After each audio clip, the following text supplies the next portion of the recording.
m'étonne de certains punks. Je vais un peu schizophrène. Moi je cherche à vous transpercer. Je mets le feu dans vos yeux. Au clair de ma obstinée entité, acharnée, je suis borné. Vouloir y croire à chaque fois, mais perdu dans mon cauchemar. Je mets le feu dans vos yeux. Au clair de ma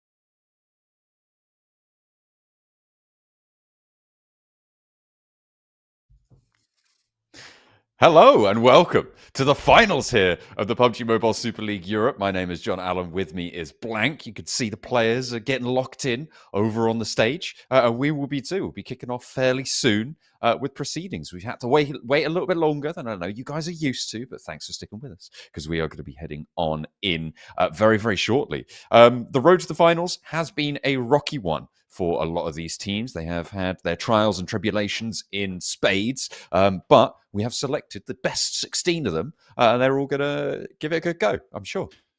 That they are. They're going to give it a proper good whack over towards the top side of the lobbies.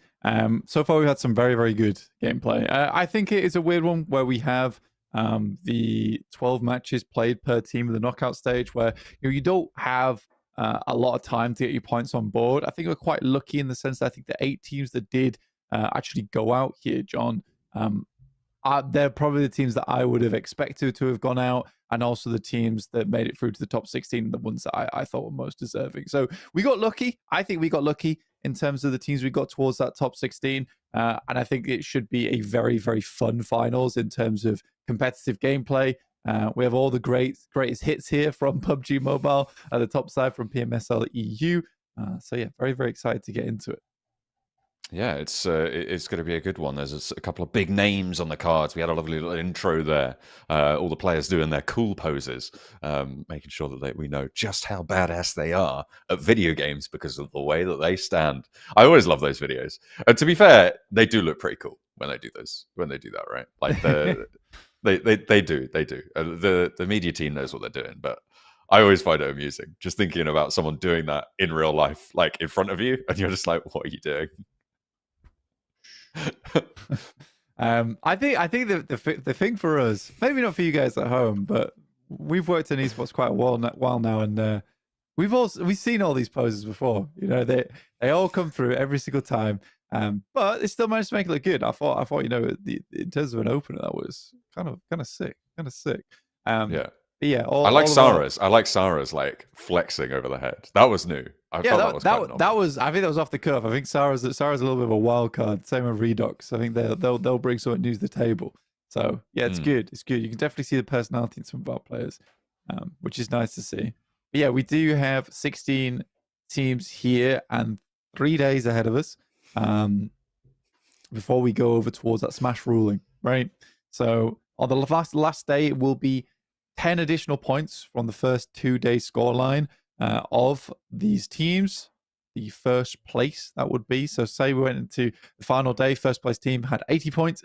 They would need to get to 90, and then any chicken dinners after that would result in them smashing through the boundaries and barriers here in PUBG Mobile and take themselves home the win there and then on the spot. And their tables would remain where they were.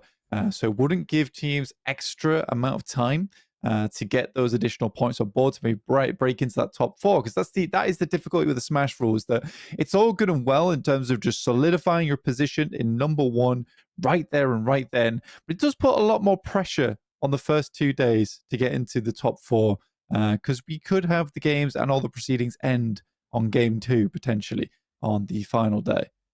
That is true. We could just see that early finish. And of course, it's not just that first place team that can win it, right? It's not just the first place team that can break it and win via smash. It can be any team surpassing that boundary that is set by the first place team and then delivering the smash ruling. So technically, all the way down, I think technically all the way down in last place, you could still win by the smash ruling, which is kind of crazy in my book, although it would require a lot of things to go right? Because you could go into the final day with everybody on the same scoreline, right?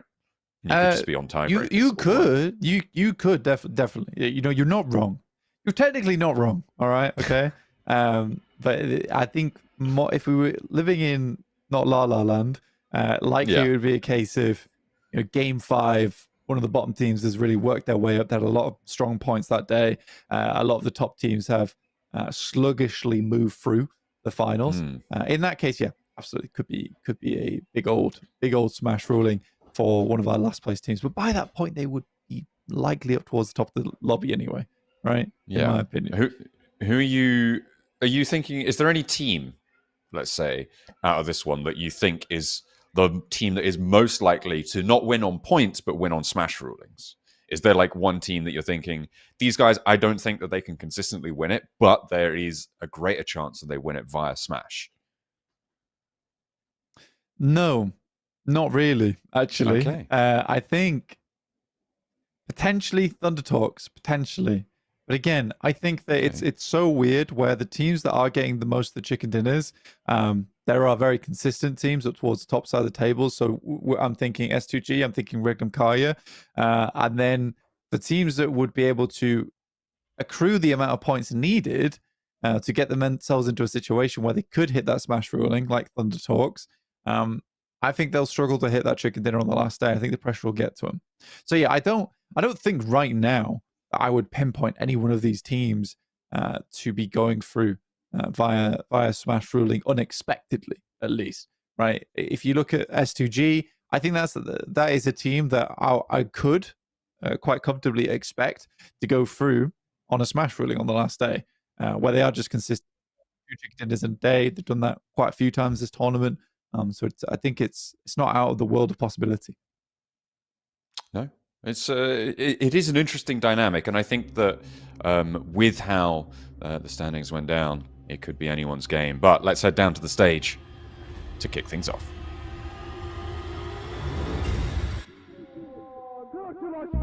Veda etti ve Regnum Carya Esports şampiyonuz bir şekilde şampiyon olmayı başarıyor. Global Open'da şampiyon Regnum Carya Esports. Ve maç bitti ve ekranda 4 tane aslan var, aslan! Şampiyon S2G! İşte böyle! Dokunma! Sayla bizi izliyor! Sayla!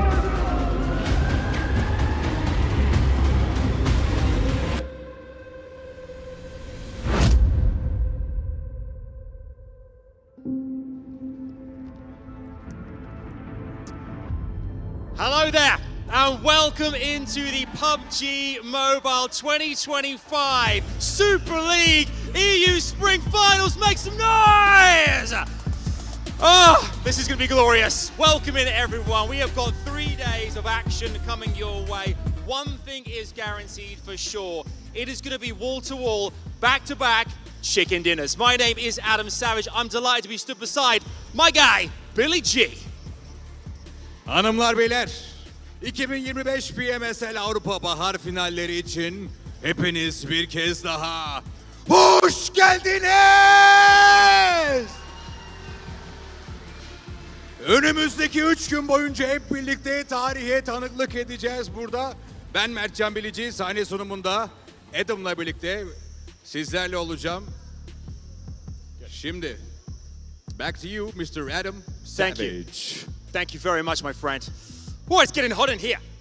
Let me catch you guys up to speed exactly what's coming your way over the next 3 days. Okay, 16 teams, $200,000 worth of prize money here as well. It is all to play for. One thing's for sure, whatever happens, we have a front row seat and we're going to see every single second of it together. But the creme de la creme, who will walk away with one of those 4 spots at the Esports World Cup this summer? We're going to find out very, very shortly, aren't we? Burada 3 gün boyunca tam 16 takım, 64 oyuncu şampiyon olmak için $200.000 ödül havuzundan paylarına düşeni almak için ve daha da önemlisi PUBG Mobile World Cup'taki 4 takımlık yer için yarışacaklar. Bizler hazırız ve heyecanlıyız. Birazdan takımlar gelecek. Ama sizler takımlar için hazır mısınız? Yes, yes they are. Yeah. Are you guys at home ready to meet the teams? Because we are too. First up, a new challenger. They're not here just to push boundaries, they're here to redefine them. Yeni bir meydan okuma, sınırları aşmak için değil, yeniden tanımlamak için buradalar. Barsay Esports!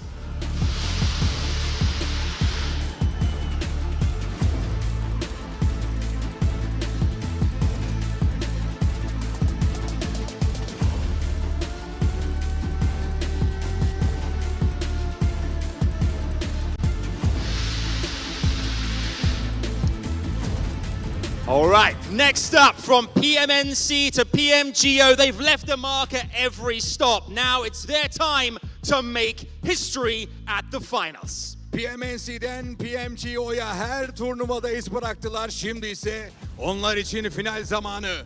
Black Esports!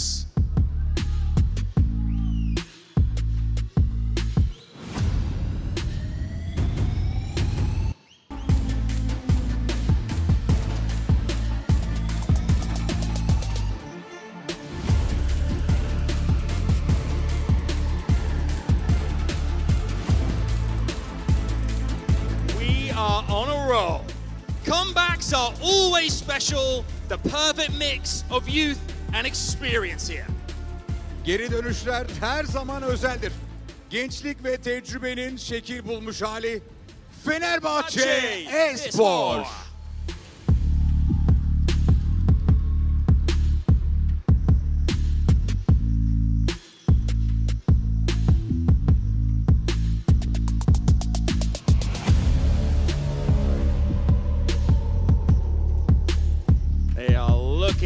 Confident, and they should be. Next up, a legend reawakens the legacy of years, now locked on a new target. Bir efsane yeniden uyanıyor. Yılların mirası şimdi yeni bir hedefe kilitleniyor. FUT Esports!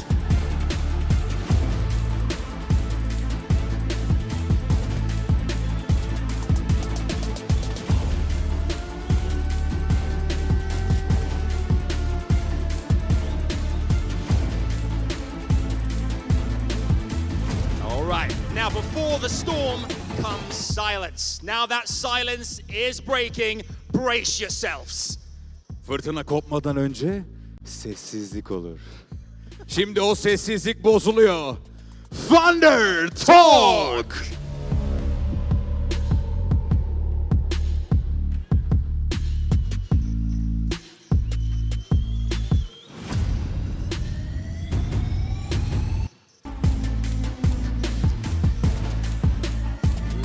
Let's go. All right. Once world champions, now they are back for more. Fueled by the glory of the past, they're here to conquer again. Bir zamanların dünya şampiyonu. Şimdi yeniden sahnede. Geçmişin ihtişamıyla geleceği fethetmeye geliyorlar. S2G Esports!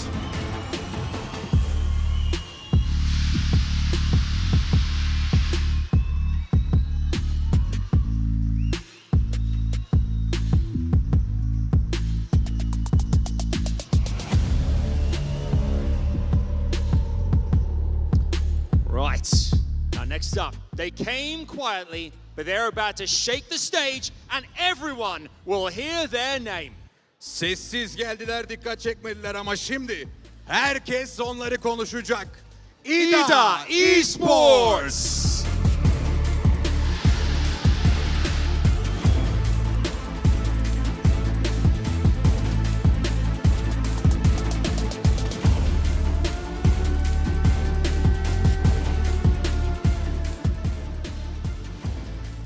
like all this confidence. I like it, Billy. Next up, familiar faces, fearless goals. They're not here to follow, they are here to lead. İsimleri tanıdık, hedefleri ezber bozan. Kuralları bilen değil, yazan olmak istiyorlar. Papara SuperMassive!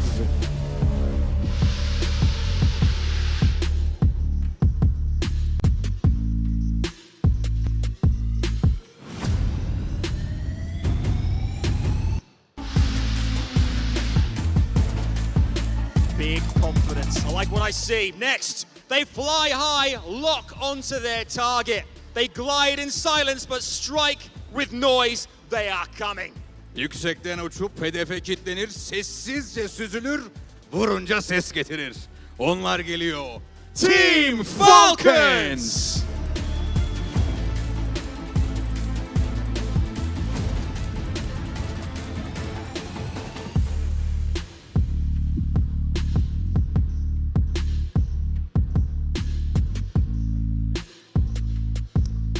Now, hunters better watch out because this time the prey is the most determined force on stage. Avcılar dikkatli olun. Çünkü bu kez av sahnenin en kararlı gücü. Boars Gaming!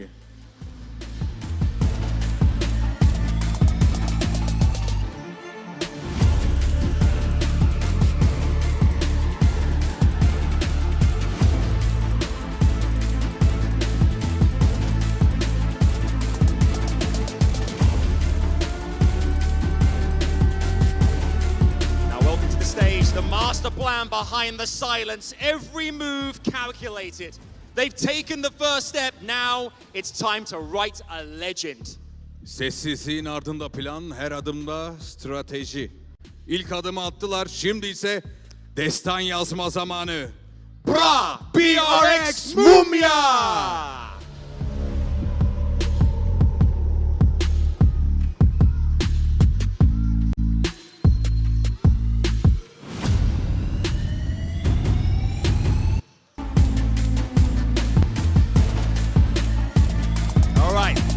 They missed the plane, but they are right on time for the fight. The Warriors of Europe are here. Uçağı kaçırdılar ama finalleri değil. Avrupa'nın savaşçıları burada. K1 Esports.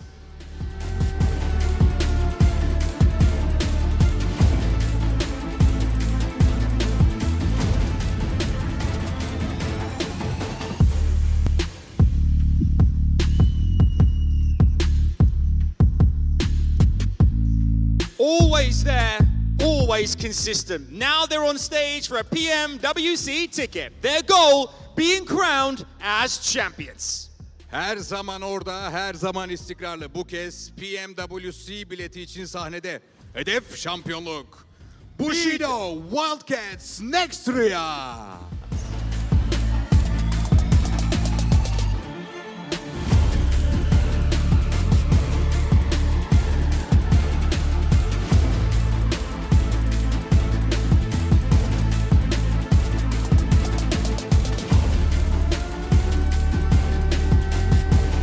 They emerged from the dark. Now they rise to rule over them all. Karanlıktan gelen bir sessizlik. Şimdi ise her şeyi saracak bir yükseliş. Carya Esports!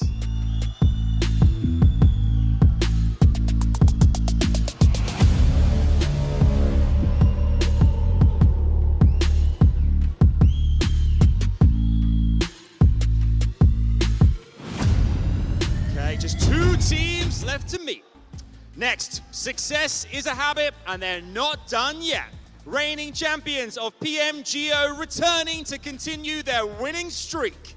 Başarının adı artık ezberde. PMGO şampiyonu zafer serisini sürdürmek için karşınızda. Regnum Carya Esports!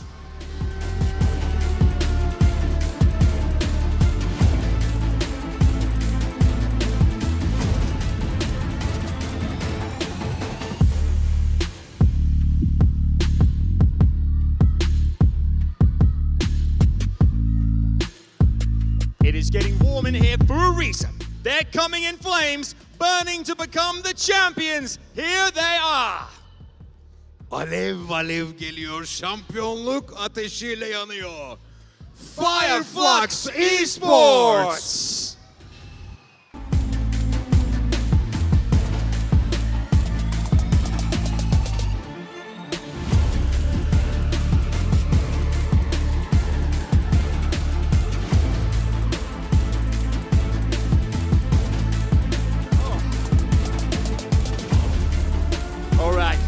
We've met 64 players. Look at this amazing trophy, by the way, Billy. This is incredible here. We've met 64 players all competing this weekend. Should we give them one more noise? Make some noise for the players one more time! Oyuncular için karşılaşmaya geçmeden önce, sözü analiz masasına bırakmadan önce ama bütün salondan, herkesten çok yüksek bir çığlık istiyorum şimdi! Harikalar! Yes! I love it. We love you guys out there. Without much further ado, we are ready for game one almost for now. Let's head on over back to our desk. Şimdi analiz masasında sözü Scarlett ve Tankut'a bırakıyorum. Efendim sizdeyiz.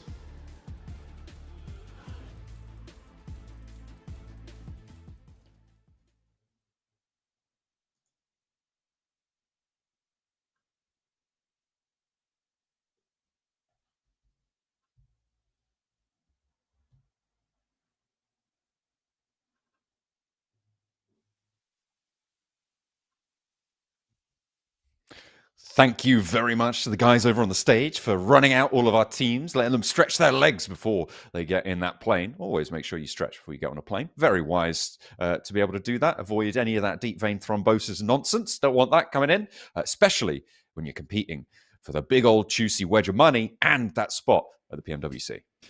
Yeah, deep vein thrombosis would really affect you in that case. You might have a very bad time trying to get that cash if you're dealing with that on the side. So, yeah, let's shelve that. We'll shelve that, and we'll look forward to our games here. Oh, yeah. It's good that he did stretch the legs as well, because they were going to be sat down for the majority of the day. I don't see many players standing up and playing, though I would quite like to see that as a new feature from some of our teams. I would like to see them all stood up, looking intimidating, in a huddle, playing on PUBG Mobile. But yeah, we're going to be heading over to the games very shortly. We got to take a look at all of our teams looking raring and ready in the studio. The studio looks amazing. It's great to see them all in person as well. You know, we love LAN events overall. It's nice to see one here, the PMSL EU as well. Definitely back in PMPL, that wasn't the case. Here, though, on the other hand, boom, we're right back at it. Absolutely. And in Istanbul as well, they are having a great time. It's just a shame they couldn't invite us, you know. It is what it is. We weren't allowed in. Only Adam was let in, and he looks like he's having a great time, to be fair. Look, do you see him leaning up near that trophy? I think he's got his eyes on it. I think he might be swiping it if he's given the chance. Well, maybe. He could. I wouldn't recommend it. Secretly, Adam Savage is Sarah from S2G. That's what's happened. Or having a thief. Yeah. I do think the old thieving of the trophy trope is getting old at this point in time. Really? Yeah. Okay. I think, you know, if you want to steal a trophy, it's bad, because the whole point of a trophy is got to earn it, right? You earn nothing. That trophy holds no value in your hands. That is true. I do remember, I think we were both at this esports events where a trophy did get stolen, and it was a big deal. It was a big deal. I think it was for a different game. But yeah, everyone was like, what do we do? They had to find a replacement trophy. It was crazy. Don't want that to happen. No. I think logistically for us, it'd be a nightmare. But it's well guarded. It's in plain view. It'd be very difficult to take that one off the plinth unless you beat out the competition, and then you're very much allowed and in fact encouraged to lift that trophy if you're able to place first after the end of these 3 days of games. Yeah, luckily as well for us that we have installed secret infrared lasers next to the trophy, in which case if anyone gets too close, it will launch itself down into the ground and be covered by a steel hatch, which is impenetrable to most blunt force. So don't worry, it is safe, it's under control. We have very, very good security measures here over at Pmsl EU. Yeah. And hopefully... and Maxman will run out and bite your kneecaps if you try and steal it. Yeah, he is the last resort. He is the last resort at the end of the day. You almost saw him, but in a little corner of that stage there is actually just a small like ventilation shaft. That's where he's been holed up right now for 3 days. We gave him some ham sandwiches. He should be fine. 2 liters of water. It's a stretch. He can make it happen. And an INFINIX GT30 to INFINIX GT30 Pro, so he can play PUBG Mobile the whole time. He's sorted. Yeah, he is entertained right now. But looking back, here's our tournament format, which you have seen for a lot of the events so far. But we are finally here over at the Grand Finals that will be taking place on the 4th, 5th, and 6th of July. We've already spoken about it being an LAN event. There will be one champion only. No 2 champion, just the one. But as Adam Savage was talking about, 4 EWC slots, which is the big tickets here to head over towards EWC this summer to participate in the PMWC at EWC, which should be a fantastic time for any of our squads. Absolutely. It's what everyone is going to be looking out towards. 18 matches to play, of course, because 6 matches a day. Multiply that by 3, you get 18. That's just the maths. And speaking of maths, let's take a look at the smash rule. We did talk a little bit about it earlier, but we've got days 1 and 2, which will be where we will set up that scoreline. So leading out of day 2, whichever team is in first place, whatever score they are on, will add 10 to that score, and that will be our smash score target. What does that mean? Well, if any team surpasses that smash score target, they are then eligible to win via the smash rule. Once you have passed it, and not before, if you get a chicken dinner, you win the entire tournament. You can't win the tournament via the smash rule if you get the chicken dinner and surpass the boundary at the same match. You need to do it again after you surpass that scoreline. So we'll be looking out for that in day 3 of these finals. We talked about it before, but yet this is a major deal for a lot of our squads. It could make or break teams' runs over towards getting into the EWC. Those 4 tickets available, but if you were hoping on those last 2 or 3 games to shoot yourself a little bit further up those tables, that's not a possibility for you anymore if it all gets closed out there and then on match 2 or match 3. Here's our point distribution that you would be very, very aware of. 10 points for a chicken dinner, 6 points for second place, and 5 points for third. And it drops down dramatically from there.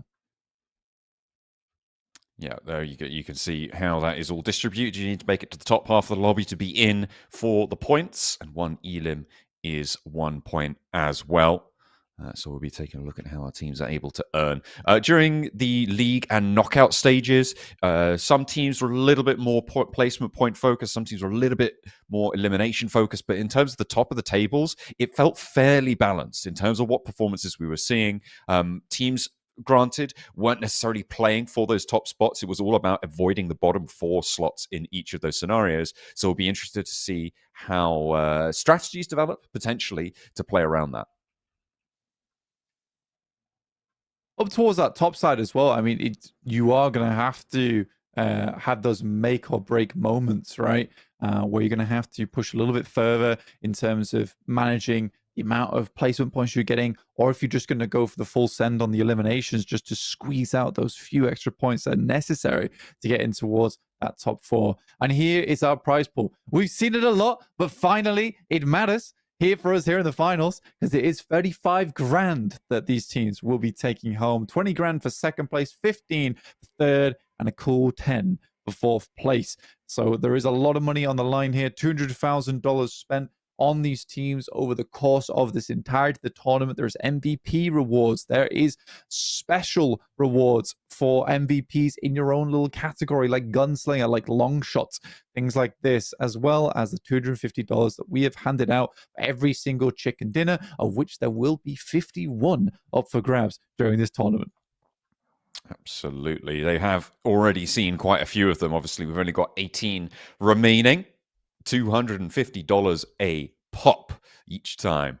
Will be nice to see how that all breaks down. You can see our teams getting ready, getting locked in. Looking at the table arrangement, I'm kind of a fan. I like these side-along tables to be able to look into the eyes of your teammates and feel that camaraderie with our admins standing guard. You can see the referees there in the back.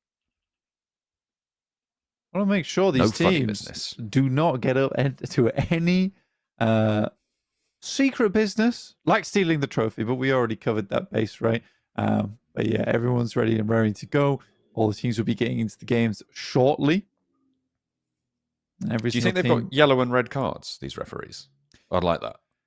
Probably not. Probably not. No, that would be a bit odd. But let's take a look at what we've got in store today. You can see we are, of course, on the 4th of the month. We'll be kicking off day 1 with a Sanhok. Back to the 6-match rotation. It is Sanhok, triple Erangel, double Miramar, and they do, of course, sit like that for all 3 of our days of these finals. Yeah, so we are mixing things up too much here over in the finals. We came off from knockout stage, which I love personally, where we're throwing out different maps here and there all over the place, but we're back to something a little bit more regular, like you saw over in that league stage with Sanhok, Erangel, into Miramar, and then finally Miramar. So very, very easy and quick to go for here in this tournament. So teams will be playing at those three Erangels at a time. It does add a little bit of an extra factor in there where if you're having a bad start to your day, you don't have the momentum. A lot of points are gathered over on Erangel. I'm sure if you're a big fan of the game, you'll know this anyway. But most of the points are gathered on Erangel, and that's the type of thing that can make you lose quite frequently. So I am worried for some teams that can't get that ball rolling, especially when we've already talked about these first 2 days being very, very important. Through that last day, because there always is that fear of the smash rule coming to effect. So those 6 Erangels, those are the ones we're going to be keeping our eyes on, because Miramar can go a little bit sideways, so can Sanhok, but Erangel is where you really want to be getting the vast majority of your points.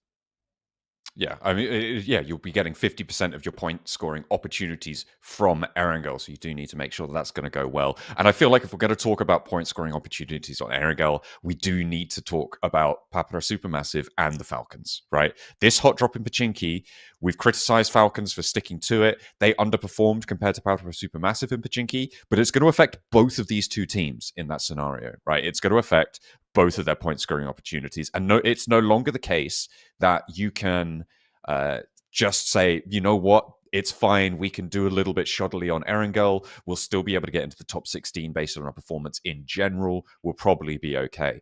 Now it's about getting to the top 4. This is where that hot drop becomes so much more important. Do you stick to it, or do you change it up? Do you go somewhere else and give the ground? That decision can be made by either Papara SuperMassive or the Falcons. I'll be interested to see if it does stick to it, but I mean, from what we've seen in the past, I'm not sure.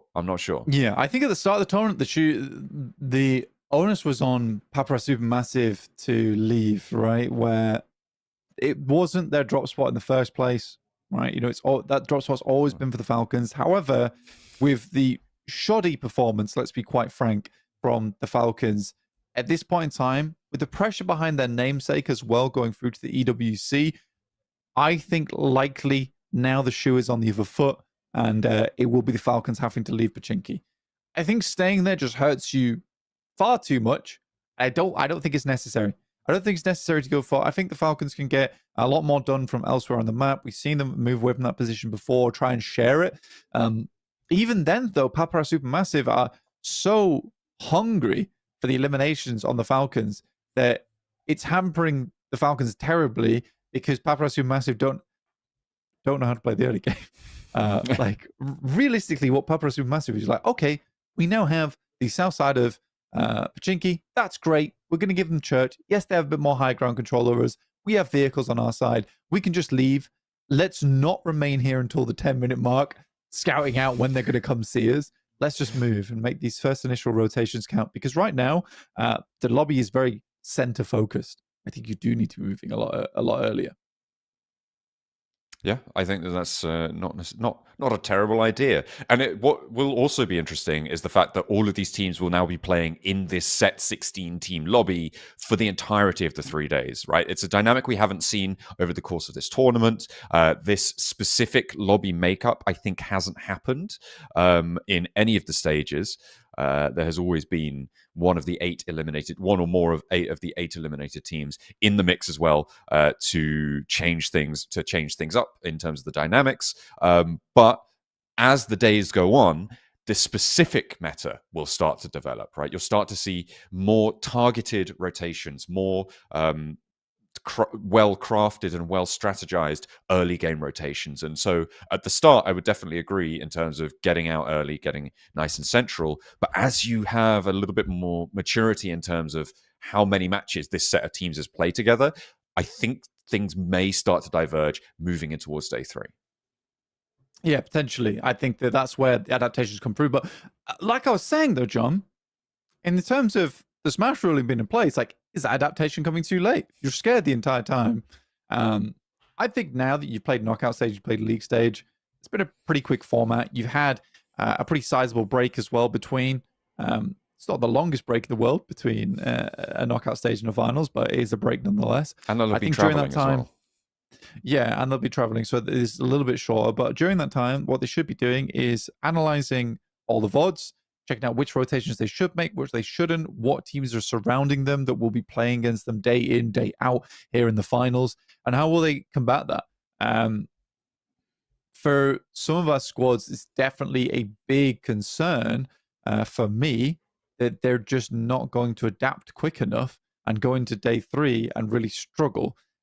I think that you have more than enough information now to work with to make those adaptations early and stick with them. I think the teams that will succeed the most here, John, are teams that just don't have to change anything. I think S2G is a great example of that all around. No one's challenged them on any spots on the map. They've had free rotates. And it's also weirdly not a team that I thought would get away with that. We've seen in the past Team Spirit get punished incredibly hard for the similar rotations that they make every single time over on Erangel, over on Miramar, over on Sanhok, and teams played around them massively. S2G's just had free reign in the block this entire time. Yeah, they've been pretty uncontested. I mean, they topped the tables on both league stage and knockout stage. Although, to be fair, knockout stage was a lot more closely fought, right? In terms of those points from the knockout stage, they were on 108. It was 106, 104, 103 with a second through fourth place scores. So only 5 points between first and fourth place. It was a lot closer fought. When you compare that to the league stages, they got 123 points, and the next closest was 98. So they had a massive buffer there. Other teams did step up towards the end of the knockout stages. In terms of getting one of those 4 qualification spots to the PMWC later on this next month, actually, it feels like S2G is definitely feeling themselves right now. They have obviously won both the stages. They should be looking for one of those spots. That should be where they've got their sights set. But in terms of teams that have made it to the top 4 both times in this stage, the only other team to do that in both the league stage and the knockout stage is TalQ, right? And this is a little bit of an outside chance team, I think it's safe to say. And they've kind of impressed, I think. It's right to point out. They have managed to do what I think not a lot of teams expected of them. The one thing I will say about TalQ, though, is that they are a little bit temperamental in terms of their performance. So if they're on a bad day, it can go catastrophically wrong. I would agree with that. I'd agree with that massively. And this is what I'm talking about earlier in terms of TalQ's not a team that I would expect to hit that Smash ruling on the last day, purely because they are a little bit volatile as a team. You see them on their good days, and it's like, wow, that is a team that could probably go up against some of the best of them. And then you see them on the bad days, and you just think that they have no clue on what rotations they were doing and why. And that might seem cruel, or that might seem harsh. There were quite a few times where I noticed that there are a lot of set plays that TalQ go for. And when teams play around those set plays, I'm like, okay, well, we're going to move Bishop to this position on the chessboard. Suddenly you have a problem. You have a problem with TalQ because they've gone for the old Papara SuperMassive opening gambit, but it's not worked out because there is a counter attack there. So yeah, I do think that when you look at that for TalQ, what I'm hoping that has happened during these last couple of days, let's say, I'm hoping that what they've done is really look at strategy, because I think strategy is where they struggle. I think in terms of individual skill and that moment-to-moment gameplay, they're certainly some of the best in this lobby right? In terms of just skill level, incredibly good. Individual skill level as well in terms of the movements they're making and how they back each other up. It does just feel like a very stacked squad that's making it work off the back of just having these pop-off players on the team. I'm hoping to be proven wrong though during this tournament. Oh well, yeah.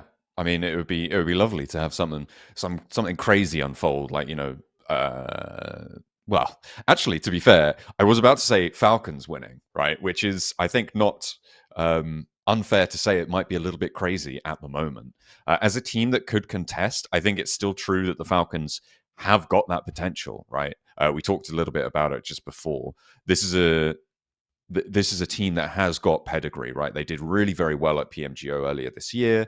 They have managed to maintain as a roster fairly consistently, but for whatever reason this time around, it's just not working. I mean, they're bringing in their newer player, bringing Koa into the mix. Seems like they're still trying to figure out exactly how he fits in, and maybe that could contribute. And I hope that they manage to figure it out because it's kind of do or die if they want to get to the global finals at the PMWC.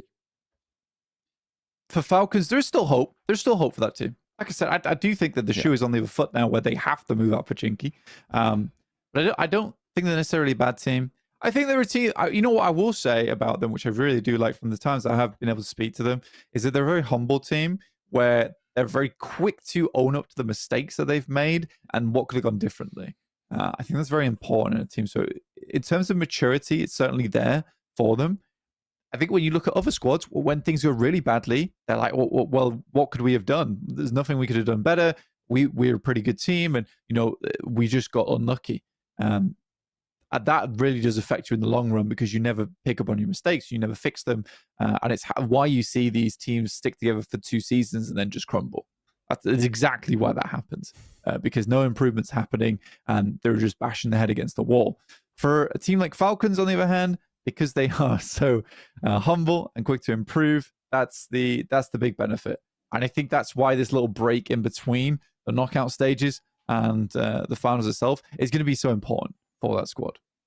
I'm sensing players picking up their phones. They've got their big old headphones on. Oh, that looks like he's controlling his character. Is he running around in the pre-match lobby? Of course, first match up will be Sanhok. The teams will have revised their drop locations. I can see it. Can you see it on his phone? He's getting ready. I think Sanhok's just around the corner of the plane paths. I can see a plane path, Blank. Oh, it's all very exciting. Oh, we might be getting into it. We might just be getting into it here for our first game of the day. All the teams were sat down and ready to go, and there is our Sanhok banner on the screen. We're going to be jumping right into our first game of the day. There we go. Southwest side up to the northeast. We are kicking off the finals here for day 1 of the grand finals of the PMSL Europe. And it is, of course, Sanhok. We'll take a look at where our teams are going to go. Are we going to get any early drops? Are we going to get any edge guarding, bridge camping, river crossing mayhem in our future? We'll have to wait and see as we head from Sami up to Mongnai. And Falcons dropping out early. We talked about them a lot. There were quite a few of the teams that we didn't really get a chance to touch upon. For instance, Fenerbahçe, for one, very, very good team, very good, solid team. I think there's a squad that really fixed a lot of the mistakes coming through from the league stage. They did look weak. They did look weak in the league stage. Come knockout stage, they looked much, much stronger. They were playing off the back of one another. There's still weak links in that team. I won't deny it. But I think that overall, they do seem to me like a squad that could make it to the top 4. Which is incredible, considering that I do still consider there's some weak links in that squad. Ooh, a little bit of a scrap occurring there. Heading down on the south side. I think that's between K1 and Fenerbahçe. They are still a little bit of a standoff as it goes, but got a little bit more time to develop it. Unfortunately, it looks like there has been a casualty.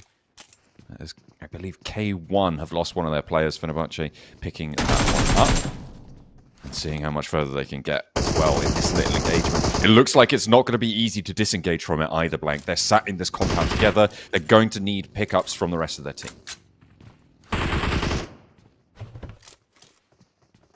K1. just about made it in, by the way, to the finals. If you weren't keeping up to date with the knockout stages and the league stages, K1 came out swinging during that first week going into knockout stages. It looked a lot worse. They ended the league stages on 80 points and just squeezed in over on the knockout stage. They have a lot to prove here in the finals overall.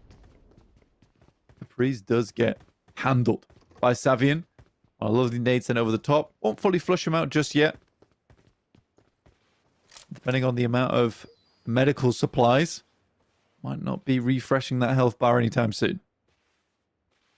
Looks like he's going to need extraction here, and it's not going to be easy either with Fenerbahçe across the road. How do you even get into this position tactically safely for K1? It's going to take a while before they can really mount this offensive. I wonder if they're just trying to burn time, right? Like, are they just saying, you know what? There's 2 players not looting for you guys there. There's only 1 of our players here not looting. We have the advantage in terms of the numbers that can come in to get that backup. Just wasting a little bit more time for them. So maybe, potentially, that's something that they could consider. BWNRX clashing with Barsay. It seems like winning it out as well with the DBS. Nice one. Frozen on 3 at the moment. This is the team that I think has just somewhat cruised through the majority of these games in league stage as well as the knockouts. Knockouts, it looked pretty bad, honestly, at one point, but able to get some good elims on board. Get themselves back into it. But yeah, I think for Bra, I don't have high expectations for this team. Hoping for them to prove me wrong, but this current moment in time, I'm not expecting it. FUT, on the other hand, up 4, absolute legend of a player. Looking incredibly good. I mean, you look at this team and you're more looking over towards Docker Machine as well as Yekta as veteranship there. But it is up 4 who has really surprised and definitely assisted the team in their approach. Going a lot away with a huge amount of clutch moments on that squad. It's great to see. Ooh, okay. Regnum Carya trying to move up from Painan over past ruins, but Carya are on the bridge camp there. Trying to slow them down. It looks like they're safe for now. K1 finally having to do something, and it is going to be Simple Domak to find Caprice, who has been hiding behind this building for so long. There was no backup to be found, and K1 lose a second player as we hop back over to the Carya bridge hold on the southwest island. The circle did pop up towards that northwest island as well, Blank. It's not unlikely to finish there, so Carya having a hold over this area could be pretty impactful. Regnum Carya want to get through.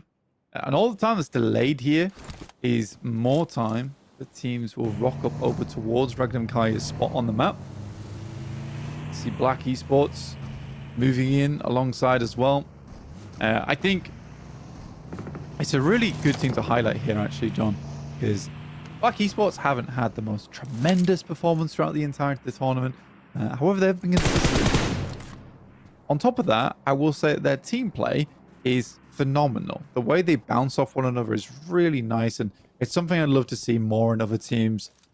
It's a team that succeeds because every single one of those players has each other's backs. The way S2G plays is very differently, where they play this 2-2 style where you have 2 players holding off on the side, 2 elsewhere, and they occasionally support one another.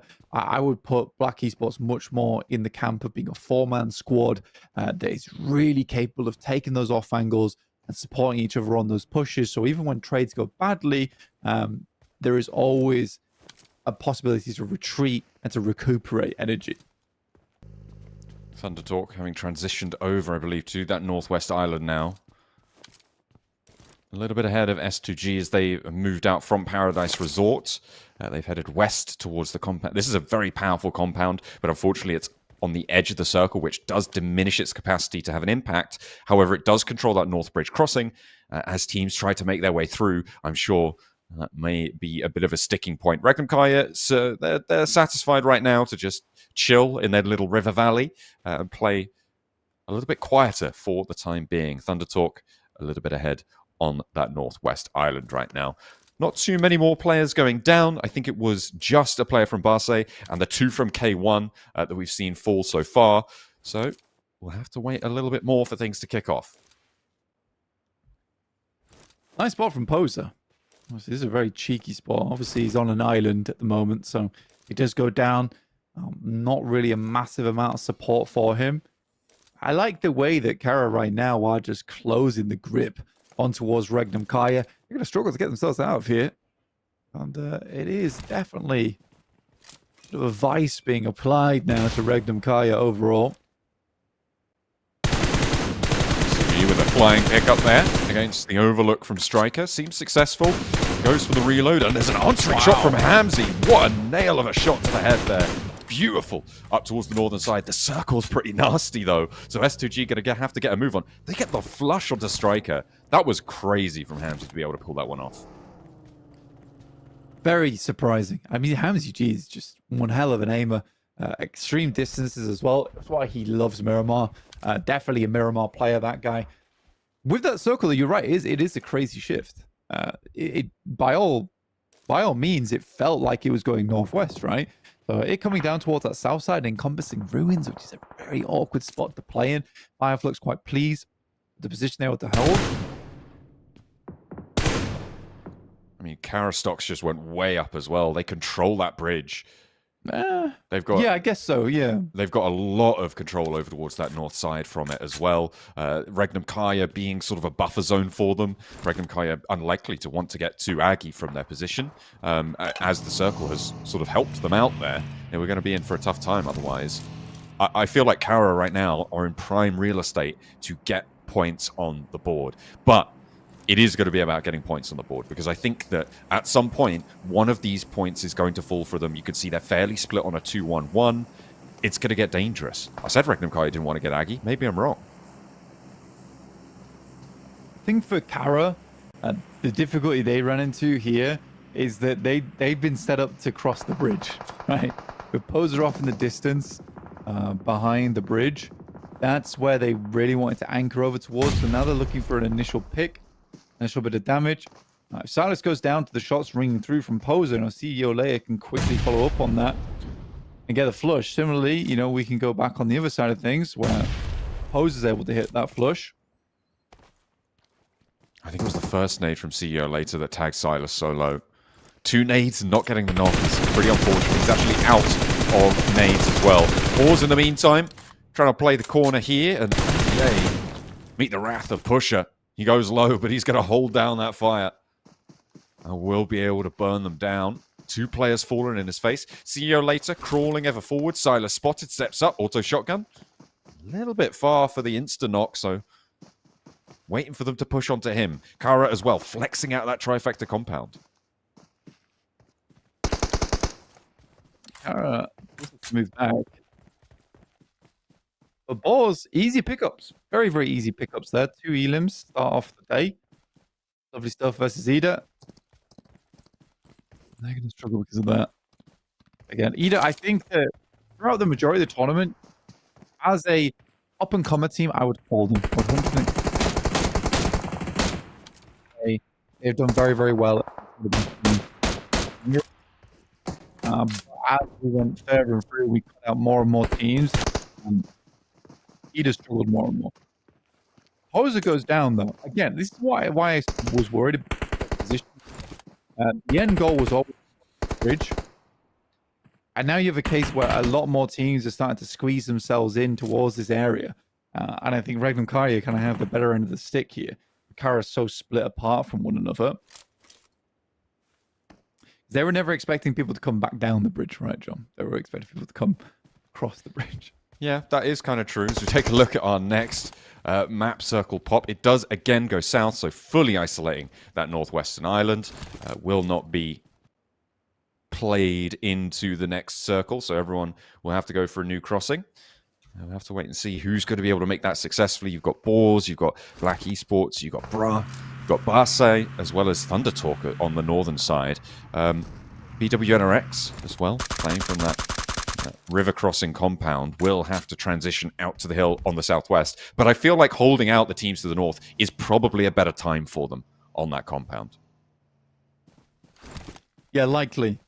I think that's a good way to look at it. I think you're looking at Falcons as well, right?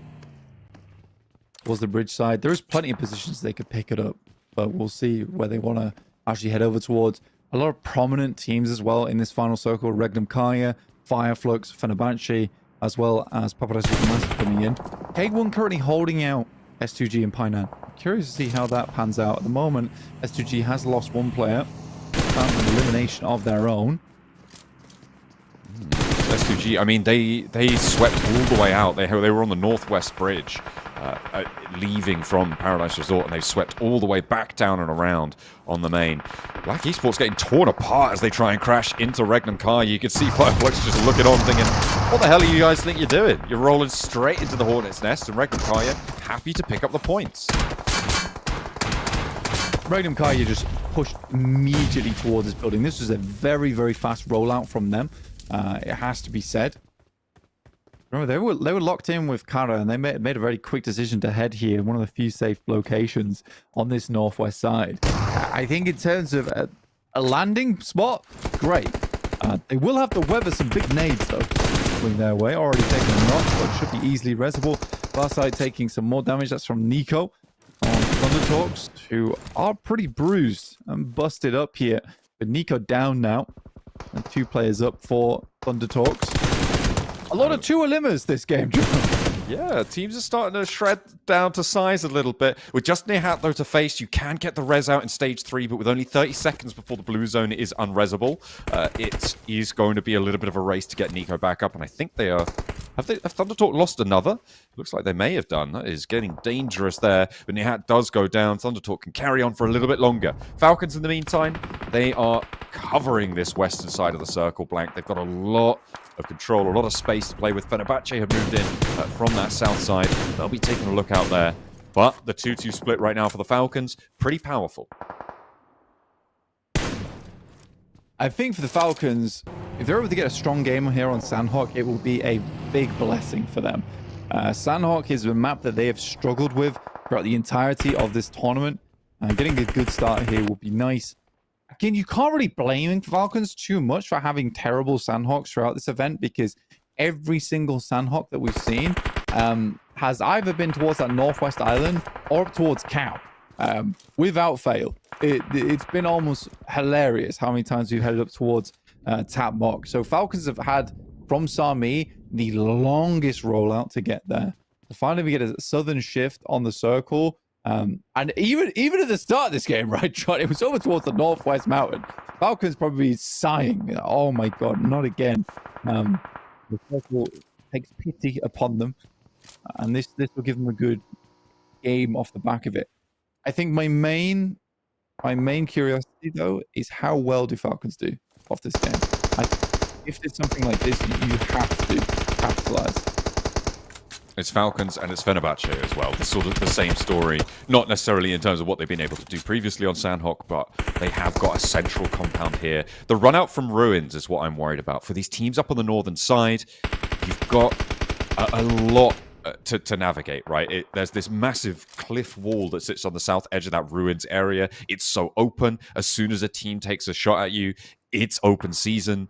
It's really, really difficult to move around, and you are funneled into the 2 exits, right, to the west and to the east of that cliff face. It creates a crossfire that's nigh on impossible to try and breach. Regnum Carya trying to get across, and you can see Flux, they've been here for ages, right? They've been here forever. They're just not going to let you move. They will drag you back down and make your life so hard.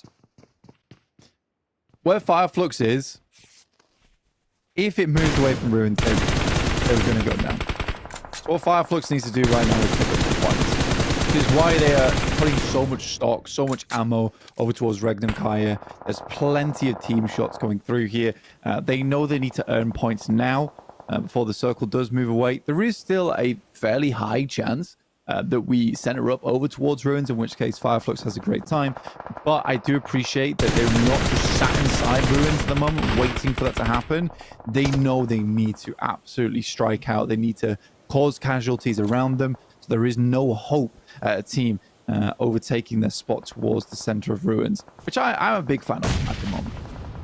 Yeah, it's a difficult task, though. Not too many teams are going to get too close to you. The circle does go away. It doesn't keep the Falcons in either. They're going to have to push over towards Fenerbahçe. In the meantime, the Boars are trying to encroach on the northern flank. But right now, the Falcons are in control. They've managed to get 2 knocks over towards the Boars. They haven't suffered any casualties yet, Blank. But that could all change at the drop of a hat, especially against a team like the Boars. Another rundown comes through as Ralph rolls through. And there is just one more player now on the back lines to try and handle. This is fairly solid from the Falcons. I'm liking it on the western flank. They're going to have to get a move on in about, what is that, a minute? Or is that just the 10 seconds? I'm not too sure. But either way, they're going to be happy to just hold that side and relatively unscathed. Yeah, what needs to happen here, though, John, is there needs to be a big wrap from them down towards the south and capitalize on the fight between Papara as well as K1. It's currently going on. That fight has a timer on it, though. The fact they haven't been able to finish up versus the Boars is a little bit of a worry for the Falcons themselves. 5 elims, though, still decent in terms of the elimination category. S2G struggling. Would like to get some knocks and flushes off the back of this one, but unlikely to see S2G to go much further into this game. Carya were able to move out. They took a little bit of a slower approach in towards this circle, which has benefited them versus the approach Regnum Carya took. Flux have managed to get across the open area near ruins, Blank. This is pretty incredible that they've managed to get this far, but they do have to go a little bit further. Good. This is what I want to see from Falcons. They rock up to this perfect opportunity. S2G is currently fighting off against Papara SuperMassive. K1's in this area as well. It does require the Falcons to put up a good fight, though, and Ralph going down immediately and getting flushed. That's not good news for them.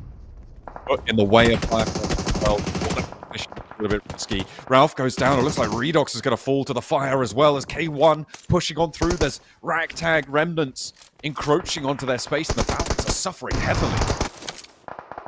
I want to see what's happening over there. Now, Valo goes down. I think there's just one more team on that side, and that's the Falcons out. Oh, it was a good opportunity to move down, but I think that maybe they went into it a little bit too headstrong. We posted up just a little bit, figured out the situation. There were 3 teams in that area, and it should have been easy pickups for a 4-man team. That's a misplay in my book. That is unfortunate, but they do get 6 elims on the game, so they don't go home empty-handed. We're into the placement points now. And I feel like this is Fenerbahçe's game to lose, right? They have this western side compound. They do need to get a little bit of a foothold outside. You can see that TalQ is putting up that outpost. They can look to transition away from this area now. Nobody else on full force. Nobody else has that full team. And Fenerbahçe looking pretty sturdy. Kelsey goes down, 7th place, 2 eliminations. Not a wild amount of placement points, but it's something. It's funny to me that Boars gets Tulika towards the 6th. The Falcons, in fact, will be the ones to go down before them. The simple Doma will shut that down. Quick, smart. FUT still alive too. Trying to bend this circle to their will. Quite working at the moment with BWNRX coming out from some sticky scenarios versus S2G. One player is extremely low, but right now they're making it work.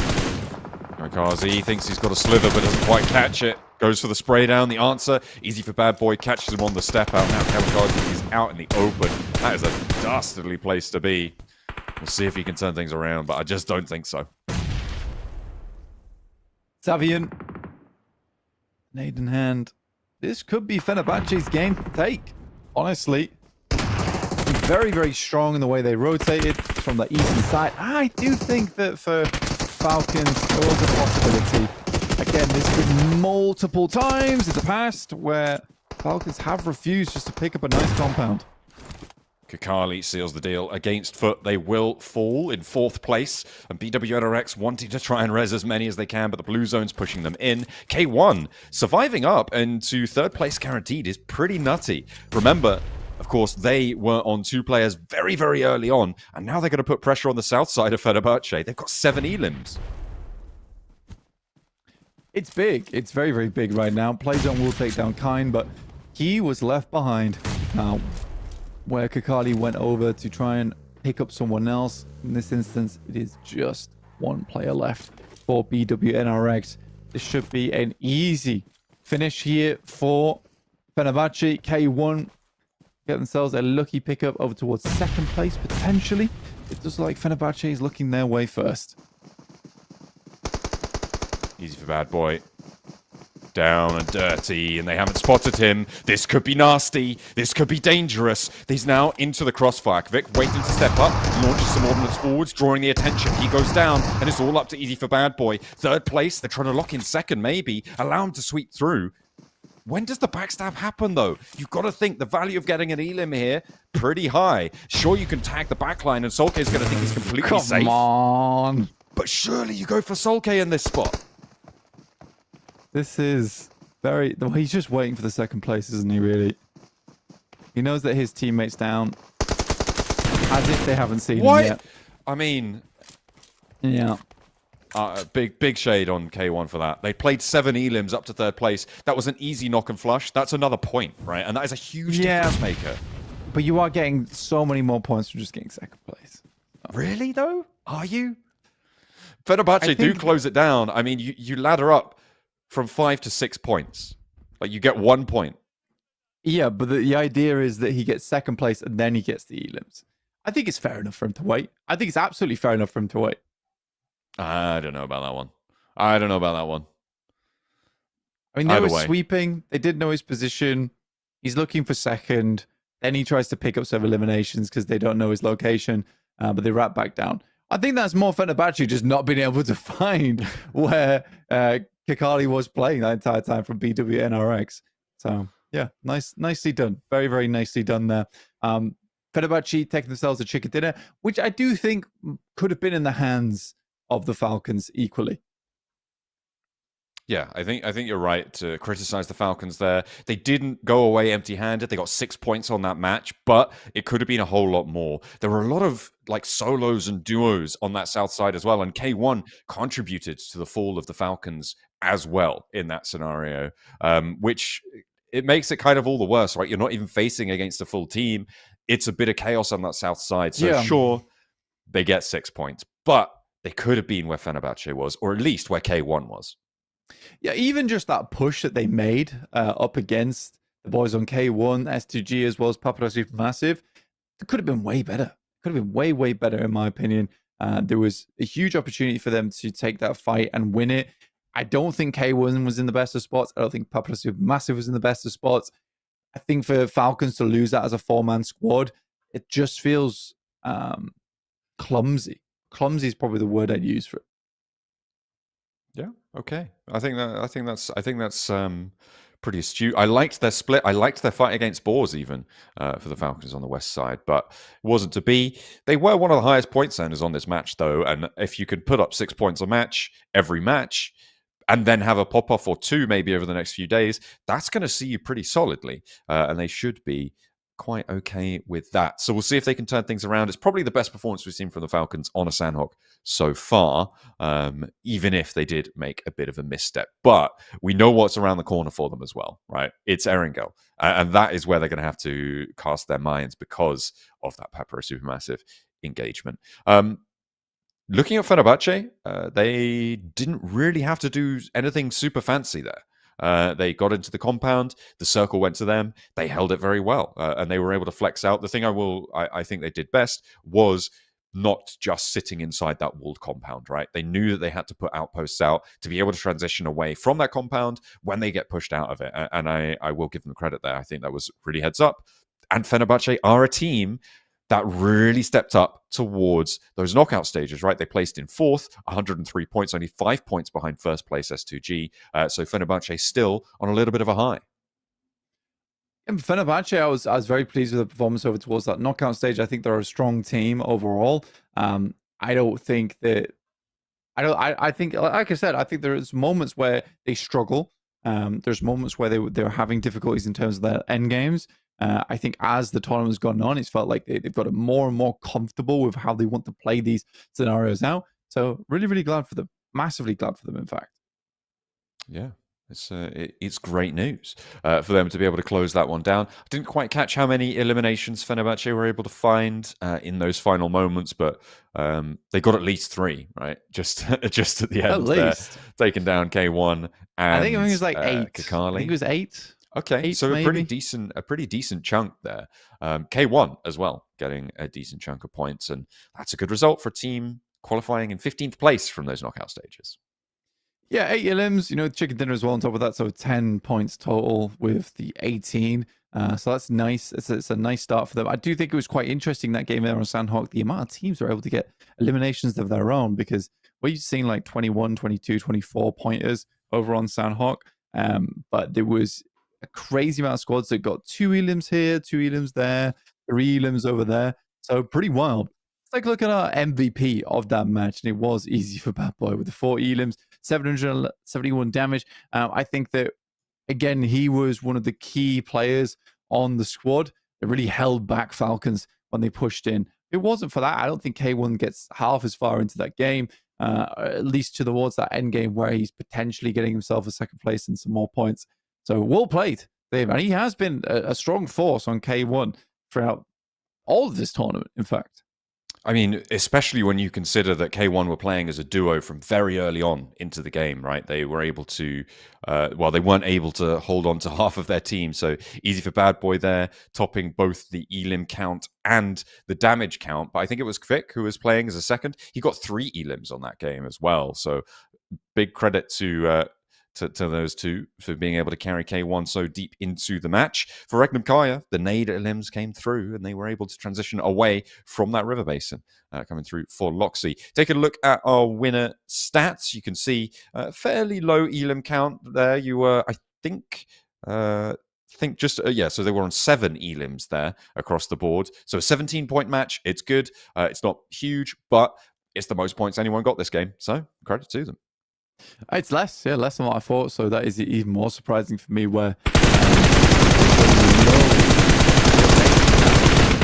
on 2 seconds. IDA. Saw the roll-ups there. A couple of these mad dashes across the river. It always makes it hard. But Black Esports running straight to Regnum Carya, who did handle themselves very well on that northern side of the Ruins compound. Were able to stay alive. Nicely done, but Regnum Carya really struggled to transition away and did go down in the process. I was surprised that Flux were able to get as far as they did, but then they didn't quite get all the way past FUT as they tried to transition away from that Ruins position as well. A couple of, as you said, 2 elimmers, 3 elimmers across the board, and that's what you like to see, especially when the circle's like, I'm going Northwest Island, guys, and then it's like, actually, I'm going Southwest Island, guys. That really does mess with people's heads and does lead to the scenario that we saw at the end, where it's just one team who was like, well, we've been here all along, we've got all 4 of our players, we're chilling, we're Fenerbahçe, we've got the points. I think it's, in that sense, it's quite forgivable that Falcons don't pick up that compound that Fenerbahçe went through, and we give them a hard time for it. But I think looking back on it, where it was heading towards that Northwest Island in the first place, so they angle themselves over towards that western side. Fenerbahçe's moving through from the east, so by the time they get to that compound, the circle's already moved back down towards the South Island, in which case they just stop short of heading up towards the northwest side. Whereas Falcons don't have that luxury, because it technically would have been pretty crazy for them to have just sat in that compound waiting for the next circle. They would have much rather got themselves into a stronger position on that northwest side. So yeah, I do think it's a bit more forgivable for the Falcons in sort of those early game choices and decisions. The late game I'm still a little bit concerned about. Overall for Fenerbahçe, yeah, wonderful game. Very wonderful game from them. Even more so for me, it's BWNRX. Like, I don't think anyone expected on that map of where they were playing, from where they were coming. 14 points on that game is pretty incredible. Yeah, that's second place really helping out, but their position on the trifecta compound, controlling the teams to the north, they're able to rack up quite a hefty elim count there, earning a lot of points for themselves. Maybe not a winning position, sure, but certainly one that you can put a dent in those points tallies. Front page there, you can see ends at 5 points with Papara SuperMassive, and it does trail off, and that is what we were talking about, those 2, 3, maybe even 4 elimers coming on through. It's only Black Esports who went down on a crash to Regnum Carya, who didn't get any points. They are yet to leave the starting blocks. Yeah, one of the few teams to have that happen to them. BRX Esports down with 16th. Really rough for them. I want to see a little bit more out of BRX Esports. Again, it was a tough run for them from where they were coming from. But S2G also with 3. TalQ, Regnum, Carya, Ida. All teams that we sort of expect to see up towards the top. Tough circle though, man. Tough break on that one. So you can't be too unhappy with these squads. No, what's interesting to me about BRX Esports is that you look at their knockout stage scores, right? They get 30 points on day 1, they get 41 points on day 2. They go into day 3, they get 9 points on their final day. That is atrocious. And if they're going to continue that record, if they've had a little bit of a downturn, if something's broken within them, I don't know if they could. I mean, I hope they can fix it, right? But we'll have to keep an eye on them for the rest of today. They qualified in 20th place from the league stage, right? So they are a team that has seen the bottom of the barrel, and we'll hope to see them scrape themselves up in the matches to come. Here's our top 4 gunslingers on that match. Obviously, easy for Bad Boy, topping the damage tables. Will be at the front here, with Scarface not too far behind. Yeah, Scarface from Fireflux there. Again, they were taking a lot of shots from Ruins early, as was Matcap, right? We saw that. They had to try and cripple a lot of the squads around them so that they could make their way out in the end. I don't think it was happening. That wasn't the case. So, yeah, fantastic stuff from Matcap as well as Scarface to get as much damage as they did done. Koa, I think, is going to be remaining there. On that side for Falcons going forward. I think he is putting in a fair amount of work for the squad.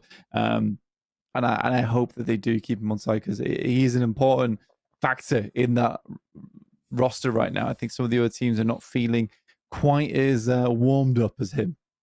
No, looks to be doing bits for the roster, and they'll be happy to have earned the points they did on that match, even if they could have gone a little bit further. Casting our minds to Erangel, we're hoping that they can, of course, improve on their hot drop situation.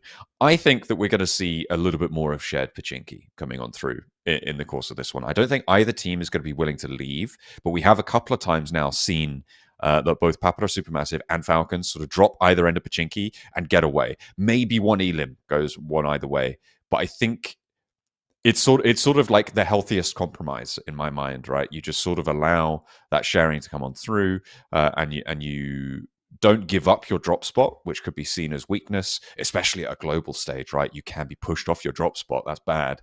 But also you sort of say, you know what? We'll take a backseat. We're going to take a backseat as well on this show because we've got a short break. We'll see you guys in a few minutes for our first Erangel of the finals.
Welcome back. We are here for our first Erangel coming on in. Blank's been caught short with a gob full of goodies, but We're at you know 8 what? seconds, bro.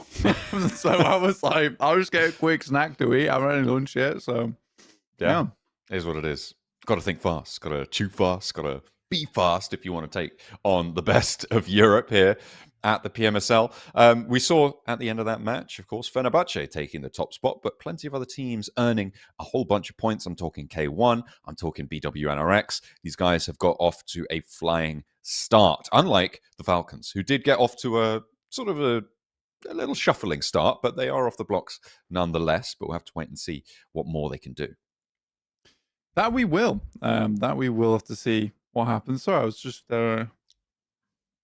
consuming for a second. Consuming sustenance. I was. But yeah, I think so far it's been quite interesting in terms of like the skill levels at all of our squads. Like very, very good overall. Seems quite even across the board. And we're only some teams getting a little bit further ahead with Fenerbahçe, and it really came down to a case of having a good compound. I think this is a very closely matched lobby that we're looking at here. So going to Erangel in probably like 10 minutes time. We're gonna have a little look on that one, and it will be interesting. I'm curious to see if Falcons or Papara SuperMassive are going to go for that hot drop. We talked about it a lot, but similarly, I'm also expecting S2G to do very, very well. Yeah. I think that we didn't really see too much from S2G. They were a little bit of a victim to the north-south shuffle coming on through on the circles in that last match. They went all the way up to the North Bridge, then they had to sweep all the way through, fight in Painan, having a really tough time of it, right? So I don't think I'm too disappointed in S2G on that last match, but you're right. Moving over to Erangel, they should be starting to rack up those points. They are, of course, one of the teams looking for a top 4 spot. They need to do more than they were able to do in that last game, but they've got plenty more time to do it. They've got 17 more matches to play after all. Yeah, I think when you look at S2G, though, they're a very consistent team. Yeah, they didn't get the greatest approach on Sanhok, but I don't think they had the greatest approach on the map either for them. I don't think it was easy for them to go for. They play towards Paris Resorts on the other side of things. Same way that I gave a little bit of credit over towards Falcons in terms of, it's over towards Cows so many times. This was a very southwest shift on the circle, so yeah, it's a little bit more difficult for them to hit up over towards Sami. I think S2G plays way better on Erangel, as does Regnum Carya. It was interesting that it was sort of towards Sanhok that Regnum Carya and S2G were having that battle for the greatest on that map, but now we've moved away from that top side. But I think on Erangel, no matter the circle, no matter where it goes, S2G has had consistent results throughout. If you ask me right now, I think that what I would say is that for S2G, they're sort of, in my mind, the first place spot takers. Obviously, it's hard to say that when we have Smash ruling because anything can happen. But if we were to go the whole hog here in the tournament, yeah, I would probably say S2G taking first would not be unreasonable. Yeah, I think you're right. Given their record in the league stage, in the knockout stage, I think absolutely. Coming into this one, though, I feel like more people would have said Regnum Carya, right, as a first place team. Defending champions of the PMGO, doing so incredibly well over their last run. The big difference from their global runs has been Sarah, right? Like he's the factor that has dropped out and gone over to S2G, right? Which I think, in my mind, does make Sarah a pretty impressive player. Let's head down to the stage. Let's go to the stage. Welcome. Firstly, that's right. Round of applause here as well, which is great. Yeah, thank you. Yes, for Bra. There we go. He's the star of our show. But we're here at the PMSL EU Finals. How's your experience been so far? Şimdi öncelikle şöyle söyleyeyim, birazdan hediye çekilişimiz olacak.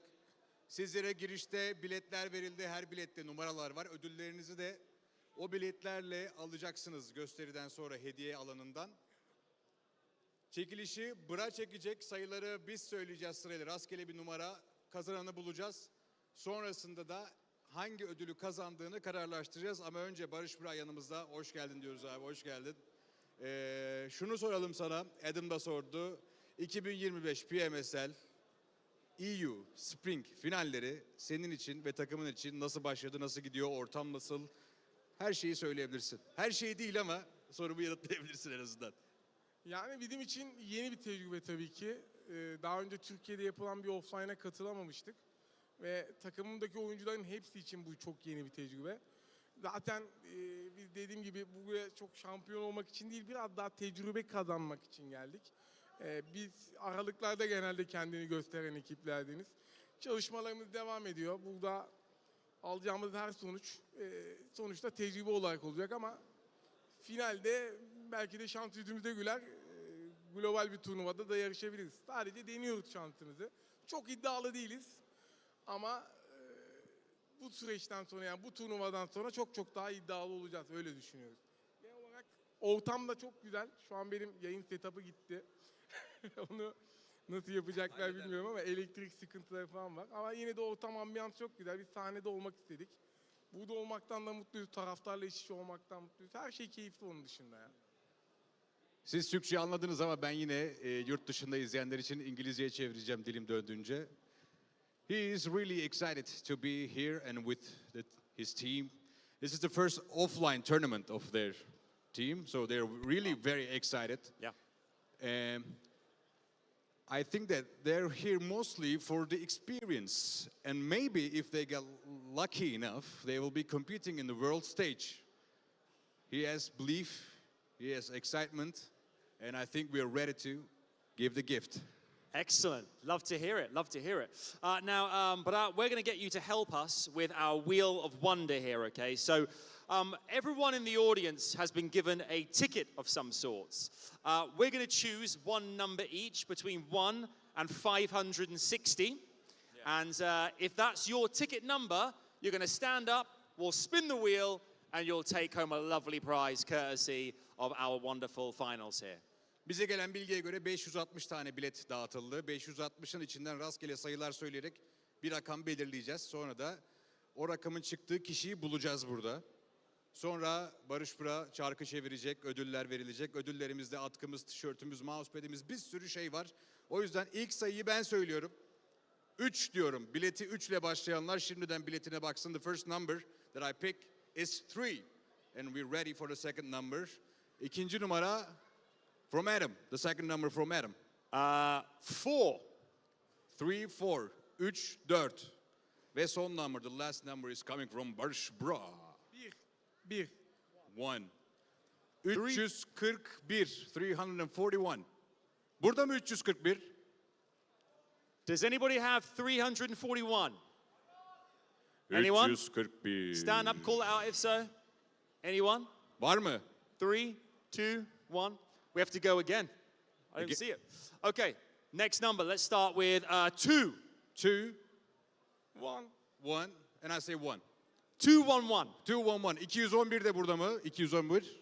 Anyone? 211. The ticket 211. Sonra Anyone? bir tane daha seçeceğiz. Eğer o da burada yoksa ben gözümle seçtiğim birine ödülleri takdim edeceğim. Ama bir numara daha seçeceğiz. Really? Önce. No, 211 is not here. Okay, okay, fine. Let's do one more, and then we'll find someone. One more. 4. 1 again. 0. 40. 9. 409. Anyone? Var mı? All right. That means if we haven't got someone, you pick maybe a younger person, pick someone who you want to give a prize to. Okay. Who'd like a prize? Younger Numarayı people. bulamadık. Barış Bura şimdi rastgele birini seçecek. Sen seçmez misin? Tamam, o zaman ben seçiyorum.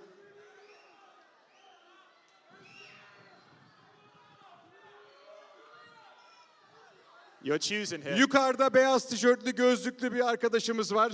Okay, can we get a light at the back there for the person standing up? Forman hangi takımın forması o, seçemiyorum buradan.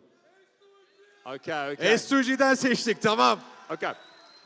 So we have a person who's going to win a prize, and they'll collect it later. But, will you spin can you spin the wheel for us and see what the prize is? Are you ready? Şimdi çarkı çeviriyoruz. Spin that wheel. Here we go. What could it be? Tamam. No, they found 409. Oh, they did? 409, okay. Okay, we're giving away 2 gifts then. Okay, 2 gifts. Yes, Okay, you do. tamam, 2 tane hediye vereceğiz. Bir 409'a, bir de seçtiğimiz arkadaşımıza. And it is Tatlıcı seti. What is this? Desserter set. A dessert? Yeah. Like a pudding? Yeah. Like baklava.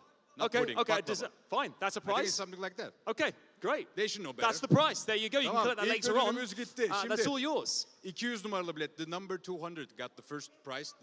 The girl S2G fan. Okay. 200 numaralı biletteki hediyeyi verdik. Şimdi öbür arkadaşımız nerede? 409. O da burada. 409 orada. 409 is there. So we do one more spin. Again, one more spinning. One more spin. Bra, one more time. Let's go, let's go. Big spin here. And the prize. I know what pass is. Nothing else. You have to tell me. Nothing else. Okay. It is Atka tişört, pass, Not pass. mousepad. a mouse Mousepad! pad. Let's go! You got a mousepad! You Let's got a go! mousepad! Everybody! Let's go. Tamam. You can collect your prizes later on at the gift collection area. And we go back to the desk as well, Billy. Evet. Gün bittikten sonra ödül teslim alanından hemen girişten alabilirsin biletini verip. Şimdi tekrar analiz masasındayız. Tankut ve Scarlett. Thank you, Bra. Thank you, Bra, everyone. Bra içinde alkışlar.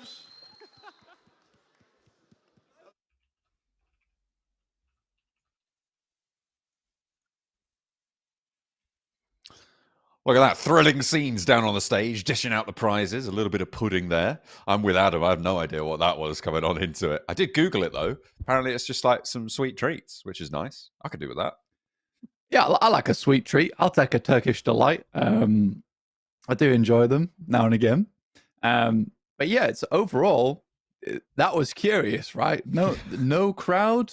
No crowd was there. 4-2-1-1 wasn't there. 409.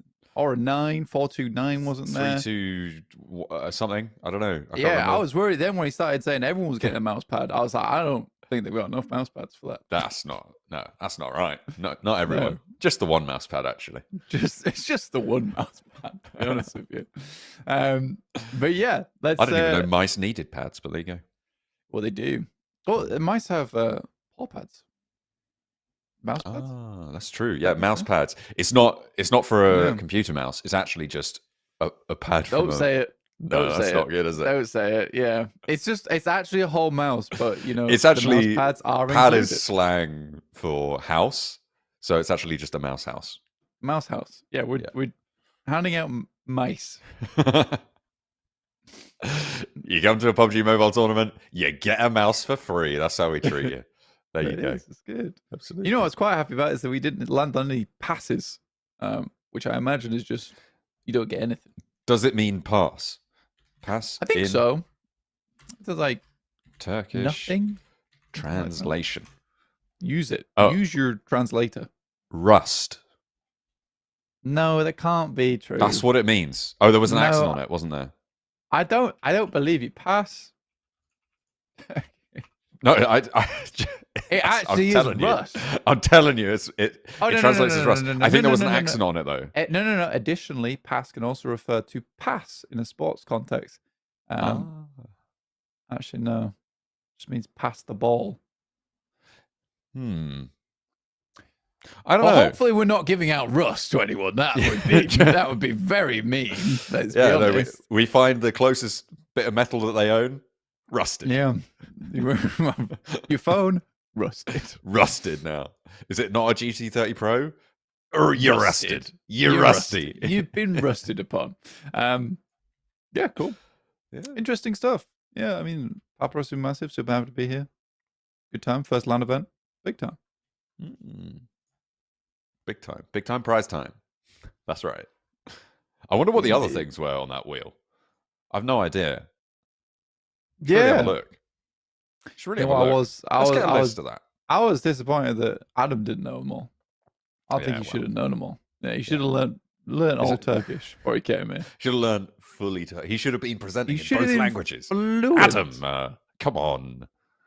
Goodness me. Crazy stuff. How do you say? I can't remember. But Okay, yeah. right. Well, let's stop doing our Turkish translations. Turkish lessons over. It's time for match number 2 here of the grand finals as we head in for our first time onto Erangel. Bish bash bosh, and here we are, straight into it. Second match of the day. Whew, we are a third of the way through. Well, not quite. We still have to watch this entire game first. We are 1/6 and a bit of the way through. We are starting down towards Sosnovka, heading over towards Stalba. Start things off here. Nice little entry plane path here for S2G over towards Primorsk. Ida going to head over towards Sosnovka alongside with TTQ as well. Yeah, sending on out probably towards Novo, maybe stopping short in the military base, depending on where Ida end on up. All eyes on Pachinki right now, and I'm seeing 2 teams blank. Oh dear. Yeah, it looks like... honestly, though, give it one last good go. Give it one last good go. And having a right there crack we at go. it. Okay, Nice. Novalo winning out the first start. and cleanly as well. That's the important thing, right? Clean knock and flush. Clean. Very clean. Clean. I love a clean flush. Clean Personally, me. Yes, so do I, actually. I think Yeah. if you liked anything else, you'd be a bit weird. You would be. See if they can go for the double flush on this one. For the Falcons. That's a 2-flusher, mate. That's a 2-flusher, that one. That's what we want to see from the Falcons, at least. I want them to see them finish their business here in Pachinki. I don't want to see one. I want to see a number 2 on the cards. They don't. For the They definitely don't want to be wiping as well. Like if you go all out, Yeah. it's a really nasty finish. No wipes. No wipes from this team. You're going to have to get out there Yeah. like a ghost. If they, Yeah, you need a little bit of follow keep this through. up.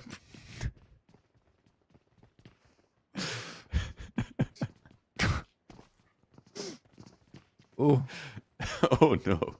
oh dear. Very funny. Oh dear. All right, Narvalo in the building.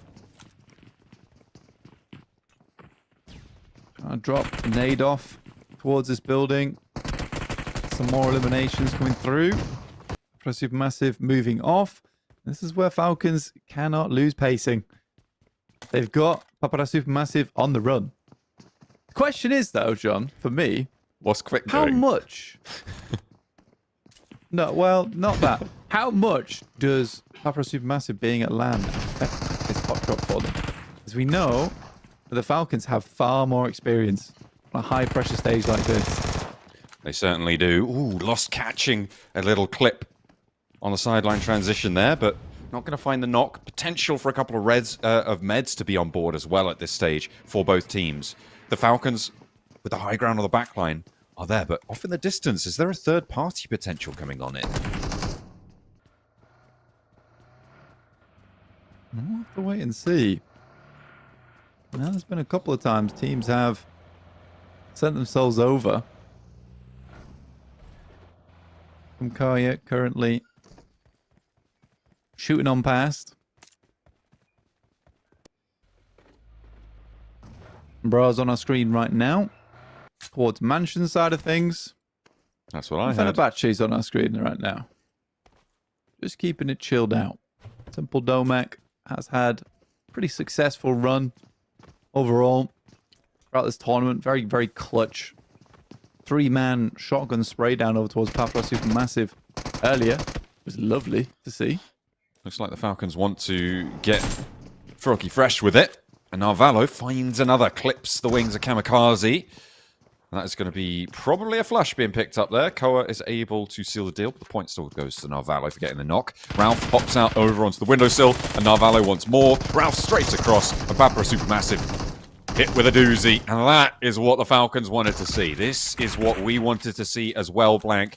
A complete and clean victory for the Falcons. They did not wipe. No wipes required here for the Falcons, but down the drain. Do Papara SuperMassive go? Foot on our screens at the moment over towards the fielded area. Nice position to be in, but a little bit difficult to get out from.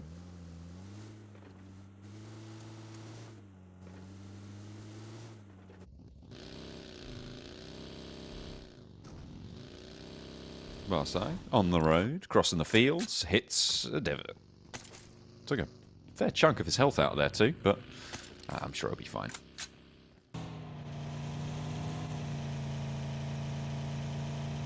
BWNRX have had a fairly decent run last game.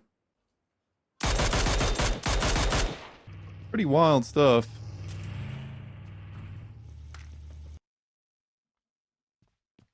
Foxy hunting from the building. Looking for Carya wascally chilling at the top of the mountain.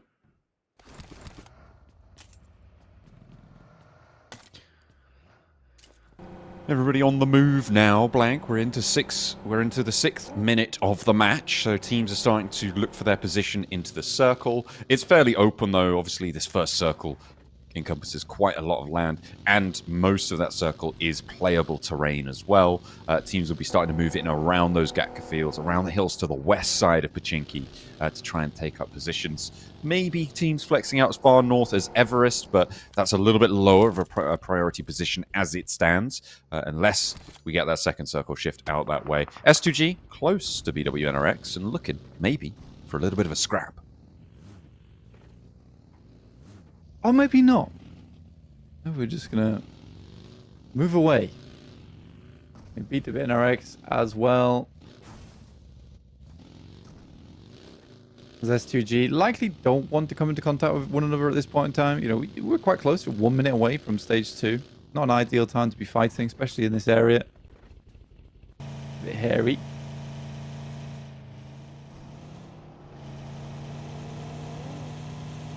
Fire Flux. Heading on out. Bro, I need to do a lot better. In my opinion. I don't think that's right, is it? What is? Everyone seems to have 4th place in eliminations. Damage 9th place, assist 3rd. Also, no damage. There's something going wrong. I feel like Akali being in the final circle and the team getting 80 limbs in the last match. This just from this match? Yeah, I'm sure someone else has done more damage. Maybe the team is 4th in eliminations and the team is 9th in damage. Nah, surely it would just be for the one player. Because they've just gone to 10th, look. All of BWNRX. Oh, wait, no. Okay. Yeah, I've no idea. Maybe it's locked onto one player.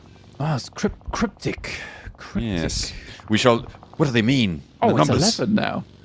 Oh. It's getting higher, but assists are lower. Nobody knows what these numbers mean.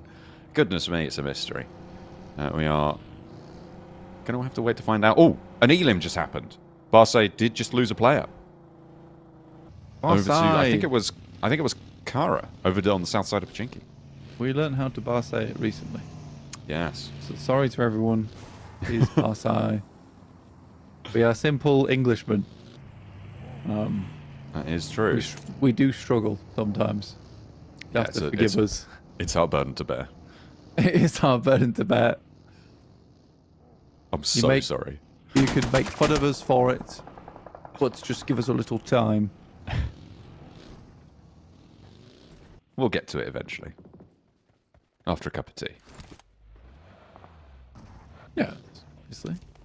Or a cup of toy. I tried a 2-teabagger the other day. Whoa. Why? Experimenting. I reckon what happened is you pulled the tea bags out of the box and they are attached to each other and you were like, I can't be bothered to tear this one off. I'm putting both in. No, I was just experimenting. Okay. Yeah. That's fair. That's fair. What happened? What was the result? Really, it was quite strong. What was your hypothesis going into the experiment? How does 2 tea bags change the taste of tea? No, that's the postulate. What's the thesis? Or what's the hypothesis? These 2 what did you tea bags expect will to make happen? the tea stronger. Oh, and then it did. That's crazy. Conclusion. I was correct. Confirm the hypothesis. That's what we're looking for. Falcons confirming their hypothesis that they can win in Pochinki. Unfortunately, they have now lost a player. Narvalo, who was their star of the show for that early scrap, early engagement with Papara SuperMassive, has gone down. But playing as 3 in Pachinki with the circle as it is should be fairly chill. And they've already got 5 points, Blank. Yeah, it's great. The Falcons just loving life. They did lose one player, though, which is somewhat unfortunate. But they're staying towards that top side. They are definitely staying towards that top side. That's all they need to do. Like you're saying, the end of the previous game, John, 6 points every game. That's going to see you quite healthy. Probably not towards the top of the tables, but it will see you healthy. And then you just need to have your standout runs. I mean, every time you score 16 points... Oh, wait, is it 8? Yeah, 18 points. That's like a point average extra onto your tournament. So if you can keep churning away, sometimes you get a clean 15-pointer, a clean 20-pointer.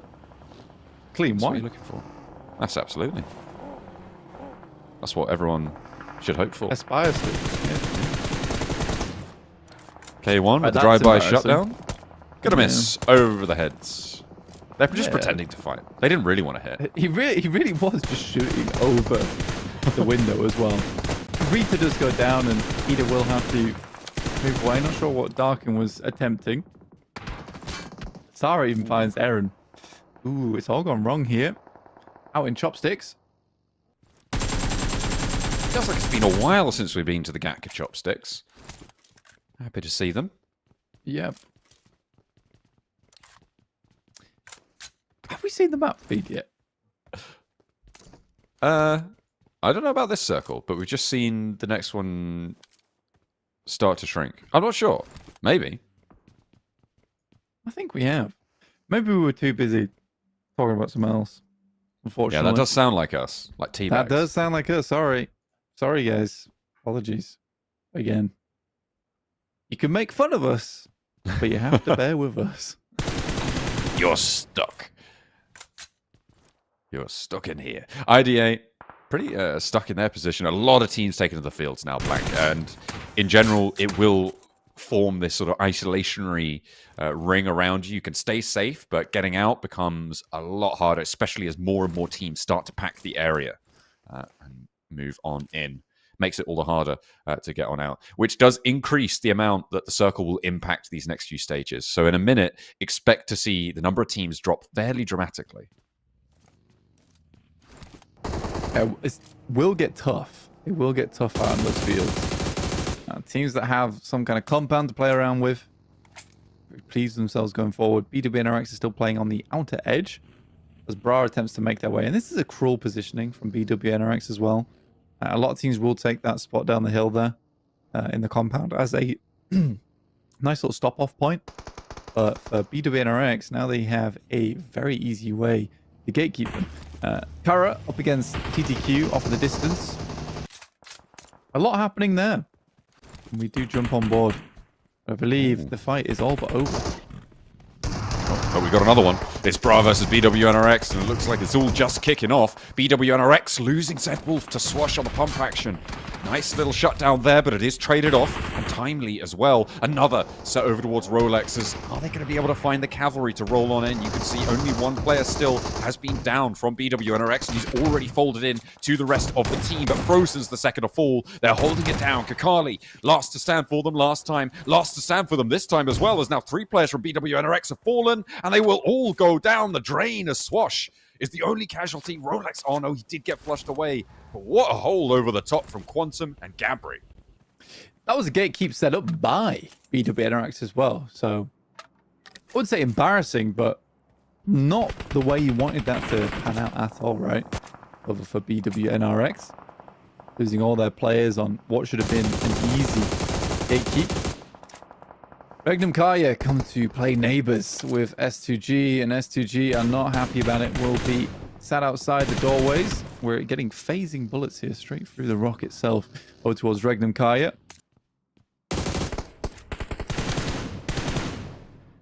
Straight down the chopsticks. S2G hunkering down in the bunker. at the far end. They'll be okay for the time being. A lot of teams making their way on out. The next stage is starting to close, Blank. And you're right, I haven't seen where it is. I don't know where the circle is, but it looks like all these teams do, and they are packing in around the Gatka fields.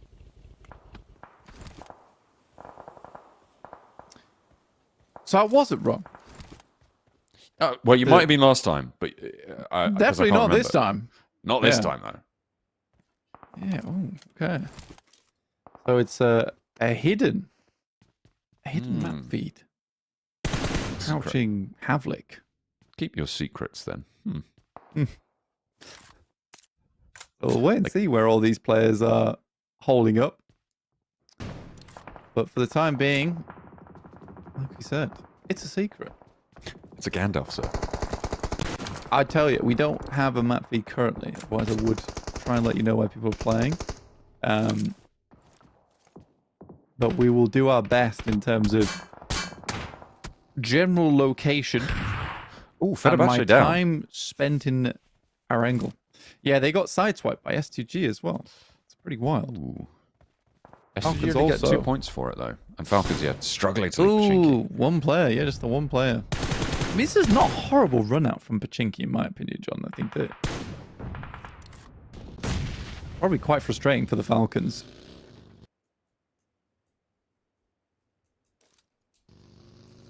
You can imagine it is. I mean, finally, right, you win Pachinki. You win it well as well. And it's like, can't leave, sorry. We're done now. We completed the game. Winning Pachinki is all there is, right? That's it. There is no That's more all of this there was match. to it. Kelsey off in the distance with Elvis trying to take some shots. S2G have been quite comfortable down towards this little U-bend on the chopsticks. Seen those people that they like wrap napkins around the chopsticks to make it easier to use? What? No? Oh, What, like around the food end or around the holding end? around the holding, not around the food end. What the? Well, I don't know. You just throw Yeah, so napkins at me. they wrap them, so they put them flat and then they wrap the napkin round and then they twist it up and then the napkin now has like a foldy bit at the end. It becomes more like a pair of tongs at that point. Oh, yeah. Like you can buy them, like sort of fake chopsticks, right? That are like attached. In which case, use a fork, in my opinion. Yeah, or just use your fingers, you know. Yeah. I'm not above it. It looks There's like Fireflux are trying to get in on the S2G action. Another vehicle as well rotating in, but Fireflux having a real tough time of it. There are teams on the far end of this as well. Going to make their lives a living hell not too shortly. Nades sent in towards S2G, but Regnum Carya from the backlines. S2G putting down the control. It's going to make Fireflux's approach very, very dangerous. I'm surprised they're still alive. Ooh, sliver HP. And there they go. Fireflux, yeah. Too bold. Not going to work. Not going to work at all. I mean, for Fireflux, standing in there, in my opinion, quite the mistake. I think it was too little too late there. There isn't very many areas you can play either. And potentially trying to pick up ice cream could be a good idea. The end of that compound. I think S2G is currently doing quite well where they're playing. But again, there is, I think it's Fenerbahçe in that area. It's very similar colors on the screen. So I'll have to wait and see when we get on side with them. Fenerbahçe is dead. Then that's likely FUT. I was to make a wild guess. 5 out of 10 times, probably right. FUT do take tags over towards IDA. You can see them here. We're on board with FUT on this northeast side, sorry. Taking shots. They've got a nice oversight over the surrounding fields, but right on the edge of this circle. They want to add to their elim count, and without up 4, they only have 3 players alive. There are no elims at the moment, and it will be a difficult run out for them. BRX Esports regrouping towards the middle. Oh, eliminated. Did you see that? I didn't. Like on the tower. First time I've seen it. Yeah, it's been happening the whole time. Today. I've not noticed it. Okay. I've been a little bit more focused on the gameplay. It's about to happen to IDA, I reckon. Show me that cool sign you do. Oh, no, he got the heal off. Oh, Never he's mind. healed back. Bam! Teasing us. Bra, currently on the edge of this compound. Now, I like this position personally. Black Esports will need to hold them out though. But Bra can play here for quite some time. Lord Cedric, as we know in the past, has always been this off-angler for Black. He's very, very good at keeping his head on his shoulders as well. And I think that is what keeps Black Esports alive more than not often than not, is because Lord Cedric is quite cautious. There is! Remember? Oh, I saw it. Oh, I saw it. So I'll keep my eye on it. Okay. I'm on one eye. There we go. One eye open. Bra, maybe the next to feel the burn of the eliminated graphic. As the nade goes on in, S2G have had sideswipe angles onto this approach as well. Bra have not had a good time of it. Black Esports going to try and pick up the points, and they will be able to pinch one there. Gabri, the last to stand, I believe, for Bra. Or do they have one more backstop? They may do. Further off. Swash. Oh, Swash is close. He's down. It is just Gabri left. Zeptimus takes a nade, though. And that is going to slow Black Esports.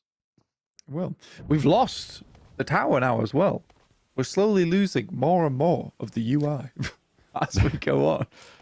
It's back! It's back. Well, hey! Wow. You'll love to see it. Back again. Just a little incredible. Just a little prank. It's playing hide and seek with us. We're going to find it. FUT Docker Machine. Off in the distance, getting taken some pot shots up by Tudica. It's Boars. I think Boars are a very interesting team. I don't think they're the best team. What is with people and trying to get involved in this like horrible clash between Regnum, Carya and as well as S2G? Like, teams just keep giving their lives like offerings up to S2G, who are currently, by the way, on 11 elims. 8 elims, sorry. Yeah. 8 elims. They got some other points in the last match. It is crazy, isn't it? Like, they've been able to get these reses. Silas from Regnum Carya has actually moved all the way down here. He's like, well, if you're going to keep jumping in, I'm just going to farm you for points, right? Regnum Carya, the fact that they've only got 2 of the elims there is kind of crazy, right? Like, they have had complete blindside shots down to this angle as Bra get eliminated. Gabri finally falling. But they've only been able to pick 2 of those points up. For S2G, this is great news. Yeah, it's amazing. I think for S2G, they're just farming. They're farming points inside of chopsticks. They're using their tongs and gripping those points firmly. And the funny thing is, they're also getting like massive supply drops every time a team does that. That is true. We've got like 3 teams worth of gear right now. Again, I think that if you're one of these squads, much rather try my chances on the edge. I still don't quite understand, like, there's probably a team at the end of chopsticks and the bottom of chopsticks. Do you know what's going to be a really fun and cool idea for us, guys? We should just crash in the middle of those teams and then give them a crossfire, but we'll win. Well, S2G now flexing out to the west chopstick. They've given over the east almost entirely to Regnum Carya. Which is fair. Again, I think that's one of the things where it's like you make a handshake. Make a handshake with a team. I think that's fine. I wouldn't count as collusion. It's good gameplay, right? Both those teams were taking shots at each other the entire time. But at this point, Regnum Carya and S2G, like, right, you have that chopstick, I'll have this chopstick, and we'll meet later on a grander stage. Well, at the moment, S2G, they've got 10 elims blank. These guys are farming the lobby. They are setting themselves up. We said we wanted to see it from them, right? This is a team that everyone is expecting to be in contention for that top spot. Their first match, a little bit curtailed by the circle, but they do not want to let that one go quietly. And they are putting so much pressure onto the rest of the lobby. They've held this area for long. Now they need to move up, march their way down this chopstick. I'm wondering if Regnum Carya are going to try and get a little bit fresh, but no, it looks like they're going to play safe, move back up to the top with that progression. The S2G being necessary towards Barsay. Regnum Carya actually gets the way better end of the chopstick because they're on the eastern side. There don't have any teams there. Like you said, S2G still has to contend with Barsay. Well, Black Esports could have eyes on.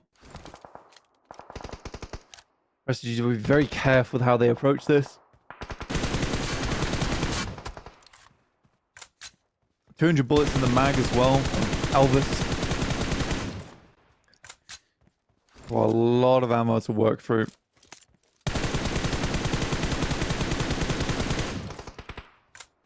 Just tagging this damage. I think the thing for S2G that will be lacking is med supplies, helmets, armor.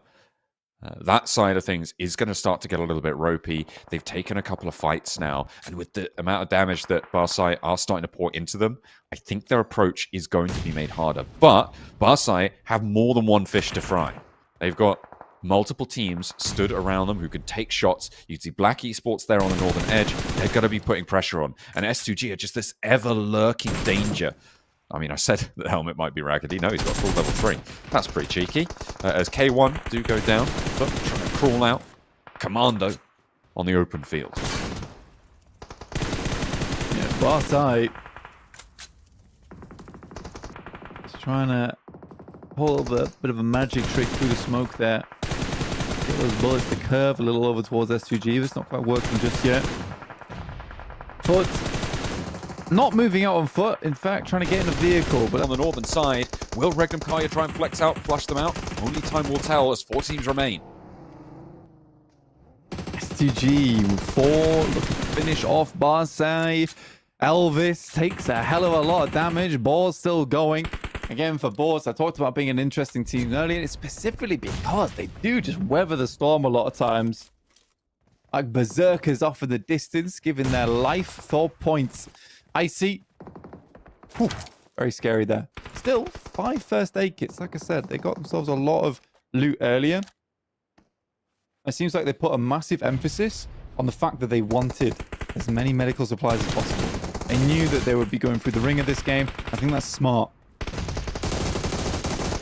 Boars still fighting out. They managed to get all 4 of their players back up into their feet. They're up to 9 elims now. Make that 10. Looking for more as well. Potentially. Regnum Carya do go down. That leaves that east chopstick angle actually isolated. This is good news for S2G. They can start to flex out. Boars will have an angle. And look at Sarah. He's moved all the way out. Over and onto the open ground. Hamzy lights up Boars on the back line. And a nade over towards Nihat. S2G look at a fight through this one all the way through. That is the big pick that they were looking for. The one over towards Nihat will allow them to move in over towards Elvis. They have a good approximation of where he's playing. There's no response from him. He has the S12K. Kelsey takes a bunch of damage. Will hit the deck. Will he be able to finish the flush off here? But S2G is not letting up on the approach. And Elvis will go down. This is where Sarah is so important. You can see he's drawing fire, will go down, but that allows the board, that stops the Boars rather from moving up and third-partying that engagement. The res can come through in the bunker. And Sarah will be going down here, but in a 4 versus 3, it's not done just yet. As there comes that first res. Healing necessary now as the zone crunches everyone to the middle. What can they do? Sarah still has a critical role to play. He is on the level ground. Therefore, he has sightlines over towards the Boars. He just needs to tell the rest of the team when they're pushing, when they're going in.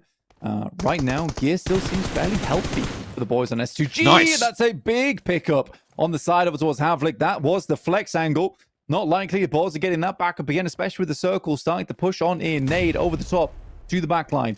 No knock or damage there, so they know they're further along the way. Hamzy G, some incredibly aggressive gameplay. Cause takes a bunch of damage. Another steps up. And it seems to be all over for the Boars. One final player, and Icy puts him down. And S2G will come away with the second chicken dinner of the day with a huge amount of points. That was nuts on that spray down from Hamzy G. He really opened things up. And again, it was Sarah who was pivotal on that information delivering back towards the rest of the team, allowing them to move freely, stopping the Boars from overwhelming them at the end of that chopstick position. A really well-held spot and a massive payday on the points for S2G. They're going to be really happy. They've got that home crowd support as well in Istanbul. This is a team name that will ring cheers through the crowds. Look at the shirts. Look at the flags. Sarah pumping the fist. Rightly so. Yeah, it's a great game. Honestly, one of the toughest games we've seen so far in our 2 games of play. But it was very, very difficult. Even throughout the entirety of the tournament, right? It's a hugely tough play to make where you're up against Regnum Carya that entire time on the other side of the chopsticks. You got to deal with Barsay. There's teams constantly throwing themselves at you like seagulls after chips. It was madness, absolute madness in the trenches there for S2G. They make it out alive. And again, it's good loot prioritization. They didn't have a huge amount of nades, didn't have a huge amount of utility because they didn't need it. You don't really need a huge amount of smokes at that point of the game to make that play happen. What you need is first aid kits, which they all had like 3 or 5. They just had to weather the nades. They need some of the boosters as well. But yeah, that was really it. And I think that's what makes S2G a world-class team, is understanding what's necessary for a game like that. Yeah, I think that it was really well read onto that. Are you very well read? Very well read. Yeah, very well read onto that position as they managed to mog their way through that entire game. Stop mogging me, Sarah. Come on, man. He's like, I ain't saying nothing. He was out on the field, and they were like, "What's going on?" And he was just like, "Yeah, he was. He was." I mean, he had good sightlines over towards him as well. You know, it was clean, very, very clean. It was sharp, like a jawline, and I think that honestly, overall, a very strong game from S2G. I liked what Regnum Carya were able to do as well. Personally, I thought that they had a good game off the back of it. And this mic arm stopped like floating down. I've no idea, mate. That's a you problem. It is. Help me. Help me, sorry, John. Yeah, no, I'll get it back up for you. Don't worry. It'll be a couple of hours. But yeah, no. I think for Regnum Carya, you're right. They played that counterpoint to S2G for a long, long time, right?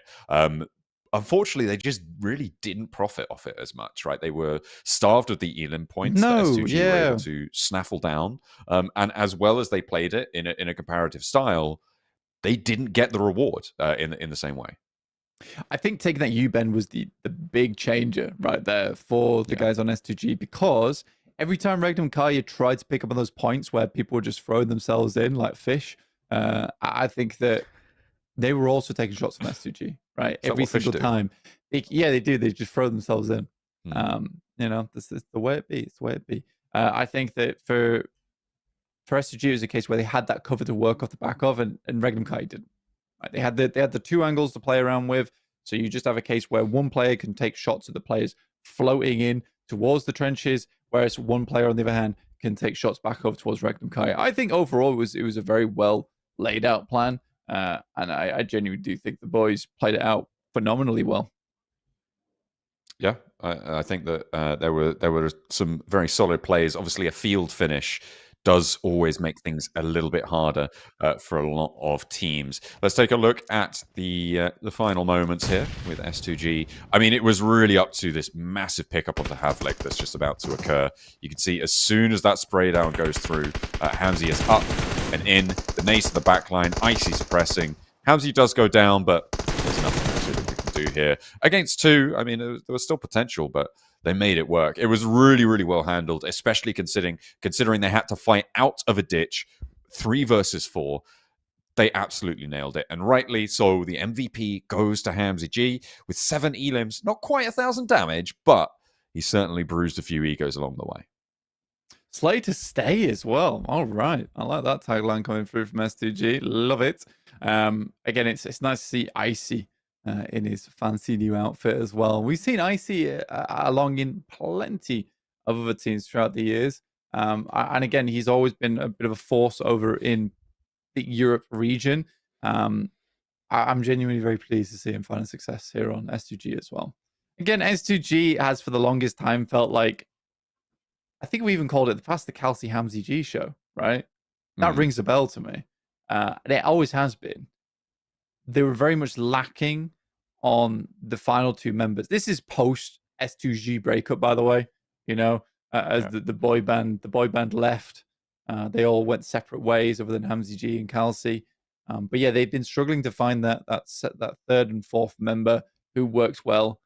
I think Sarah's fantastic on the team. I think Icy's fantastic on the team. The difficulty for S2G again comes to the fact that Sarah's on a loan. He's on a loan from Rejects. So either they pay out his contract, could do. Might do. I mean, I would wonder who would fit into this roster, right? If you take Sarah out, who slots in there? I mean, it's a difficult question to answer. I don't know if I could come up with anyone off the top of my head.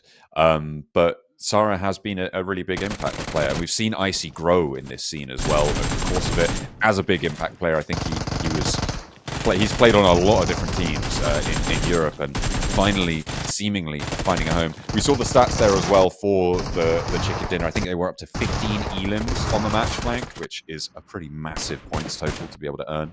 And as we head on into our highlights, our replays coming on through, we'll see S2G repeatedly holding in the U-bend. Yeah, honestly, they crushed it, right? They absolutely crushed it this game. There's no doubt about it. I mean, K1 didn't do too badly in terms of eliminations, if I remember correctly. Falcons went down early again. I think we got to keep the Falcons name out of our mouths. I think we're not helping them. You think we're max manning them? I think we're max manning them. So I think we got to stop. We absolutely have to stop. So we'll wait and see what happens with them in the future. Again, I think Falcons have come back from worse in the past. Just have to hope that happens here for any Falcons fans in the chat. Absolutely. We'll take the blame on that one. Not the players who are actually playing the game have the possibility to play well. That's so nuts. I just mean like it's less important to talk about them anymore. No, I know. They're just not having the impact. Yeah, I mean they did win Pachinki. They did do that. Let's take a look at the points. It wasn't. Oh my goodness! It was 17 elims coming through for S2G. That is nuts. So 27 points earned in match number 2 for them, and the Boars as well, getting 16 elims. 10 elims, 16 points total. That's almost as much as the chicken dinner from the first match. Yeah, the Boar Berserkers, as it would seem, like giving their own life force for that additional damage out inside the lobby. Certainly feels that way. For the Boars, I think that they've always been like quite a messy team, but it works. I don't know how better to describe it other than it's just like it's very much just this berserker rage energy from that squad. And again, I think they are the hungriest team in the lobby. I think S2G wants it, absolutely, but they also have the chops to make it happen. Boars is quite literally wading through barbed wire to make this work because, yes, they don't have that same stylish capability maybe S2G or Regnum Carya has, but they've got the determination and some skilled players to make it count. So, yeah, very cool. Here's our overall rankings towards our top 8 with S2G currently in first with those 30 points total found. And it would be those 4 teams going through if we ended it right here. However, it's only second match. We still got a lot more to go. So stick around. Plenty more to play. Still 30 points puts them at a 15-point average on these first 2 matches, which is pretty crazy. Generally, around the top spots, you're looking at trying to push for a 10-point average. To put that in context, of course, it is early, and S2G have had just this massive game, which on the averages will start to shrink in impact, but the fact that they've already been able to put up a 10-point average for next game means that whatever they get in this next match is just a bonus over that. And they will be happy to add to their tallies as we head to the second side, which is a little bit, as Maxman put it, dusty. The other day, I was watching their viewer parties. He was saying the second page, dusty. And that is exactly what we're seeing from a lot of these teams down here, having a bad time. Dusty. Damn, okay. Yeah, the second page to me always just seems a little bit sad. With nameplates being at Regnum Kai with 10 points, almost breaching over towards that first page, but did not get a lot of hefty results off that last game. I was very disappointed to see it. But it's Ida I think I'm the most sad about. I love that team. I love the players on that team. I think that they have a huge amount of growth still available in them. I would be pleased to see them end up towards the middle of the pack. I think it's safe to say I'm a bit of an Ida fan, but yeah, there you go. All right, fair enough. I think Thunder Talk as well is a bit of a surprise entry down this low on the tables. Not to say that they they don't deserve to be here based on their last 2 games. But I think that, especially with 16 more matches, I'm expecting something to come through from them at some point. And the longer that goes on, the worse it's going to be. But you spoke about it at the start of the day, right? Temperamental. This is a team that really does need to get themselves going, or they can fall flat on their face. Their second place in the knockout stages was basically entirely due to just one day, right? Their second day, they got 65 points. It was the most points we've seen any team get in a single day, and they did it only on 4 matches, right? Not even when teams were doing 6-match days back in the league stages. Did anyone get there? I think the closest was S2G with 59 on their first day of league stage, and that was on 6 matches. So ThunderTalk do have a lot of gas in the tank. The question is, does it blow up on impact? Well, ThunderTalks, I think for a lot of teams here, they're at a live stage. They're a live setting. It's not always easy, in my opinion, to perform that well at a live setting like this when you're coming from just playing what we would call the bedroom PUBG Mobile, and you're at events, but technically you're still at home. But yeah, so it's an interesting one. Anyway, we're going to head over to the stage. Thank you very much, chaps. Welcome back to our main stage. We are delighted to be joined by Fireshine and Erkia here from the Bushido Wildcats Next Rio women's team in the house. It's great to have you here. Erkia, let me ask you first and foremost.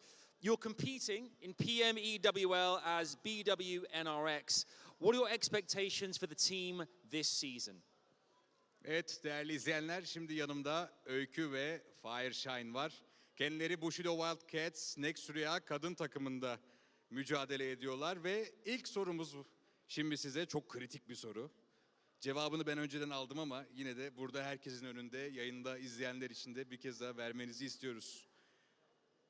Bushido Wildcats Next Rüya olarak PMEWL'de sahne alacaksınız. Bu sezon takım olarak beklentiniz nedir Öykü?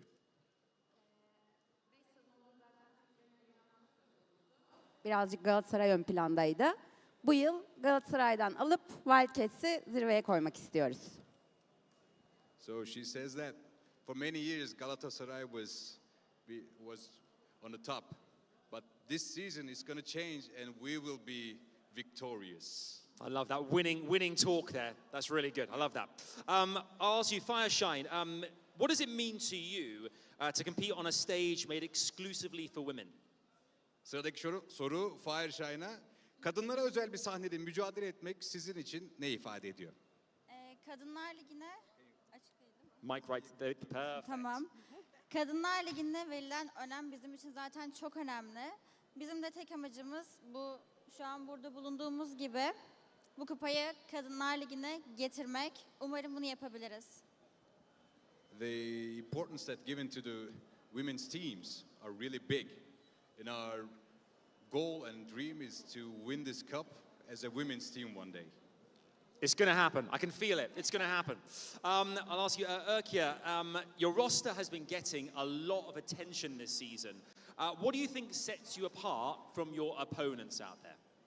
Bu sezon kadronuz çok konuşuluyor ve hani sorumuz da sizi rakiplerinizden ayıran ve en azından farklı kılan şey nedir? Yani en büyük özelliklerden biri.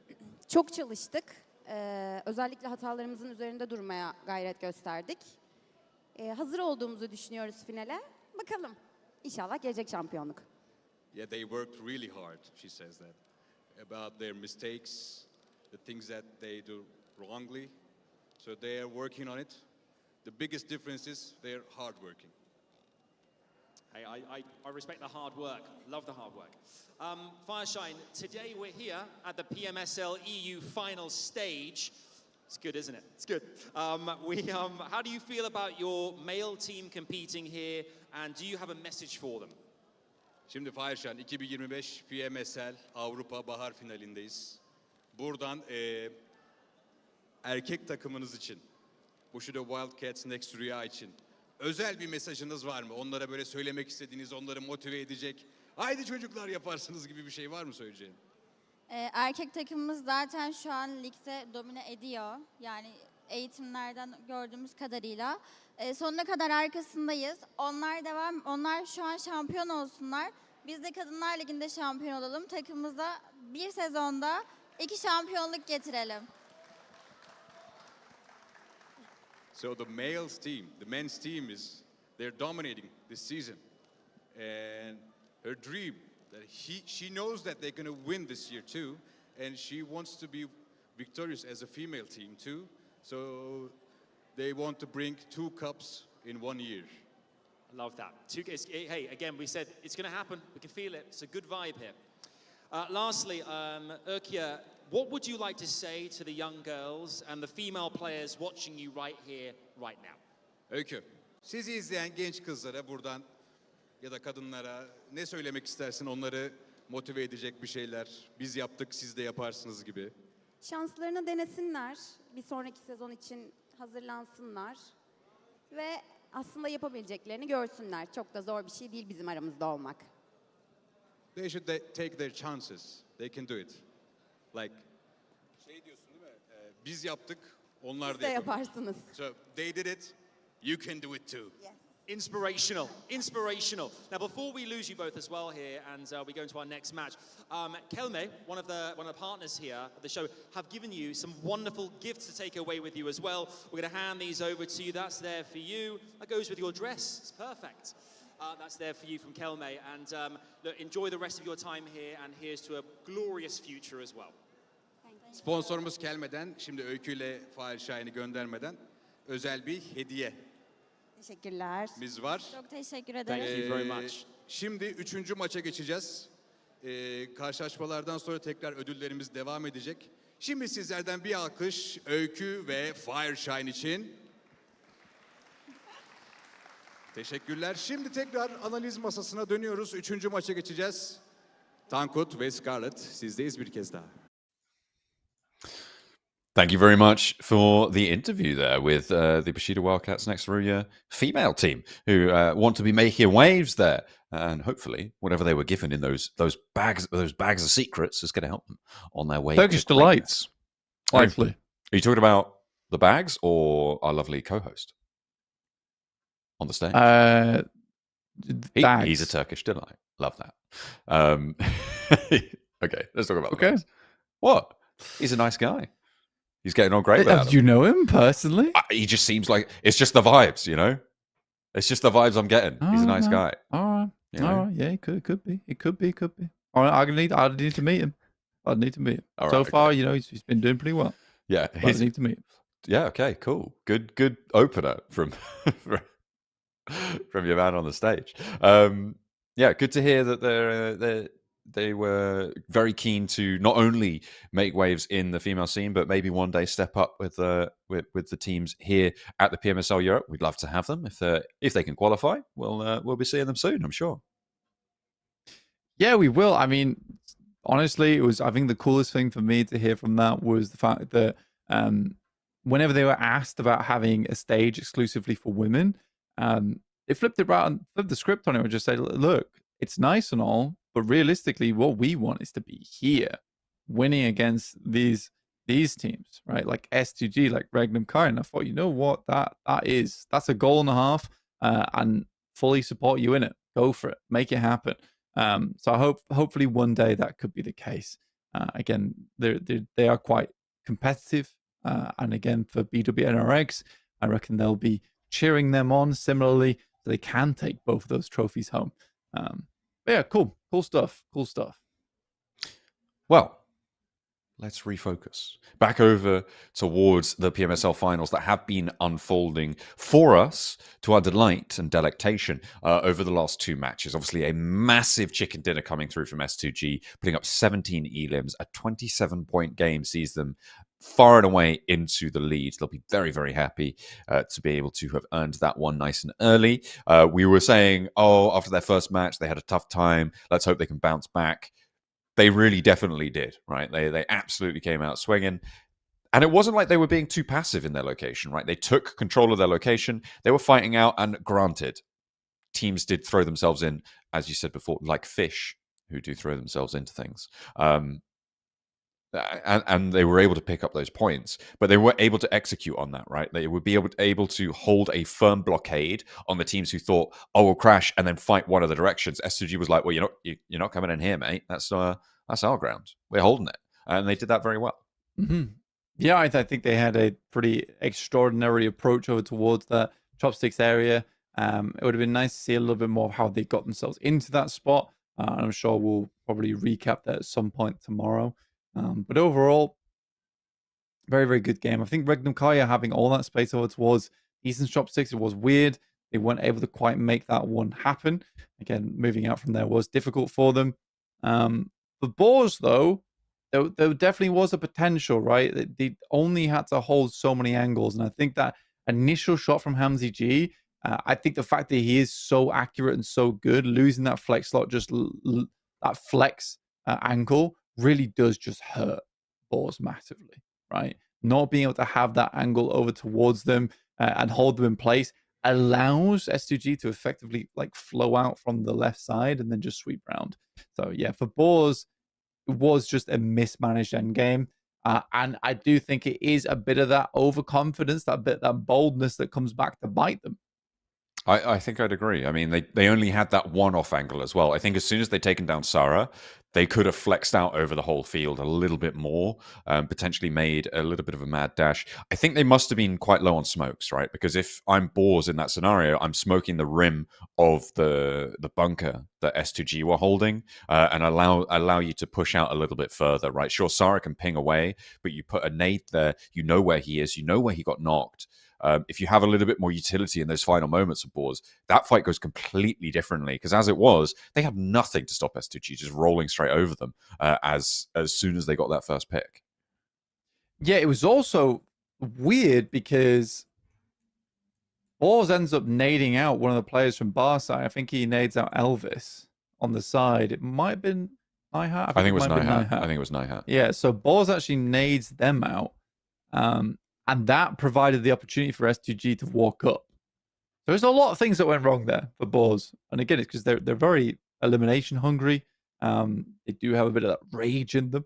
And sometimes rage leads way to stupid mistakes. Well, it's not a mistake. Let's head to the stage.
Well, I believe it's still on us. So okay. we're not actually heading to the stage host.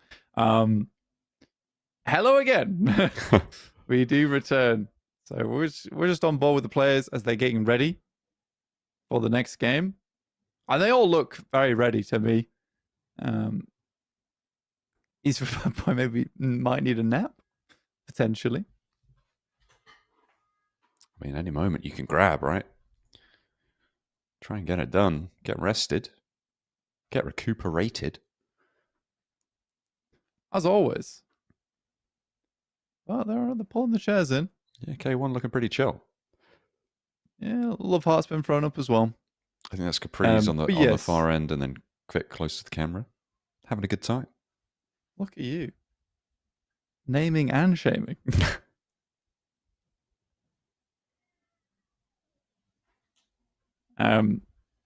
Yeah, we're ready to get into this.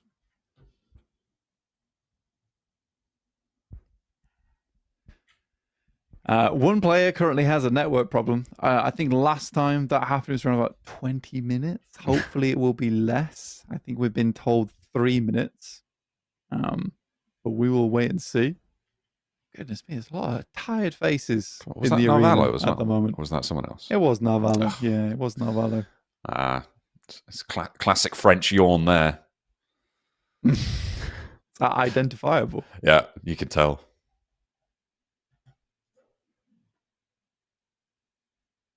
There's a lot of angry faces going on. Oh no, that's. Oh, I don't know about that one. This one, Yeah, everyone seems quite sullen, yeah. quite moody. There's a S2G mood. seem quite happy. There is a bit of a mood. Definitely a mood in the studio. Shall we look? See who looks like they've got a lot of refs around them. I want to see who's causing problems. looking restorative. Who doesn't look sleepy? Okay. What I want to know. Oh, whoa. Okay, I think we found them. Regnum Carya looking pretty active now. Well, I mean, they didn't have a gigantic travel day, I imagine. That's from true. where they are in the world. A lot of our team's Turkish, meaning to be fair, Turkey is a big country, right? So depending on where you're from in Turkey, you've probably still got a big travel day. Yeah, maybe. I give you that. And this looks like headsets on. Oh, from some of our players. There anyway. we go. Beautiful. Looks like our match is just about to get underway. It is another dose of Erangel for you. We shall administer it to you shortly. Unto your eyeballs shall be delivered one more grassy pasture, followed by another as well. After that, we got 3 total on the trot. Oh, I'm seeing that lobby loading. Headphones are on. I think you might be onto it, Blank. I think you might be right. Now, let's think about it again. It's Pachinki on the hot drop. That's what I'm going to be looking out for to see if things go the way of the Falcons once more. I don't think it will. Again, I think for... I don't want to talk about it. Okay. Yeah. Okay. Whoa. Yeah, I don't want to talk about it. When it happens, it happens. Okay. And then we'll go from there. Let's talk about some more important teams. So, for instance, Regnum, Carya, and S2G, I want to see them get back into the top 5 again. I think both teams are extremely good at the game. I think they deserve to be at the top of the lobby. So I'm expecting to continue to do well. I don't want Regnum Carya to feel too disheartened after that last game, where for them, it felt like they were just on the wrong side of the chopstick. Oh, that's a shaky finger right there. Oh, Thunder Talk. It's got a lot of love. Got a lot of love to give. And it's for me. Oh, well, I'm supposed to be quiet. No. Don't be shushing us. I'm supposed to be talking. It's literally my job. Can't be shushing me. Yeah, we won't be having that. I know. That's what I'm here for. Whoa, what happened there? Goodness me. Camera had to move. Yeah. Everyone's got their... You know what I wish players would do? What do you Which wish? I know they never will. What do you wish players would do? But they all get like these ergonomic pillows, Yeah? but none of them put any cases on them. And it really bothers me. What do you mean? Oh, pillowcases. Right, okay, yeah. Yeah. What did you think I meant? Phone cases. And I was like, what? Like a suitcase. I don't know. Yeah, I was like, Suitcase I have no idea what that could mean. No one's protecting their pillows. Well, technically they're not. But yeah, they're all just the stock white pillow. I got raw pillows. Yeah. Why? You know what would be a really good thing? See, that's nice. Koa's got a nice dark green Oh, yeah. case on it. Okay. Oh, plane path. They're going to Pachinki. They're Falcons Pachinki. They're sticking to it. I don't think you guys are. I don't think you guys are. I mean, hopefully they can win this next fight out first. But yeah, what would be a cool thing for teams to do is to create their own team-themed pillowcases for the players. Ooh, okay. I can see that. It's not too hard as well. You could just screen print, right? Onto a... And do you know what they could call them? I'm prepared to be disappointed, but yes, go on. Pillow jerseys. That's really bad. What do you think? I was prepared to be disappointed. Think I could go on Shark Tank with that? I think you could jump into a Shark Tank with that. That is terrible. What? No, that's amazing. It's mega. Actually mega. I don't know about that one. No, veto. Do not veto it. Nah, you got to pivot that business idea. That's a loser. You had me all the way up into the name. If you guys in chat, if you have a better name for Blank's pillowcase business for our teams, he's pretty happy with the time there. Our ref, thank you very much. Time to get started. PJ. That's why he's just checked the clock. And it's time to dive on into Erangel. PJR us. No, PJR us. No. That could be really good. No, I couldn't. Come on. Tell me you don't want to invest. Yes. I'm looking for an angel investor in the chat. any angel investors in the chat for Blank's team please pillowcase stand up. business for 211 in the crowd, please. seat number 409. Goodness me. That's if you weren't here earlier, you won't get that. If you were here earlier, That you got joke that. is not for you. Nice one. Oh dear. 10 out of 10. Plane path from Pmsl up towards Stalber here, and the Falcons. He was pointing to it. Koa is locked in for Pachinki. They are out nice and early over it, and they will have potentially a contest. Will Papara SuperMassive go somewhere else, or will they once more reach They're underneath him. a terminal position? Yeah, they're underneath him right now, so both teams going for a Pachinki once again. It's so dumb. It's so dumb. No further explanation needed, really. There really isn't. I think for Papara SuperMassive as well, this is Falcon spot. It's hard to deny it, right? That this is Falcon spot on the map. Has been for a long time. Throughout all internationals, you know, teams could probably... Oh, dear. Oh, BWNRX. I mean, it losing an looked outpost to a really knife fight. bad, by the way. Zedwolf had slashed most of them to bits. Yeah, but unfortunately the claw's not quite sharp enough in a 1 versus 4 with K1. As we have Pachinki in our sight lines here. They will go for it once again, but this time, no early knocks. Not assisted Falcons a lot. The last time was getting that early knock on board and then pushing the advantage from there. Oh God, you're Now right. we're- Look at K1. Yeah, dude. He actually almost 1v4'd them In a knife fight. in a In knife a garage. That's it. Any tags, and it will just be a full team wipe. Like, Oh they my really goodness don't me. need a lot. Like, Marceau doesn't realize it, but he was so close. I think he tagged them a little bit as well. Oh my goodness me. I think he tagged them through their other player. That is so, they are so low. This is a breath of... Don't crash. Oh my God, if they crash. They've got to be Slow it so down. careful. Oh, he's chasing. CEO Later's chasing. And they don't have weapons. I mean, again, it's just 1 or 2 tags. There it That's is. all they need. Kavic's down. Ziolet is like, wait, these guys are hella low. He just wants this flush as well. I guess he will. I want to see a replay on that fight between Zedwolf and K1. One dude. One dude nearly slashed up an entire squad in a garage with a knife. It is crazy. And K1 have lost 2 players because of it. Yeah, it's one of the few times where we get to say you absolutely should have brought a gun to that knife fight, right? Maybe, hang on, maybe. Did Zedwolf pick up a gun I don't think so. I think and then run out of ammo? The way it looked, right?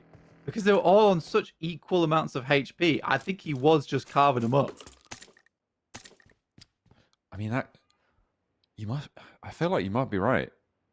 The fact we don't have a replay on that is sad as well, man. Yeah, I would need love a- to have seen a replay. I'm going to have to scrub back in the VOD when it comes up. Yeah. See if I can zoom and enhance. We caught just the back end of it. By the way, in the meantime, Falcons and Papara SuperMassive have not died. I mean, Falcons take a little bit of a tag. A bit of a Yeah, tag, but, that's you about know. it. What's a little bit of damage between friends, between neighbours? I mean, 2 of your players going down for K1, apparently. Imagine. Just imagine for a second. I'm imagining. That Zedwolf did take them all out. That would potentially... that would be undisputed player of the year. You're right. You're absolutely right. Like, It would have been played on highlights for years to come. There's no coming back from that as well for K1. Imagine just getting humbled like that. Just getting it fully sat by Zedwolf with a knife. I'm so sad about it.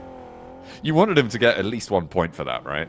No, I just kind of wanted him to just win the whole thing. The funny thing is that I think if he'd had at least even one more slash onto one of them, and it hadn't been a case of them trading turns on the old blade dance with Zedwolf, probably would have 1v4'd because it's one less blade to deal with. Okay. It's one fewer, but yeah, I take your point. One less?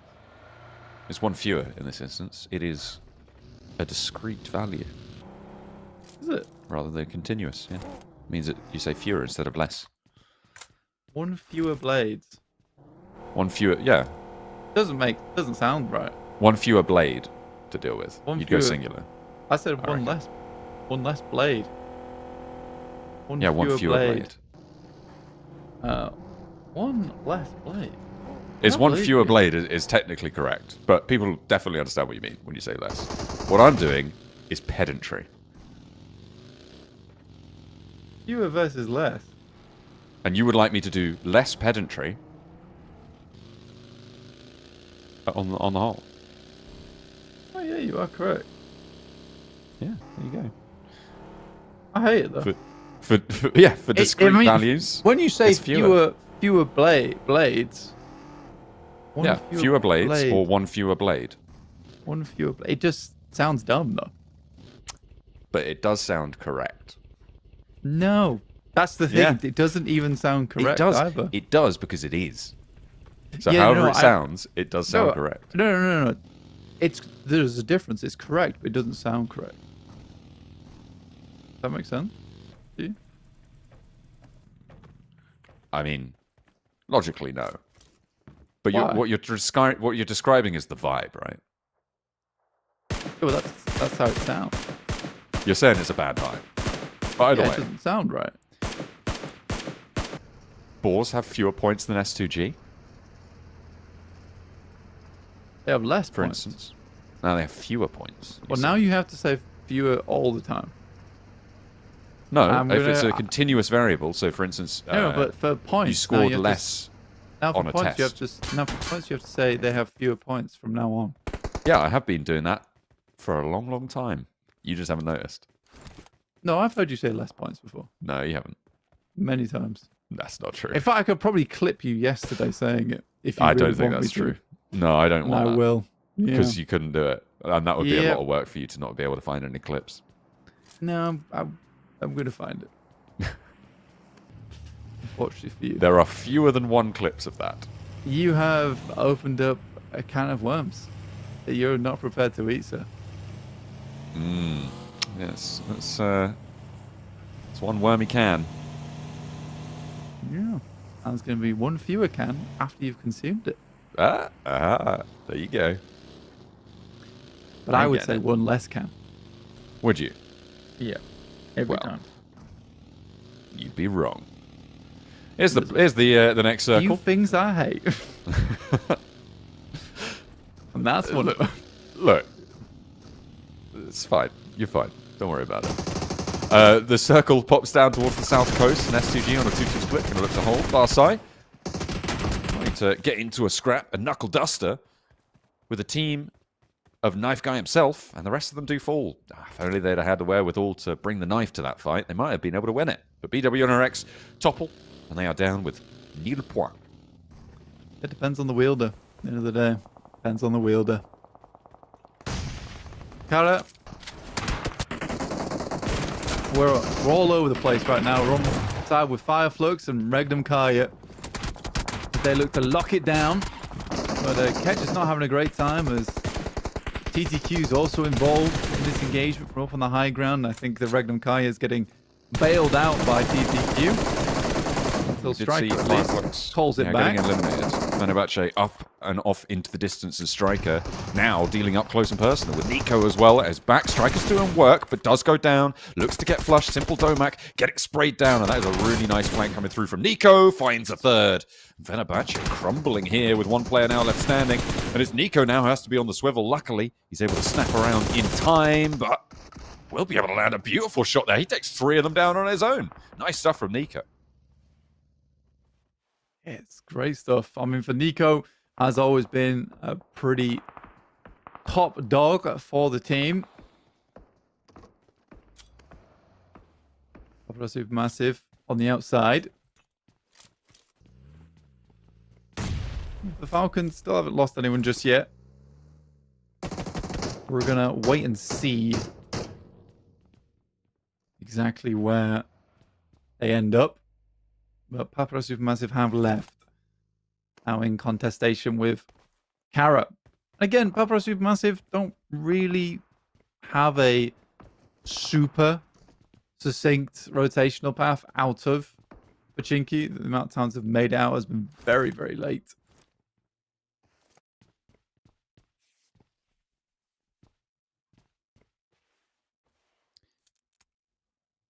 We'll see how they can transition away from this one, though. K1, they've recovered 2 of their players from the wounds inflicted upon them. Grievously inflicted, safe to say. And they haven't even managed to get back to full HP on the 2 players that have survived it. And they'll try and fight on. Carya, who were able to pick up both of those points on K1, now have oversight onto Papara SuperMassive, who have made their way out of Pachinki. Safe for the time being.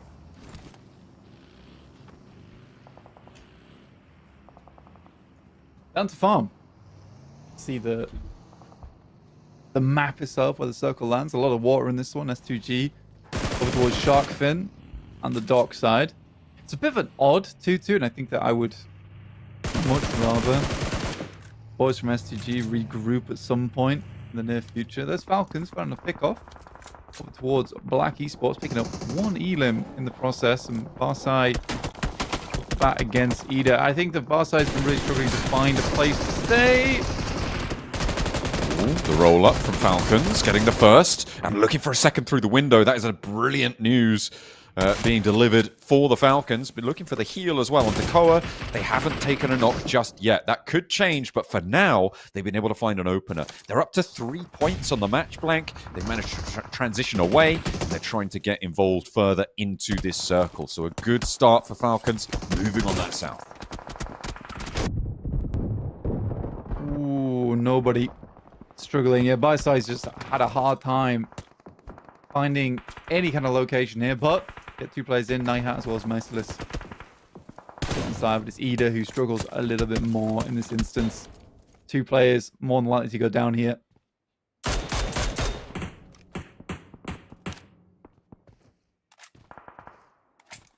This 2-2 split from S2G, I mean, it's bold, and I think someone is going to crash one of these 2 positions at some point. The question is when, and what do S2G get for it, right? Are they going to be successful in getting that crash? Or could it all come crashing down around them? I think that probably around stage 4, we're going to see S2G look for a regroup based on if the circle goes west or east. It depends, right? I mean, down towards the docks, it's not an amazing spot, but it does give you position for scouting. I think Sharkfin equally is also not an amazing spot either, but these 2 positions do give them safety in the long run. We'll see where they end up heading in the future. I think right now they're hoping for a southern shift on the circle. They have to hope for a southern shift on the circle because most compounds that are available going forward up towards that north side are taken already. Thunder Talk with their 2 remaining players. Nico and Striker both got picked off as they tried to leave. But they do manage to get into a decent position in the shack in the circle, but it's not safe by any stretch of the imagination. Might be survivable. And that's what they'll be looking for. Circle about to pop, comes in just 3 seconds. We'll see where we fall. We'll see where we end up. I'm expecting S2G to start to move off of it. unless they're caught by both. But no, I think, yeah, immediately, yeah, they regroup East Point to West Point, and they'll be happy to do so. Yeah, send over this way. Again, I think that maybe in the future they head over towards where Black Esports is playing, but right now I think they're quite happy on this side of things. It's quite a large area to hold. Can hold 2 teams. Smokes as well been thrown into the mix, could make things a little bit more difficult for some of our squads here. Peter's been holding on to this location for a long, long time, and it's the DBS to do the trick there. Going pretty well for them. For now. Main profiteers on this match are ThunderTalk with 5 elims and Falcons with 4. Who are now, I believe, cruising somewhere around the west side of this circle. On the northwest edge, I think they're fairly uncontested there as well. They may actually come into contact with Papara SuperMassive, who are much more central on this position. And we'll have to see if that fight is just been delayed rather than assuaged off the hot drop in Pachinki.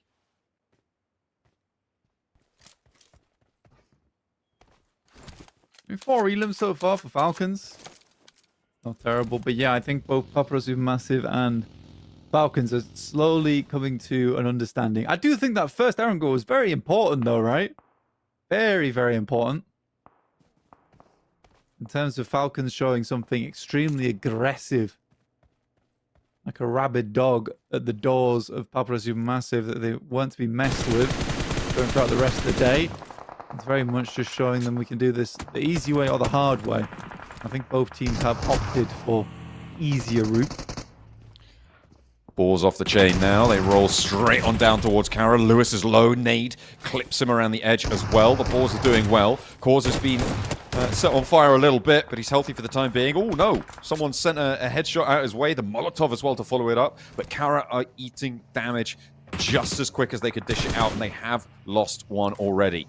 There is the revitalization push coming through, though, and I think they just want to get out of there. Yep, see you later, Marceau. 2 players stand for Carya. They just want to turn around. They want to survive a little bit longer.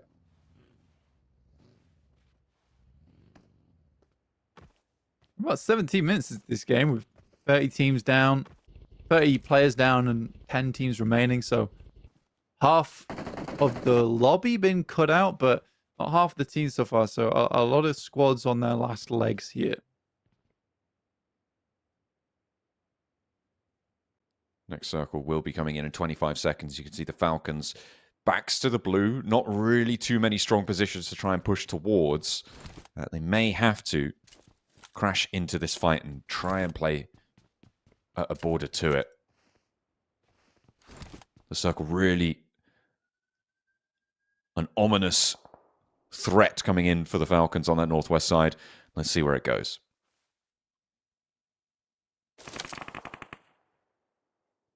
It's a difficult landmass to play on, in my opinion, just because it is so flat around this area.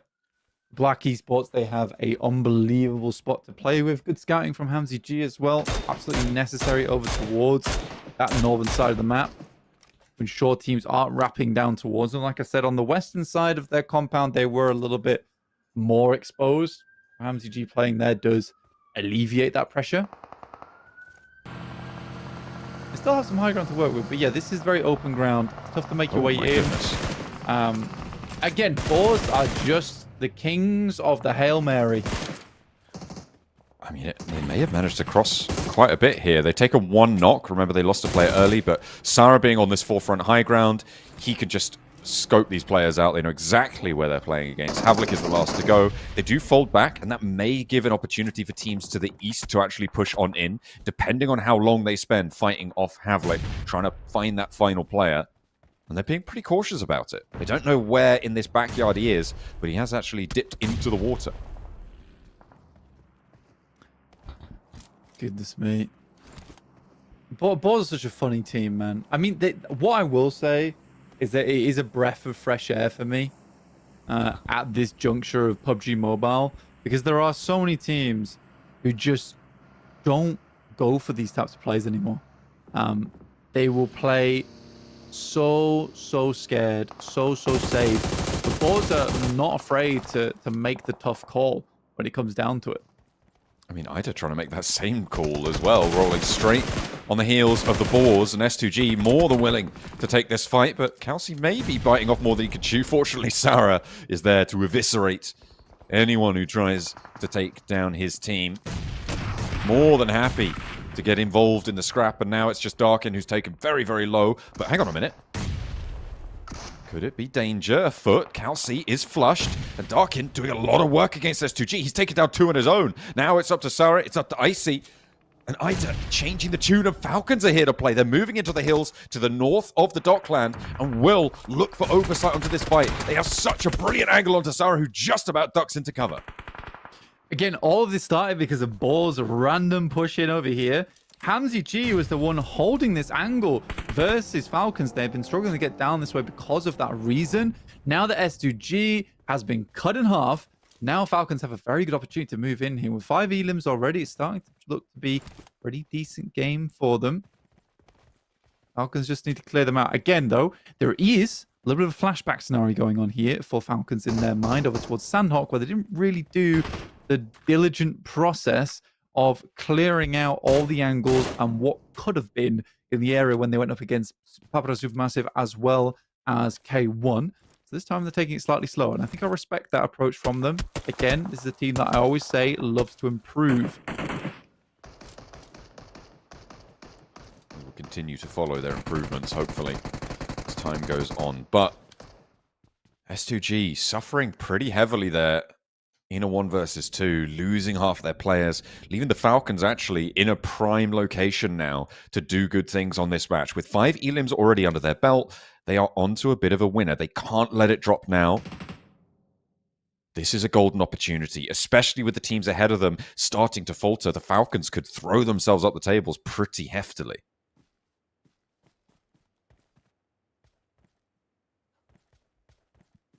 Falcons again in a good spot, but they have sort of let that momentum slip slightly on this push around the side. I think that right now it's somewhat acceptable because I like what they're doing over towards the western side, clearing out that edge before they decide to make this sweep through. Towards dockside. BRX Esports still currently in that compound. They haven't had to do too much this game. They've got 0 eliminations, but only 2 players to work with, so they have to be very quiet over in that spot. In comes the cavalry. Not really looking super strong, though, unfortunately. The cannons to the front of them is all that's needed. As the Falcons reposition, they're establishing their line of fire. They know where TalQ Machine is here, 4 foot. But there's more crashes happening as Papara SuperMassive trying to make their way on in towards Carya. An unloaded M4 in the back pocket here for CEO later. It's looking pretty shoddy. Regnum Carya going to have a sideswipe angle on it, though, and may be able to help the hold as Carya, with 2 players remaining, hold off the entirety with the assistance of Loxy. Carya trying to get back in. Regnum Carya will finish them off, though. Papara SuperMassive on their last legs, but this is a good opportunity for Regnum Carya, actually, to get into position. Nade's been sent over towards TalQ Machine. To be honest with you, these nades are pretty off kilter, though. You're wasting a lot of util on 1 player. It's just want to get this one done, right? Bad. Yeah, finally done. Now 7 teams remain. Placement points start to add up. Falcons on 8 elims. They're already in 3rd place. We'll see how much further they can go. Ralph, nearly taken down. Actually drives into a little puddle of fire, I think, there at the end, but does get behind the tree for the time being. Should be able to heal himself up. BRX Esports on 2. Only the Falcons have 4 players alive.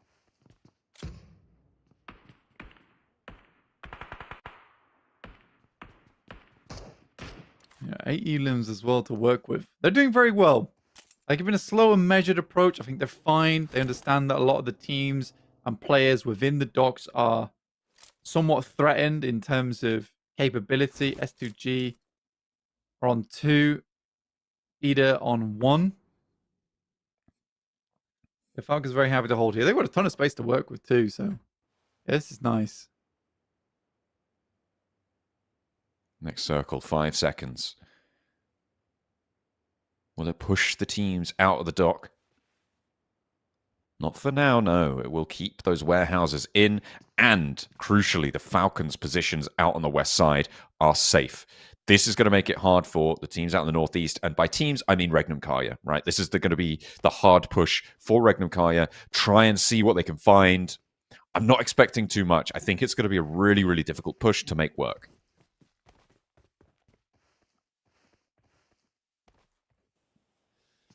All gets a bit tense now, though.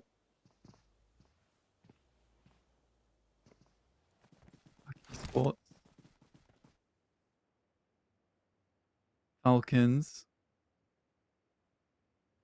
We'll just continue to stay safe here, but I do think that they need to start thinking about sweeping this area eventually.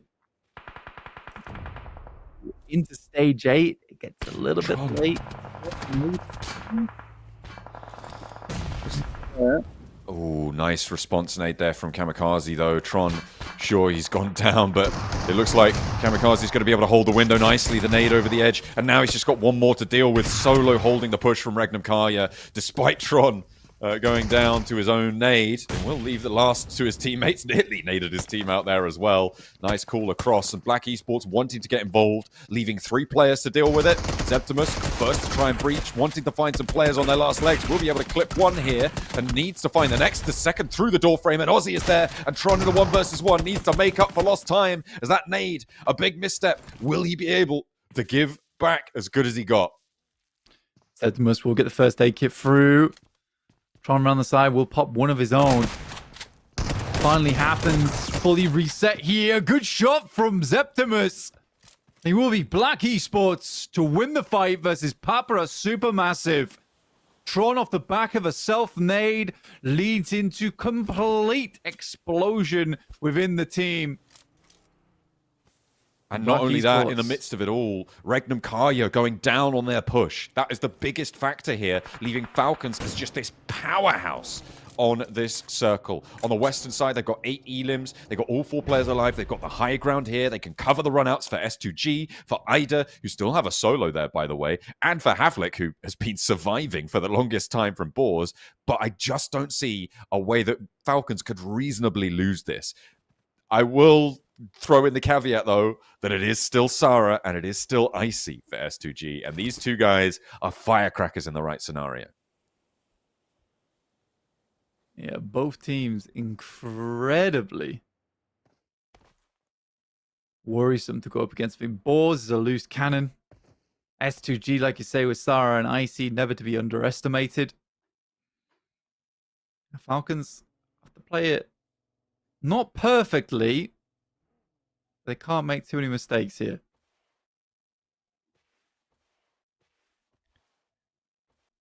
Now, if you're Havlik, you should know that Falcons are playing this western side and that S2G will be backed up to the east, which in my mind says that he goes that direction, but no, nice. he's just spotted Icy, able to clear out the player. 4 teams now remain.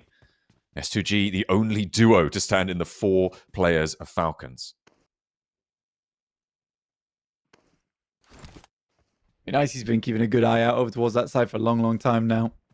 I think the Falcons are more concerned with the chicken dinner, realistically. I think they know they're going up against a lot of limited capability teams.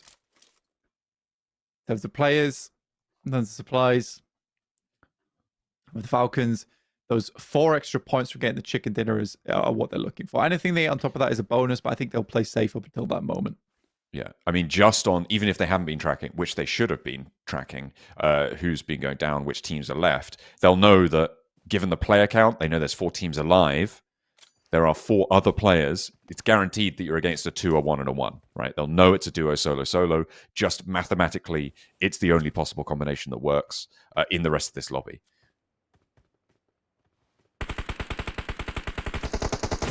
Stage 9, everything starts to get a little bit hectic now. 1 Elim goes through towards Falcon, so good start for them.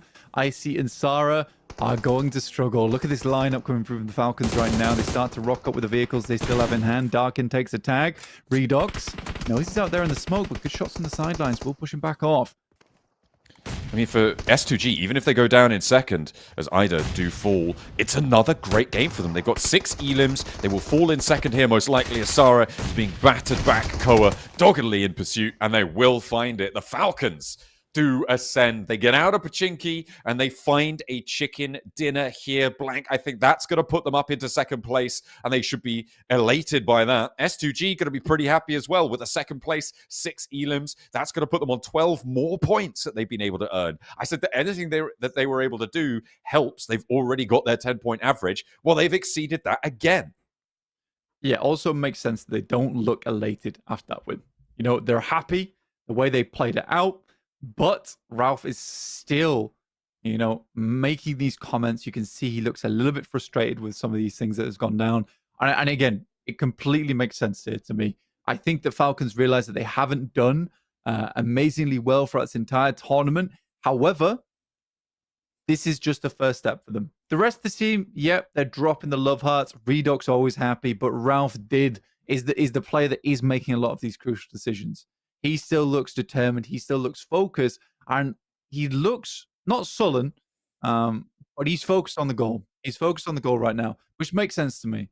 Like I said, it's the first step of many for this team, and they absolutely need to understand that for themselves. This isn't the big win that's going to save their lives going forward in terms of points, but it is the win that is going to put them in a position to keep rolling those points forward, to get in towards EWC, which is the main goal at the end of all this. Yeah, making that 4th place PMWC bubble is all important, right? For a team that plays at the level that they do, getting to EWC is, I mean, if nothing else, a massive money spinner, right? Because you've got so much money on the line when you are able to step up to that point.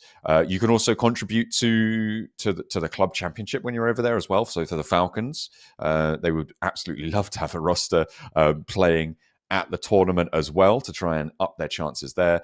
So not only do they have their own reputation, but the reputation of the club to try and bolster. So pushing on up, couldn't be more happy with them. No, I think for the boys over on the Falcons, it's a good win. It's a good win, and I think a lot of the things that we learned today, that we went through, where they made mistakes, everything culminated there on that 3rd game, where they're like, okay, we need to do this, we need to clear here, we can't go too fast on this, we don't know the amount of teams, we don't know the amount of players in there, let's not fall the same trap that happened over on Sanhok, and let's be a little bit quicker with things here this time. I think overall, fantastic game from Falcons, just in terms of strategy alone. I also massive respect that Ralph there is trying to calm his team down. Be like, guys, this is not the end of the road for us. Like, we have to go further. This one win isn't going to cut it. I think he understands more than anyone on that team. Being probably, I would say, probably one of the more mature players on that squad. What it really means to him, like the amount of pressure that's on that guy, it must be unreal. Yeah, I think that they have. We talked about how, well, previously, obviously, the roster very similar to the Enigma Galaxy roster.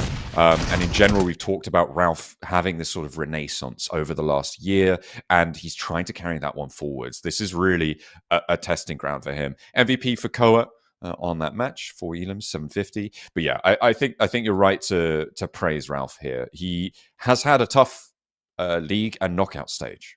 Right, he has not played to the standard. Neither has his team have played to the standard that we expect from this roster, from these players, with the names and the legacies that they have left behind them. But in the same way that, you know, it was very easy to root for Silas going for the win back at PMGO for Regnum Carya, I have that same sort of sense when it comes to Falcons, and particularly for Ralph, who has developed so well into the role and matured really nicely into it. So hopefully the Falcons can grab one of those 4 spots, but there is stiff competition.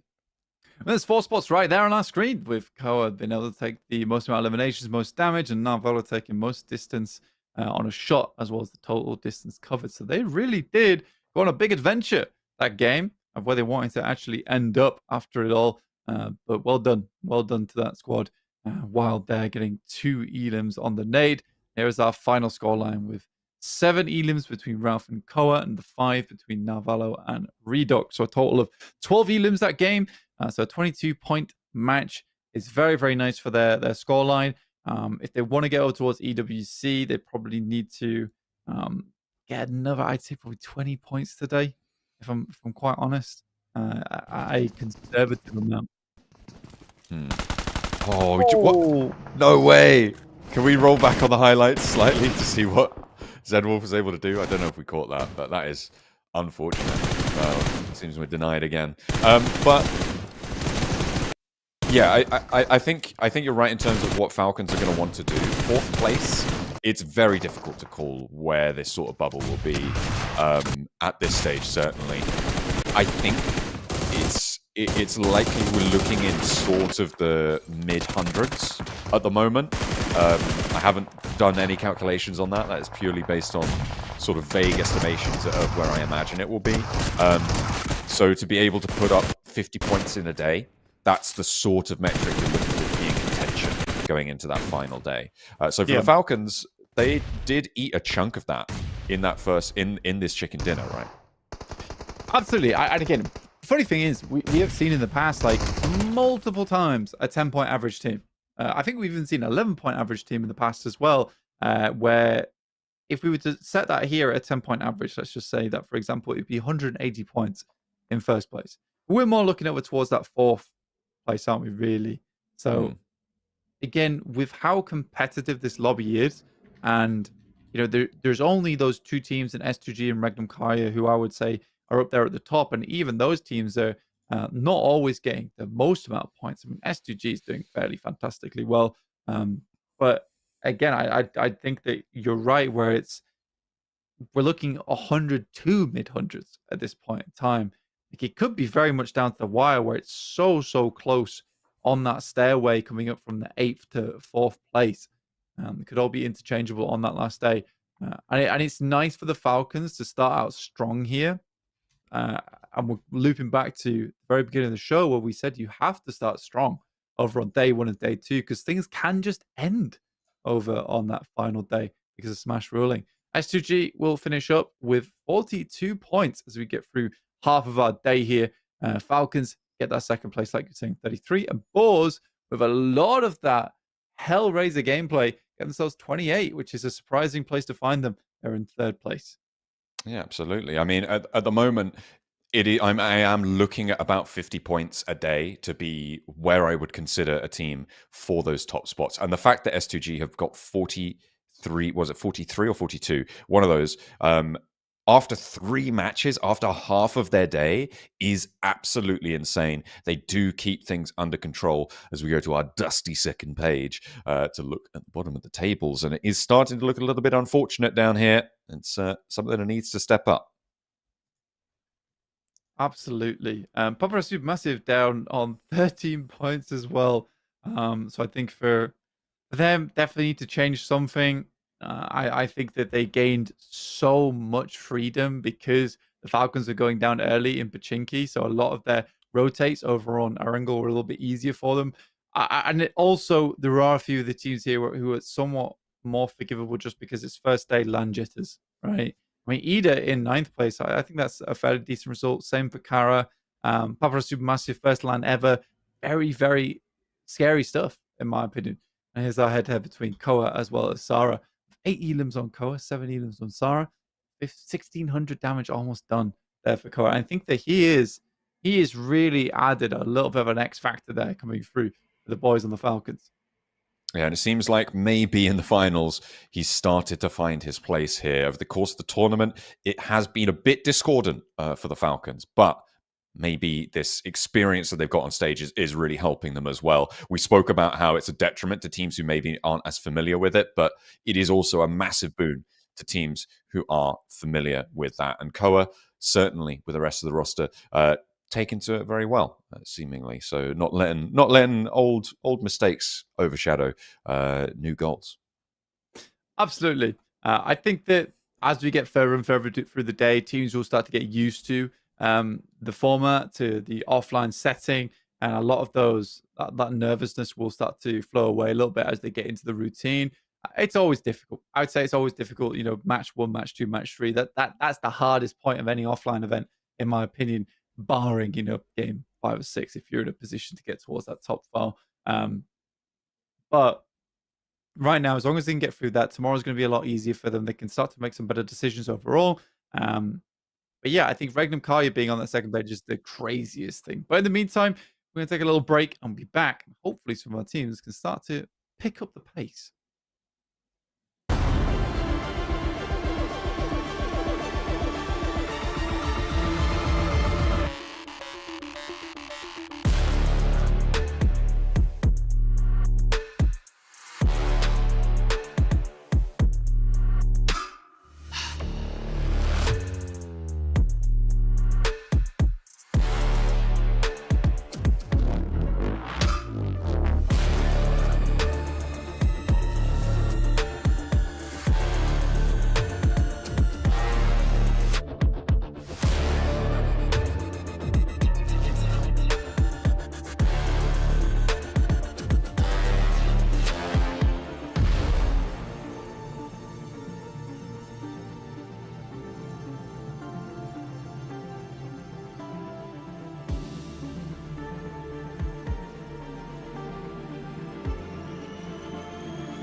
Putain de certains manques. J'suis un peu schizophrène. Moi je cherche à vous transpercer. J'mets le feu dans vos yeux. Au clair de ma boue, obstiné, entêté, acharné, j'suis borné. Vouloir y croire à chaque fois, mais perdu dans mon cauchemar. J'mets le feu dans vos yeux. Au clair de ma boue.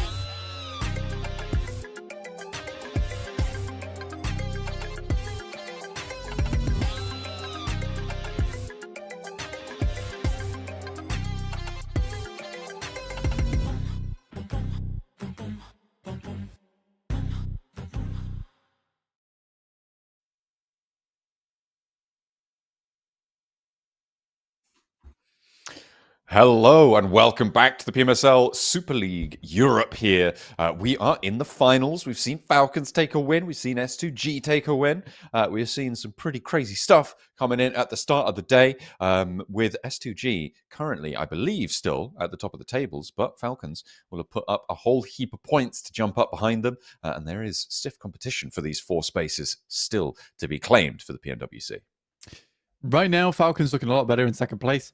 S2G currently still holding it over towards first just because they are a very consistent team so far. I think even when they do drop points, it's like they're getting 8 or 9 eliminations and then going out with 0 placement points, which is still more than enough. Or they just last through all the way to the end game and get a 3rd place. So very hard to keep S2G down. I think it's going to be very hard to beat S2G in 1st place just because Regnum Carya right now feel a little bit lost in terms of their gameplay. Again, we usually do see this happen, and it's no slight to Regnum Carya either, where you come off the back of a massive international win. For a very long time, every single player on that team was just searching for it. They finally find it over at PMGO.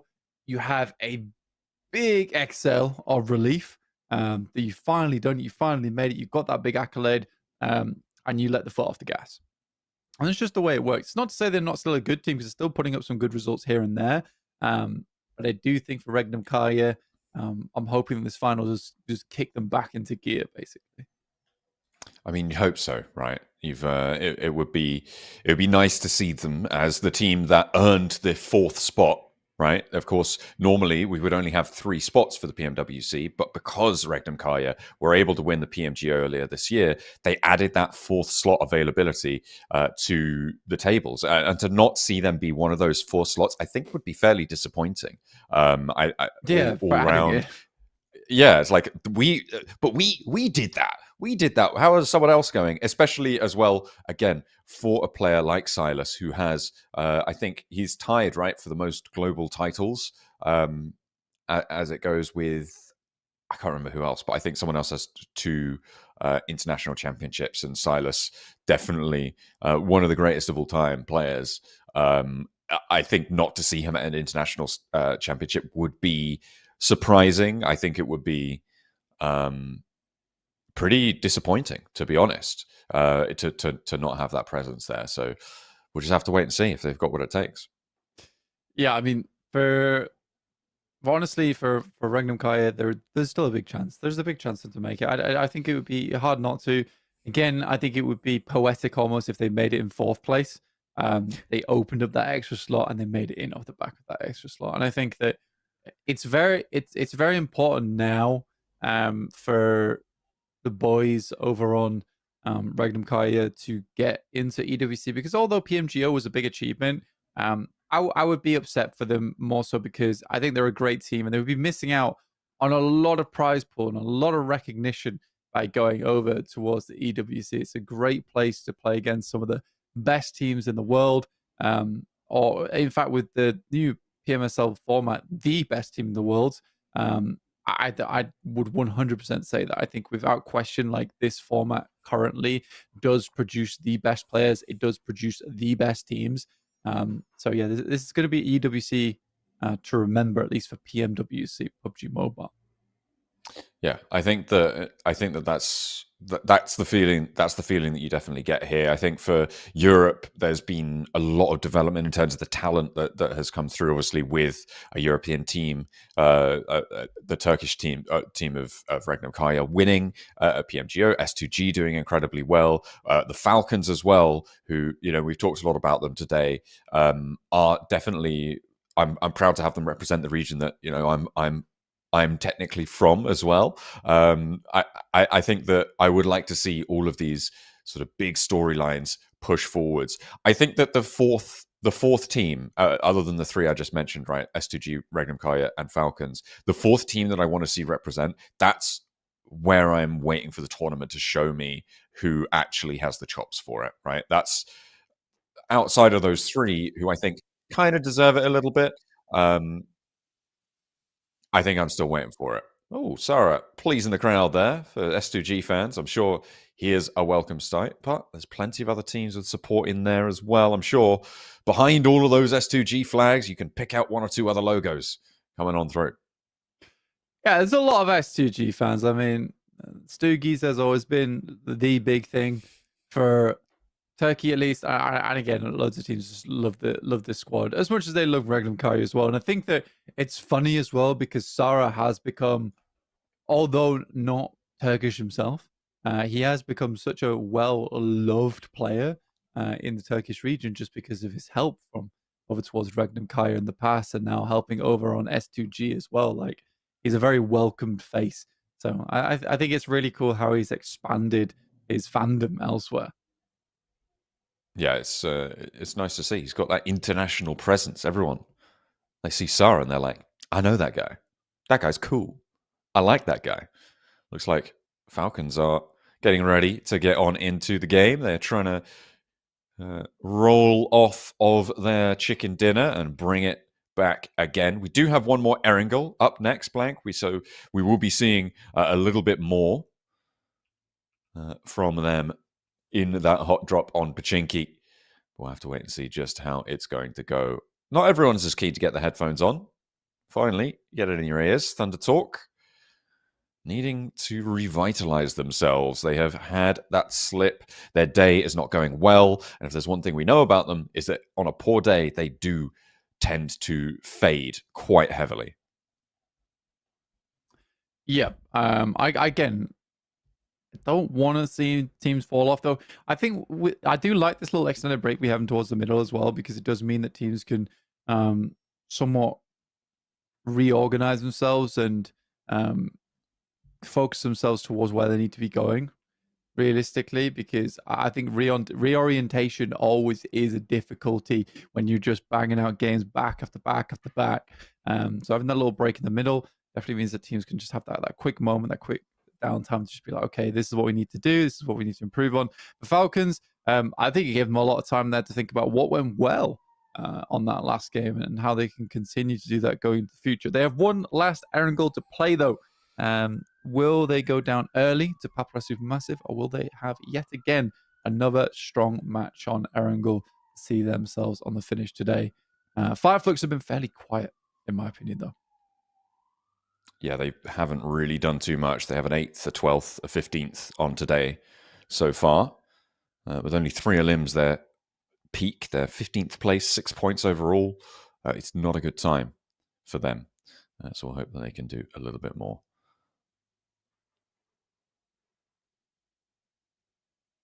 Excellent support. I love the little hair braid there. Big fan. Fantastic stuff. S2G. They got fans of all types. Everyone seems to be backing them from the Turkish region. They're a big presence, even on the global stage. No, they are.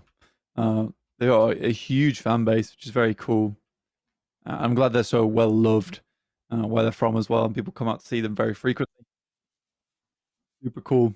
Yeah, exactly. We're just hearing from production. It's just so many S2G fans. It's unbelievable. But yeah, it's nice. It's very, very nice.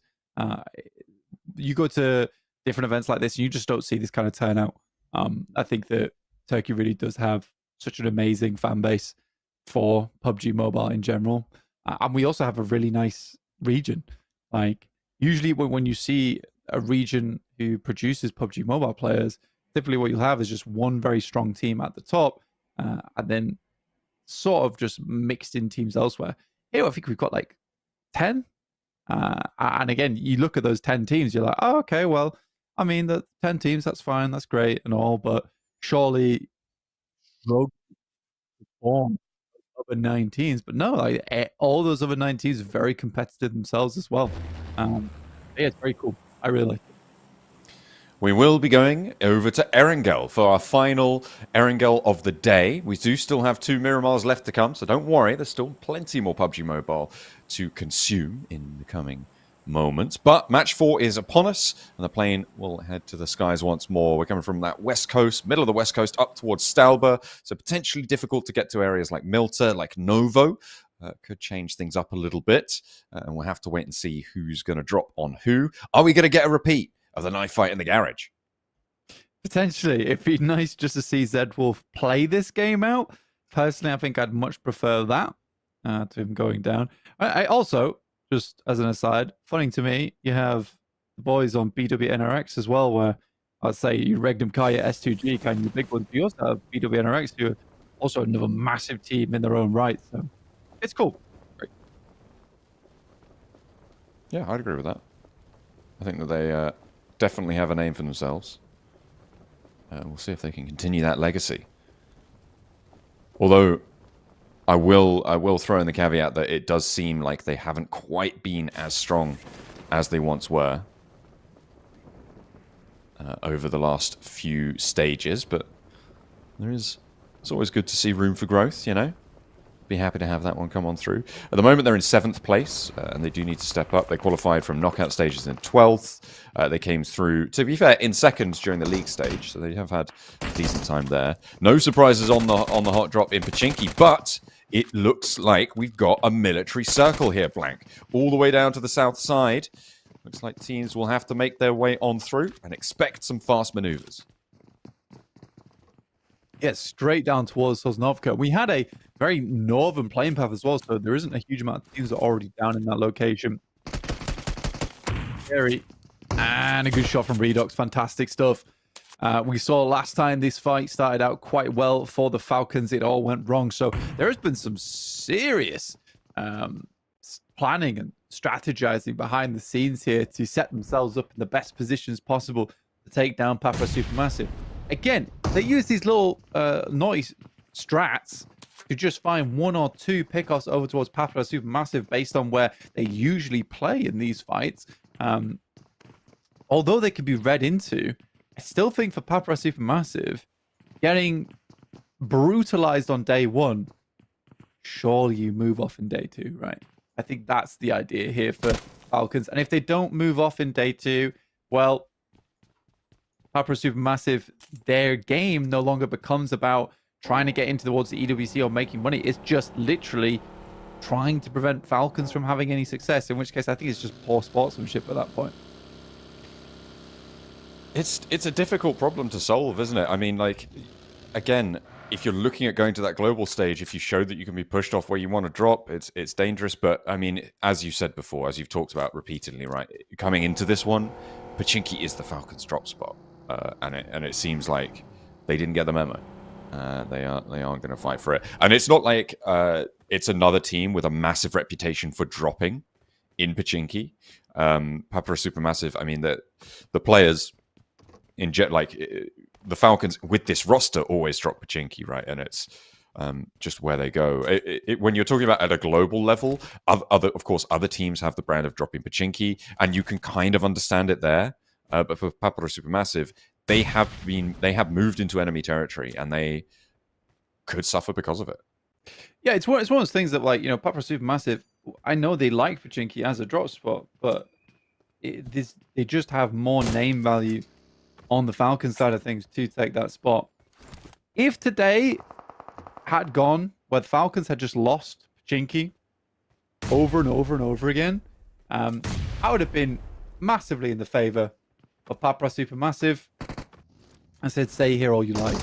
But the fact that the Falcons come out swinging and they lay claim back over this spot on day 1 of finals, if you want any hope of making in to those 4 spots at the top, you should just be leaving at this point.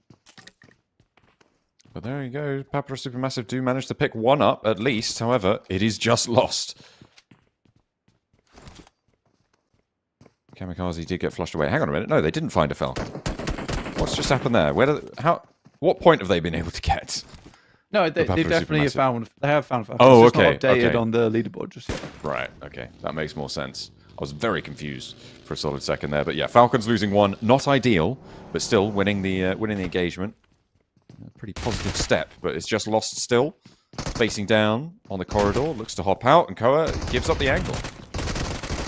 Yeah, there's no reason to. I mean, he has other angles, right? He just doesn't want to go down here. So as long as he can put Lost in an unfavorable position, then they can go forward and make something else happen. So there you go. Falcons being able to get 3 elims. It hasn't quite updated on the tower just yet on the right-hand side. Don't worry about that. That'll get fixed shortly. In fact, I will let someone know about it right now. I'm already on it. Well, there you go. We've let them know. We've sent our tendrils out into the ether, and we'll see what comes back. Are we Eldritch Demons now? Well, I don't know about you. Can't speak for you, really, can I? I'm not. You're not an Eldritch Demon? We said we have put our tendrils out, which I would assume, Ooh, unless well, you're a collective. I need to make some calls because I'd made some assumptions about you that I guess I shouldn't have. Yeah, probably not. I'm just a regular old human. Not an You're just a regular demon, not an Eldritch one. There you go. Fixed. Look at that. Boom. Easy peasy. Sorted. Bang bang. Silas. Oh, going bang bang. Goodness me. Yeah, he blew himself up and darkened though. So, and that's a lot of loot out there. And this is on the transition to the military island, right? Which is important to get done quick. And yeah, it was actually. What's happened outside that window? Yeah, it's like almost like he died like a Minecraft character and just dropped all his loot.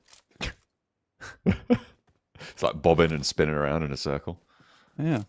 At least 3 helmets out there. One of which is enchanted. Ooh, that'd be nice, wouldn't it? Can you imagine enchantments in PUBG Mobile? What do you reckon? Halloween event? Yeah, I'd like it.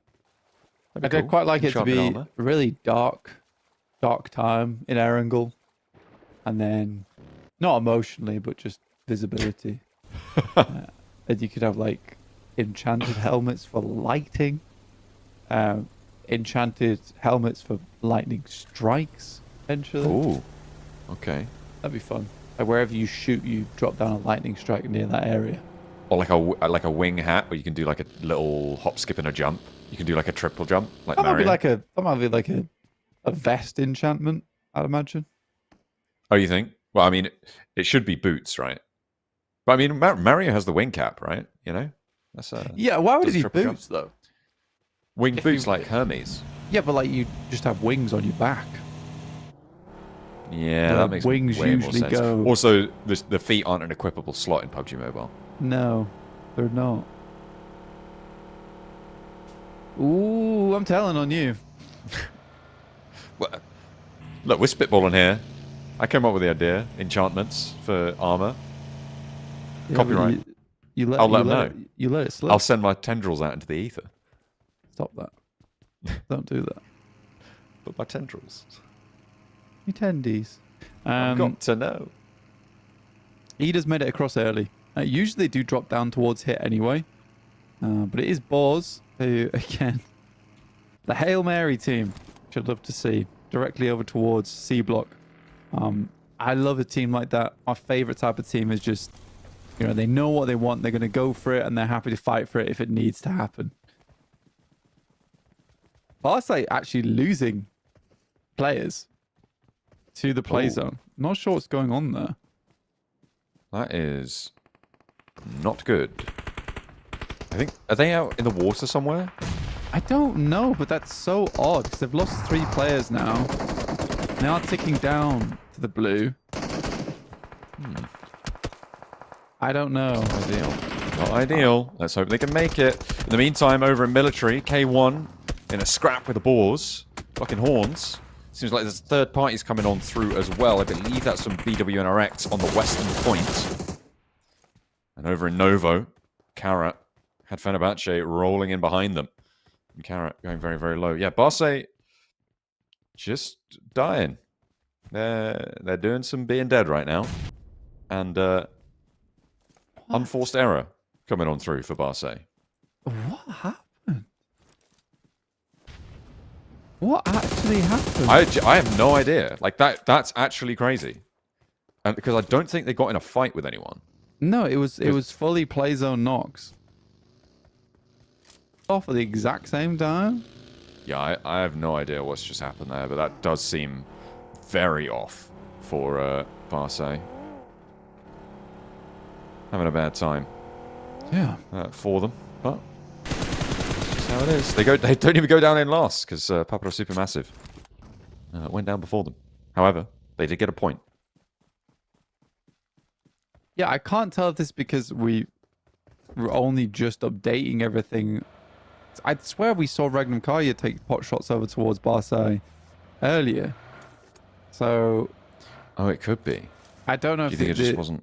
the APIs just decided to go a little bit weird with But it. it was the Elim feed that it came up on, right? Which is part Exactly, of the game. which is in-game. Well, I know, this is what I'm saying. It's all weird. If we add up the Elims, Falcons, the 4, they went to Papara SuperMassive. Papara SuperMassive's 1 went to Falcons. Boars and K1. Wait, who took the Boars Elim? Was that... Who was that? Is it all... Ida? I don't know.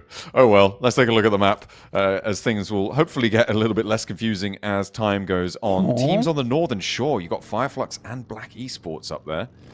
Still looking to make their way across the water. They do have a little bit of time to do it. A lot of that water still in this next circle. Or towards that north side, where Regnum Carya currently stay. Haul up towards that position. Fenerbahçe on the approach with 19 points right now. 4th place, not doing too bad. Nice and tied up there with Regnum Carya with the 2 Elims they got this game. I think even if the Falcons go out, like 4 Elims on the match is not terrible. Setting themselves up towards 37. Still got 2 more games to play today over on our final Miramars. Yeah, and I mean, as I was talking about before, right, you're looking at hopefully getting about 50 points a day to stay in the running for top 4 spots. So doing the lion's share of the work already is great news. Yeah, anything you get over 50 points, you're winning at that point, right? You're not actually winning the whole tournament, but you're just winning it at life in general. You're having a good time. You're having a good time. If you get anything over 50, that's just buffer. That's a lot of buffer that you're getting. Keep yourself safe going into tomorrow if you make any mistakes there. Although it's safe and it's fine to end at 50, teams would like to go further than that. I think if Falcons can get 10 points on this game, they'll be so elated by that. That is true, but they are on the mainland. They're out in the blue, all the way on the northern side, so it's going to be a difficult approach for them to make. They have still got quite a way to go. You can see they're ticking down, and it is stage 3, so it does start to hurt. And soon enough, they won't be able to even find those reses. A knock for BWNRX over towards S2G. That was on the west side of this next circle, fighting for territory. Down on the edge, Regnum Carya as well in the area. Carya, ThunderTalk, all of them stepping foot into the zone, and Icy next to fall. S2G having a bad time here. Nico holding the wall, holding the angle on the outside. A hail of bullets pepper the ground around Hamzy G, and he's not going to have much time to last as Nico does find that knock, and he wants to hop out and get the flush as well. Trying to confirm it, or is it going to get stolen away? Yeah, Nico does find it, but there is a lot of shots going their way. For S2G, this is going to be the worst game of today so far, losing 3 players right off the rip. Only 1 remaining. Again, the playing path didn't favor them down towards Primorsk. The circle didn't favor them off the back of the northern playing path, so sort of understandable there for S2G. This is not an easy game to play. Still, you do hope for them to get further into these games, the way they've been playing. But 42 points, not a bad place to end up in. I think for Sara right now, it's up to him to try and get further into this game, get some placement points on board. But with the position he's in, how likely is that? I'm going to say not too likely. The Falcons also just got torn apart, I believe, on the eastern bridge. I think Brawa have been bridge camping that area. 2 of those knocks go over to them. Only 2 Falcons die to it. But with only 1 more player, again, same story as Sara. Difficult to make this one work. All about those little points here and there now, because those can be big difference makers, especially in the last day. Carrot's had a bad time of it. 14 points, it's not terrible. I think so far it's much harder for us, and there's Sara going down, so no more points on the game. It is a lot harder to get far ahead in this lobby. You can already see Flux being 16th place. It's not great at all, but they've still got 6 points on the day. and it's 11 points on 14. So no one's really getting all that far ahead. It's 5 points between 7th and 5th and 14th at the moment. K1 just tearing up BWNRX. Not too sure what's going on over on the West Point, but we'll have to wait and see. Bra have Gabri taking a knee, and Rolex as well, so they do need to be careful here, because Savian stepping up for the fight. Caprice, in the meantime, looking to res his teammates, as BWNRX are fully eliminated there. Complete backup, and no one really close by enough to make a change. A roll down for Bra to try and... Actually, they're just going to get away from the rest of the team, because Fenerbahçe, they might only have Savian, but they're not in the next circle. It's not worth the fight.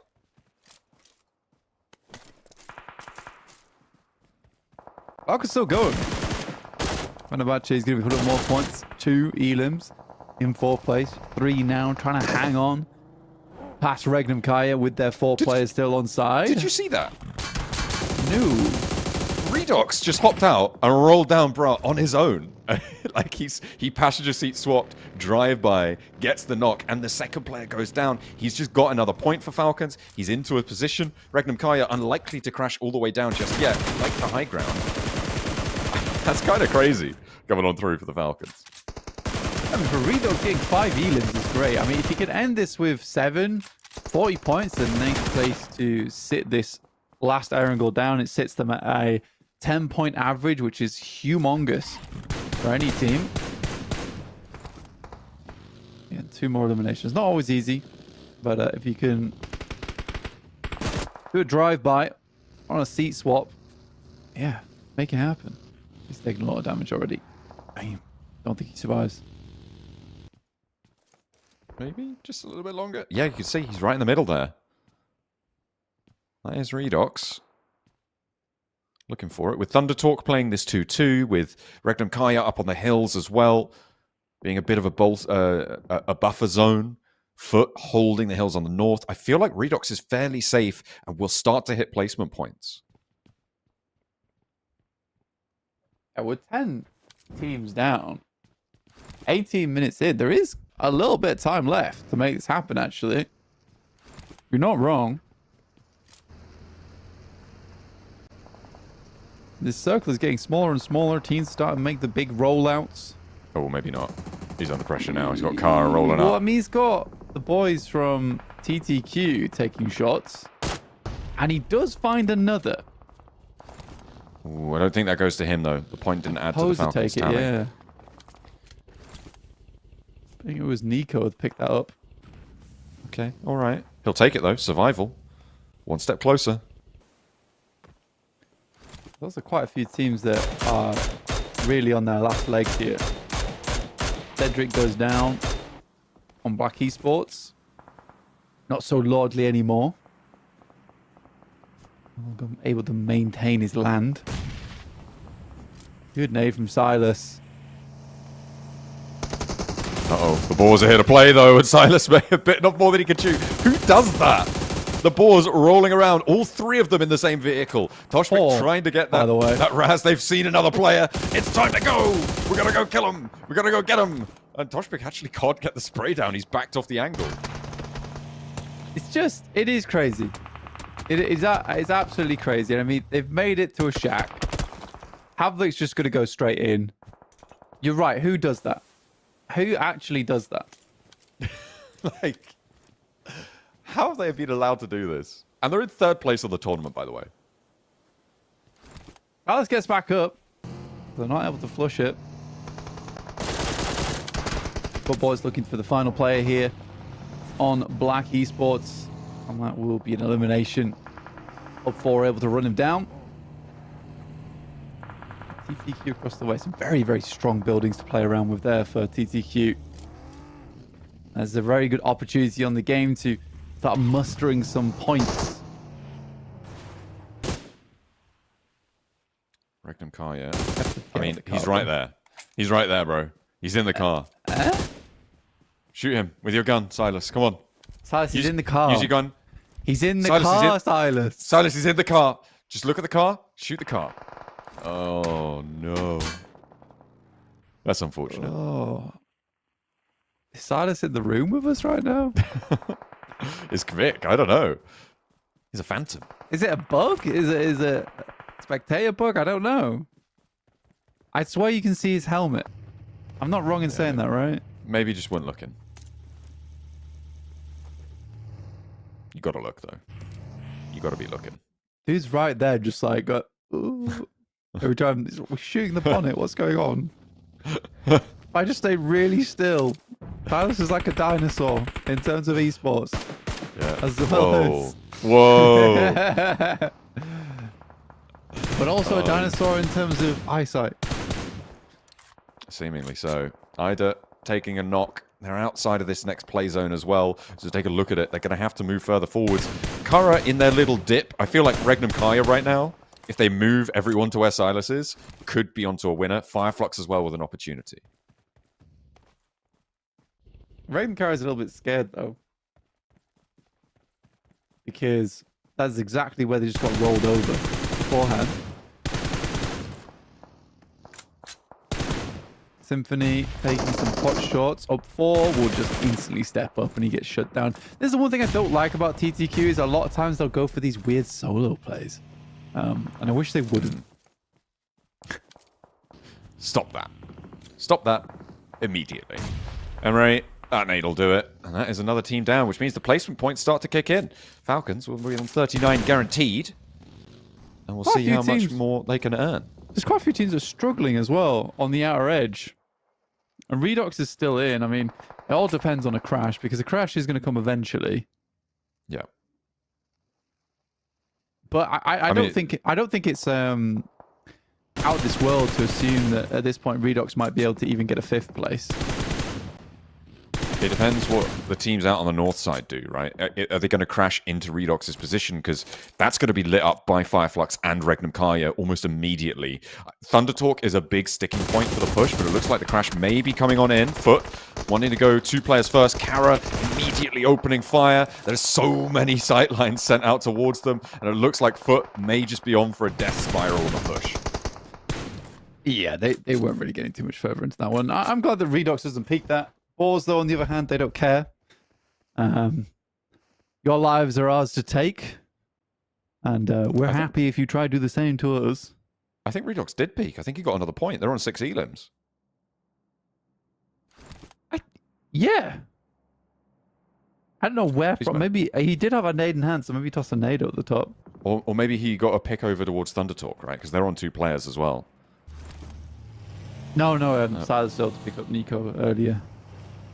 Ah, okay. Yeah. Perhaps. And we already saw Symphony go down. Top 4 from FUT. In go Flux now. 7th place is available. They're going to go down the hill. They want more control over Carya's position. Regnum Carya wanted to go down as well. They're making their way across because obviously they have Silas as that anchor position close by to Flux, but the backlines are just being peppered. Kvik, by the way, hanging out. Yeah. Pure vibes. I don't get it. I really don't get it. I don't know how he's not been seen. Some great shots from Striker. Runs out of ammo, though. Will he get back behind the tree? Yes, he will. A not easy prospect to make happen, but he certainly does. What a weird game this has been. For Redox, though, the team must be cheering him on. They've almost hit that goal. It's kind of crazy, right? Like, getting up to 40 points would be huge. They could reasonably overtake S2G here as well. With another elim, a couple of placements up. It's very possible, but the next circle is here. However, there are 2 teams who have to move before he does, which means he's going to ladder up potentially up into 5th, as you say. Could maybe even pick up an elim for this nade. Is it going to go the distance? No, I think it's just off target. It was just fishing for one. Not going to find it. Have a look on this corner. Redox is now outside the next zone, but teams will have to push him before him. No one's found Kvik yet. I don't know why or how. That's the way it is. So yeah, I think I was on the money with 5th place for Falcons. Because I think that both TTQ and Boars go down before him. Oh, surely he's there. Surely he's spotted. Wow. Striker with the thread over towards Havlik, but immediately that's Redox. Redox gets an elim and ladders up to 6th. That's huge for Falcons. If he gets 2 of these knocks as well, 2 of these elims over towards Boars, I think he'll just That's find the Boars one. So down. they have overtaken with that, adding up to 5th. Oh But I my do think goodness. that's as far as Falcons go. It would be criminal to see him go further. Surely they don't win this. No, absolutely. There's no way, right? There's no way that Redox wins these? No, I mean, Carya's going to hold him. Okay. Well, I don't know about that one, Chief. Oh my goodness me. well, surely Carya hold him. Yeah, They have- surely, they have right? to. Like it would be beyond all reason if they didn't. He has nowhere Fireflux, to though, in the go. meantime. Yeah, And finally. Regnum Carya fighting over the high ground. He does go down, but 43 points, that puts them in first place. A nade from Regnum Carya. See an answer to the first frag over towards them, but they have lost now their players on the back line. They even the numbers again, bring themselves in a 2 versus 2, but Fireflux still have a little bit more left. It's up to Loxy now, the last player on Regnum Carya, wants to find these flushes, get these points on board as Wild falls down. There's nothing more doing, and Carya can start to push on over. They could change things around, but who else is here? Blank. It's Kvik. It's so dumb. It's so dumb that Kvik's still in this game. And the fact that Silas will, if he watches this back, he'll be so angry at himself. That or it would be like, yeah, it's a spectator, but I couldn't see him. There's a nade going up towards his position. I mean, why not sending a nade over there, to be honest with you? It's a rough idea there should be a player there. He's got to be spotted now. Scarface with the challenge. Doesn't connect, though. Not just yet. Still has 2 nades, and this should be curtains, right? It should be. Let's see if Scarface is able to tag. Nope. Second chance. Another opportunity. Fireflux with 3 players should be able to have a little bit more in the back pocket. It fades it again. Finally the challenge, and there he goes. K1 out in 4th. A little bit of shenaniganery on that south side, but the semblance of calm remains as Fireflux are back up to 3 players, looking healthy. We'll see if anyone can change that. Loxy looking for second place. Regnum Carya, second place would be good. Getting themselves into a position where they can start challenging for those top spots. They were close by, alongside with Fenerbahçe beforehand. Loxy might have just sealed one of those top 4s with this 3rd place, but second would be much nicer. This is not done and dusted for Fireflux. They may have the numbers, but with 2 players on the opposing team, and with a snake in the grass who is playing non-cooperatively with their opponents, that can be very difficult to manage, and they need to be careful. It looks like they're trying to isolate downhill first, try to get rid of that solo. And you can see Matcap, the one to attempt to find that angle. Loxy keeps looking behind himself. For good reason, especially with that off angle. Zone 9 now, 29 minutes, been a long game here. This ridgeline that sits down the middle, it has isolated the lobby onto 2 halves, which has extended the game out a lot longer. The buggy's on fire there for Scarface. Do need to be careful. Step up, Carrot may be the ones to go for the spray down here. Of course, Matcat is further down the hill. Loxy tries to take the frag, but will be denied. Matcap's down the hill. Loxy knows this, but he still steps out either way, and they will sweep him aside now. A 2 versus 3 as Carra look to control the center of the circle. Of course, it closes central, and they are behind the ridgeline. I mean, by rights, this should be Fireflux's now to control, but we'll see if there's any sort of an answer. That nade looks pretty good, but doesn't actually tag too much damage. The step out wide, there's plenty of ammo. CEO later could be a thorn in the side here for Fireflux. It's a funny approach there coming through from Scarface, almost using the flaming buggy as bait. Scarface knows it. Loxy knows it. He steps up, tries to get 2 rounds into it for the DVS, but doesn't explode the vehicle. Exposes his position as well. Definitely a fun strategy. That's all down to this. 2v3. And it's over in an instant. There we go. Fireflux able to hold it down, able to find the chicken dinner. We've seen some upsets at the top of the table. We've seen some interesting plays from Kvik on K1 to be able to keep themselves in nice and late into the game. But Fireflux keep it nice and calm and collect the chicken dinner. Good game from there. Again, Fireflux desperately needed to win. I think they've had some interesting maneuvers today, let's say, over on Sanhok, over on Erangel, but yet to find massive success so far. So let's take a look at where they're ending up a little bit later on those overalls. But yeah, I think decent games so far from Flux. For Regnum Carya, for S2G, a little bit worse, but for Regnum Carya, I think they get as far as they can into that game. A third place is good. But the real star of the show in that game was none other than Redox. What a gamer. Absolutely. Getting into that central position, playing that shack incredibly well, and actually peaking out 4 elims, racking up, I think it was 7 towards the end, and getting up into 5th place. A really, really big game for Falcons to capitalize off their chicken dinner as well. An excellent conversion to put themselves into 1st place by 1 point, I believe. They're on 43 now after leapfrogging S2G, who didn't move in that last game. They went down very early. Yeah, they did. Sarah leaving the game very, very quickly there, unfortunately. I think for S2G, still not terrible in 2nd place, but Falcons, I believe, now are in 1st overall on the lobby with 43 points. I think that's where they ended up. 43 points is fantastic. 2 more games to play as well. I would say that it's not that hard to get yourself those 7 more points you need to see yourself at 50.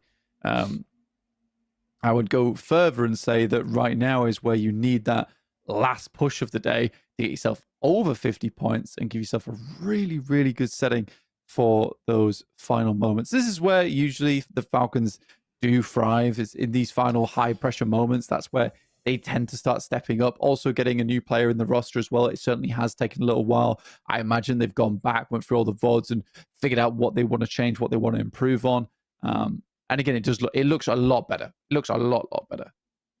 Yeah, it definitely does. They have found their feet here and have done very, very well at the first 4 matches today. They have kind of nailed it. Erangel, which was a massive foreboding presence for them, right? Obviously, with that hot drop scenario, with the situation that they've been in for a while now, it has been such a difficulty in their gameplay. But it seems like they figured something out. It seems like they've got some get up and go. And have found their way to piece on out of there, as well as getting to the military island. They got torn up on the East Bridge. They had a late rotate into the circle, and getting 5th with 7 elims is massive after that. And mostly because of Redox, to be fair. Yeah, it's very silly. It's very silly how it all pans out, but fantastic work to him overall. I think everyone was quite pleased how it did pan out in the end there for them. Couple of the teams that I was interested in that game, and K1 with Kivik was just the undercover operative gameplay, which wasn't even good. It was basically put on the fake nose and mustache and just stood there out in the field, and for some reason everyone ignored him because it was so obvious that it wasn't.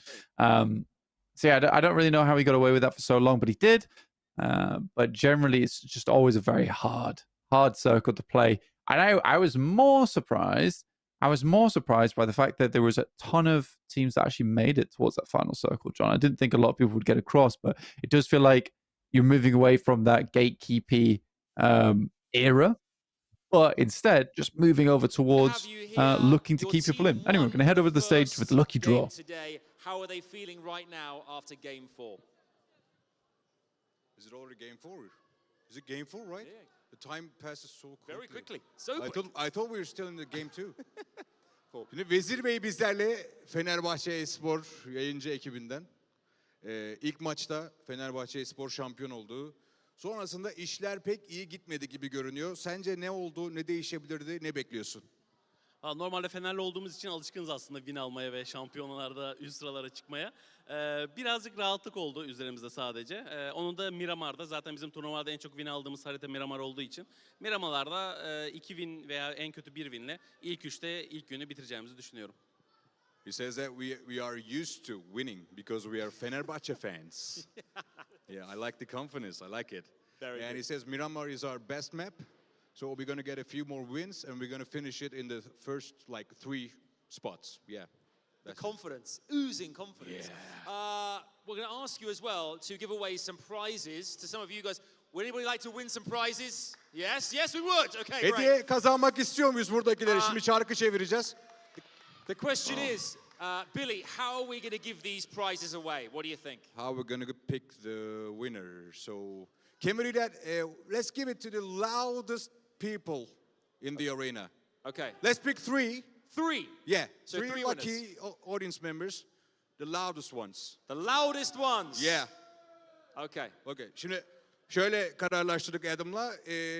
3 kişi seçeceğiz ama en çok gürültü çıkaranı seçeceğiz. Ama dur şimdi değil. Şimdi bağırmana gerek yok. Not now. Just Are you going to count down to scream? you want us to count now? Yeah, sure. You do the countdown. So 3. Or maybe Vezir Bey do the countdown. Yeah, we can 3, 2, 1 and scream basically. Okay.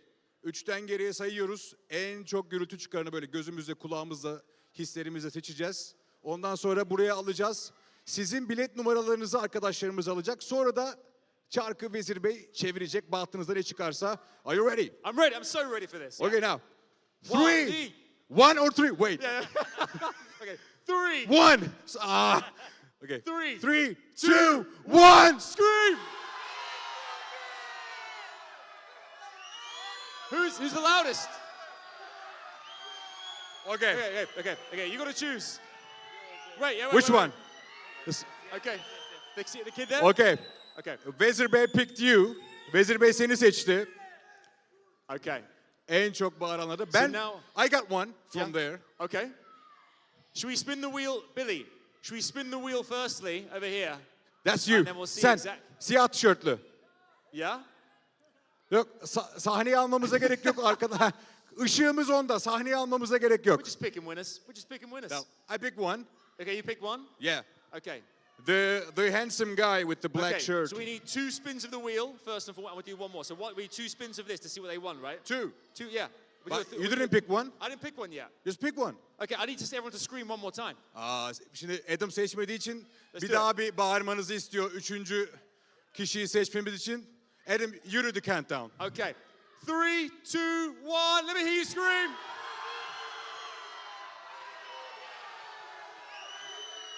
This is very hard. I'm being drawn over this way. I'm being drawn over this way. Being drawn. I think over here. The skin in the red. This is our guy. This is our guy. You found him. You did really well, but you won. Yeah. So you stay there. You stay there. You are one of our winners. Okay. Good job. Good job. Adam, Okay, you know great what? Job, great job.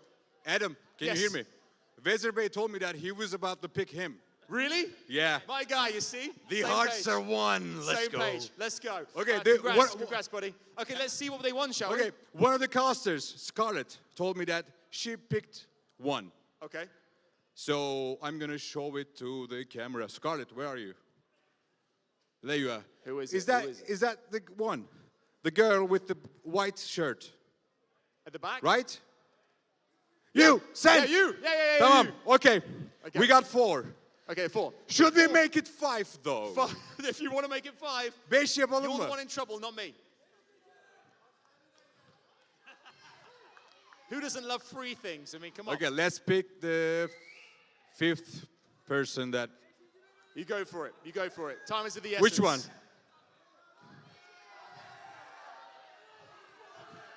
At the front. Hey, the lady there at the front. The lady there at the front. Okay, she already has the spot on. Oh, okay, yeah. Hanımefendi sizi seçiyoruz. Zaten ışık size vuruyor. Hastaneden gelmişsiniz. She came from the hospital. What happened? Taş kırdı. Oh, how can I translate it? Ona rağmen geldim de. She has kidney stones, so Oh, I she see. came from the hospital. A So. good person to give a prize to make you feel better. There Yeah. you go. Okay, let's throw the gifts. Are we going to spin this wheel? We can let him do it. Huh? He's gonna spin. We can spin the wheel, sure. Okay, let's spin it. Yeah, spin it, yeah. Okay, çevir abi.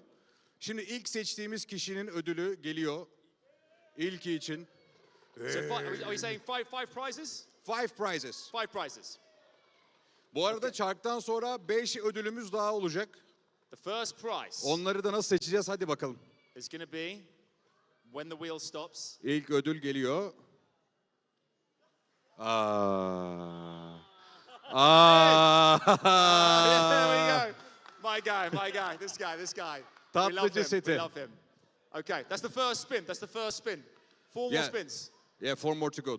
Or just one, or that prize for everyone. What do you want to do? No, just for the first one. Yeah? Now we're gonna draw again. Go again.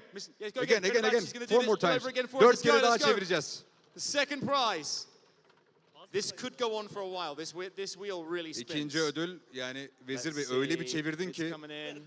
ya yarına kadar dönecek gibi. And the next prize is. Here we go. T-shirt. A t-shirt. Is that a t-shirt? T-shirt. There we go. Nice. Okay. That is our second prize. Congratulations to our second winner there. 3 more to go. We're going to do 3 more.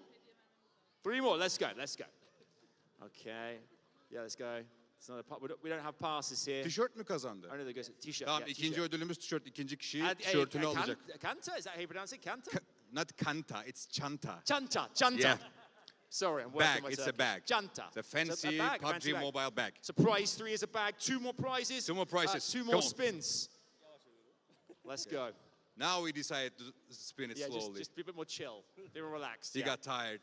And then what's this? What's this? Is that lion attack? Skin. Okay, in-game skin. We got In-game skin. We love yeah. those. One more spin. One Bir more tane spin. kaldı. Son biz kim hanımefendi? Böbrek taşı düşüren hanımefendi. Size bakalım ne geliyor. Let's see what the last prize Free checkup. Oh my. A Carya. How do you pronounce that? Like skateboard said. Another in-game skin. Another in-game skin. Yeah. Congratulations. There you go. You It's play a the winner. game, right? Oyun oynuyorsun değil mi? Tamam. Amazing. Perfect. Okay.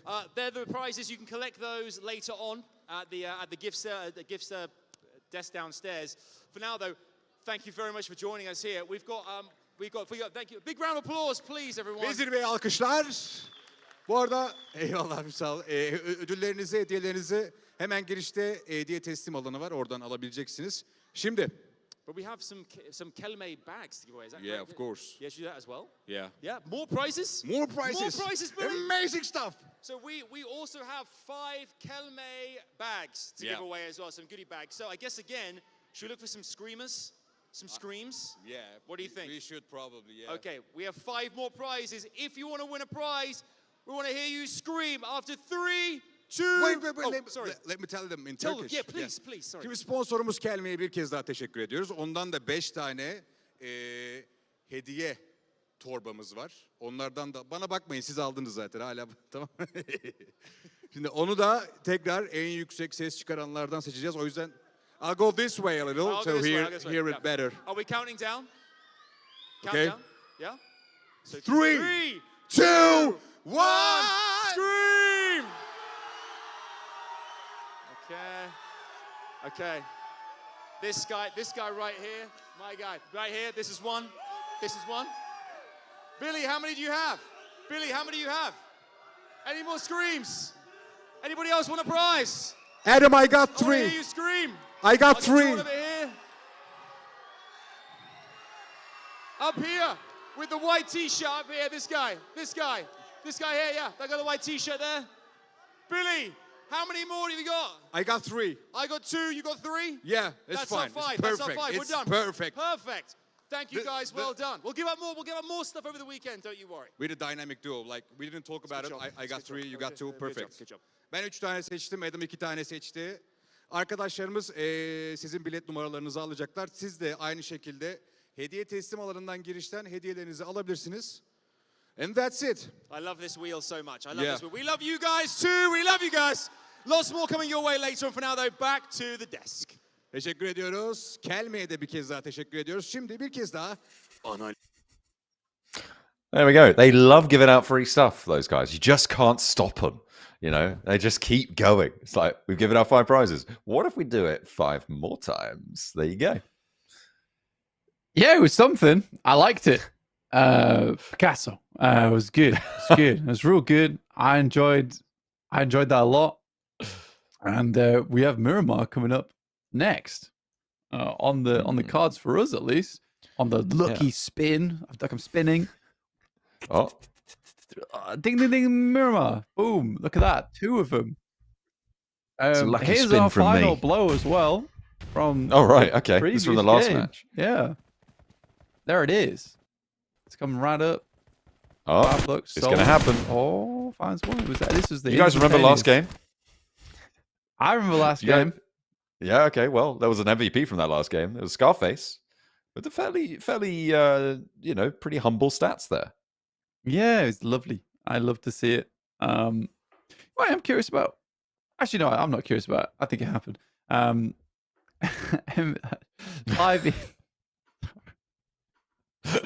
No, it happened. 5 elims, 500 damage, 2 assists, and a strong 28 minutes and 41 survival time all the way to the end. As all of our MVPs will be, as they're usually winning. But overall, fun game from Fireflux, a good game from Fireflux, and we get to look at our overalls very shortly as well. That's what I'm looking forward to. I think we're going to have a good time with it. Let's take a look at our match stats, though, first. And it was Silas to top the damage tables there. The old dog himself, 986 damage in a single game. We haven't seen a lot of 1,000 damage games coming through recently, it feels like. Whereas I feel like that rate has dropped significantly. Well, there is a reason for that, though. Okay. Quite a simple reason. It's just that the overall skill level of the lobby's gone up in the past 2 years. So we no longer have as many teams to basically take pot shots at. It used to be a case where it'd be like you have 4 really strong squads, and then you would have 12 feeder teams. So those 4 strong squads would go around just absolutely dominating and getting a huge amount of damage points done during those matches. So I would say, 900 to 1,000 damage is very impressive in this era of PUBG Mobile, where we do have a lot of very, very strong squads now available to us. It's very cool. But I want more. You got to step up for my entertainment. This is, of course, the hot drop. Replay on that. Falcons lost 1. The Papara SuperMassive weren't able to do anything more than that. The Falcons were able to clean them up. Nice and lickety split there. Get a little bit hairy in the middle, but we're fine towards the end. It was a military circle, which did mean that a lot of teams were on a long road to nowhere as they tried to rotate down to the south side of our map. Some teams did make it nice and effectively, but not everyone was so lucky. Yeah, I think there was a couple of teams that really struggled to get in. I do think, again, like I was saying beforehand, before our lucky draw, that overall, it was impressive to me that so many teams are actually able to get into Sanhok in the first place. I don't think it was an easy approach at all. No, it's a very, very difficult scenario for them. Over on this north side, I felt like ThunderTalk definitely had a better chance of things. But I mean, you talked about it during the match, right? They went for a sort of weird solo plays against the teams to their north, and they had a really tough time of it because they controlled the north side for so long on that circle, but they just dropped the ball towards the end. Vic didn't though. He managed to get all the way up into 4th place for just hanging out in the passenger seat, making things work out well for him. Carya getting up into 2nd. I mean, they did weather one hell of a storm on that northern side, so fair enough to be able to earn those points. They were able to grab 12 points, in fact, with Fireflux getting 20. Look at that. 12 for Carya, 12 for Regnum Carya, 10 for the Falcons over in 4th place here on the standings. K1 able to get 9 off the back of Kivik living for an ungodly amount of time inside of that match. A lot of zeros, a lot more zeros than we're used to here in this lobby, at least down towards the bottom, and one of them being S2G. Not a great match that last time around. Very much struggling to get over towards Primos, then to get back over towards Sosnovka. It was a awkward game for S2G overall. And Papara SuperMassive in 13th, who've had a real downturn of performance since Falcons started doing a lot better over towards Pachinki. We will see exactly how things pan out for them over on Miramar, because Falcons, they're sort of free right now. I think, they've gone into a lot of Miramars feeling quite downtrodden, I would say, in the past, where they come off these horrible games versus Papara SuperMassive. Look at that. Falcons on top right now, which I feel might mean that their momentum will carry nicely over towards Miramar. We'll have to wait and see. We will be loading up fairly soon, I hope. But yeah, 1st place for them. It's S2G, it's Regnum Carya in the top 4 as well. But Boars, kind of the surprising entrant, considering their past form over the knockout, over the league stage. Not necessarily a team that a lot of people would consider in the top 4 in terms of contention. They have incredible players on side, but their cohesion, their team play is still at question. But if they make it to the top 4, I feel like some of those questions will start to be answered. And there are plenty of questions for our teams towards the bottom of these tables. I think for the Boars, it's kind of just a case of they're just throwing everything in the kitchen sink at a lot of engagements, and it's working. I also think that they're one of the few teams that came out swinging match 1, right, over on Sanhok. I don't think they've let up since, where a lot of teams are still playing quite cautiously because it's the finals, whereas Boars were like, look, let's just make it happen. If we want that compound, let's just go grab that compound. Like, if we die, we die. But I mean, it's a case of we weren't coming into this finals looking super hot anyway. There's not a huge expectations of us. So let's just throw everything we've got at it and see what happens then. I really like the gameplay. Again, it's a breath of fresh air. I said it earlier, I said it again. Here's our top 4 gunslingers. Koa doing a massive amount of work so far for the Falcons. Despite going down that last match from Redox, being able to get them that 5th place, he still remains on top in terms of damage. Silas not far behind after that last game where he put up 900. Easy for Bad Boy still on that top 4. Teams need all the help they can get, and when you want one of your own needs to pull you back up, you want Loxy on side. He's top of the tables of lifesavers right now for Regnum Carya, and they've been involved in many a fight, and it's gone pretty well for them so far. They've been able to get a decent chunk of elims. They're in 4th place right now on the tables, and they're happy to have Loxy to help them back to their feet when things get a little bit hairy. Absolutely. I think Loxy was doing a huge amount of work for the team, making sure that they could stay ahead of what's been going on during these matches, but still, he was the last alive, couldn't get himself back up on his feet, obviously. Self-resing, not available. But I do think that for Loxy so far, he's a very prominent member of the team, always has been in terms of those clutch moments. It's nice to see Regnum Carya have like very, very significant outplays coming through from Silas as well, and he's still numbers, which is good. Well, let's take a look at the INFINIX GT30 Pro, because of course it's the phone of the moment. Everybody here is using it at the PMSL Europe, and we are very grateful to have it here with 120 FPS coming on in, those screens looking crisp, looking clean, and of course it's what all the players are using. It's what everyone's using. You guys should use it too. Check it out. Check it out. Heard it here from the man himself, John Allen. If he tells you to check something out, you better check it out in the first place. It's important. Very, very important. The GT30 Pro is definitely a lovely phone. Pretty phone. All the players on the stage are using that phone. Many would say that it's one of the best phones. It's what people say. It's what I've been hearing anyway. Many such cases. Very true. Very true. Very true. That's what... What do you want from me? What do you want from me? It's great. Love that guy. Love that phone. You seen that phone? Pretty good. I checked it out. It's gone. You can't check it out anymore. It's gone. You have to wait until next time. Sorry. It's coming around again. Yeah, we will. Oh, dear. But yeah, we'll be heading over towards our next match shortly, I imagine. You're waiting for that one to come through. We've got Miramar. Over on Miramar. Yeah. I'll go. It's over on Miramar, a little bit more open. We've seen a couple of teams do a lot better on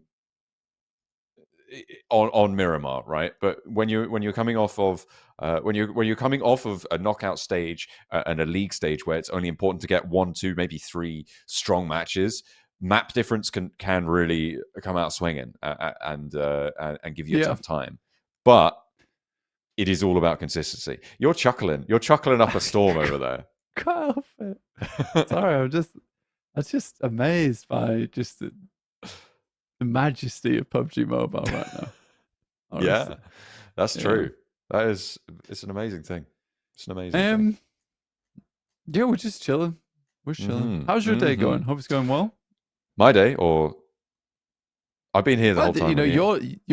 Well, I was more asking like people at home. Oh, okay, that makes more sense. Yeah. I hope it's good. I hope life's going well for you. You know, if life's not going so well, I wish you the best of luck. You know, face those demons. I'll face them with you if you need. Just give me a call. I'll be right there. I'll bring my famous demon destroying qualities and skills with me as well. Oh, I thought you said policies, not qualities. I feel like that's more policy. fun. Right, policies here say that you can't be bullying this man. Or I'm woman, sorry. So... According to subsection 3, you must be exercised. It's not up to me. It's just the code. Yeah. It's part of the code. Right, I'll be pulling out the Bible now.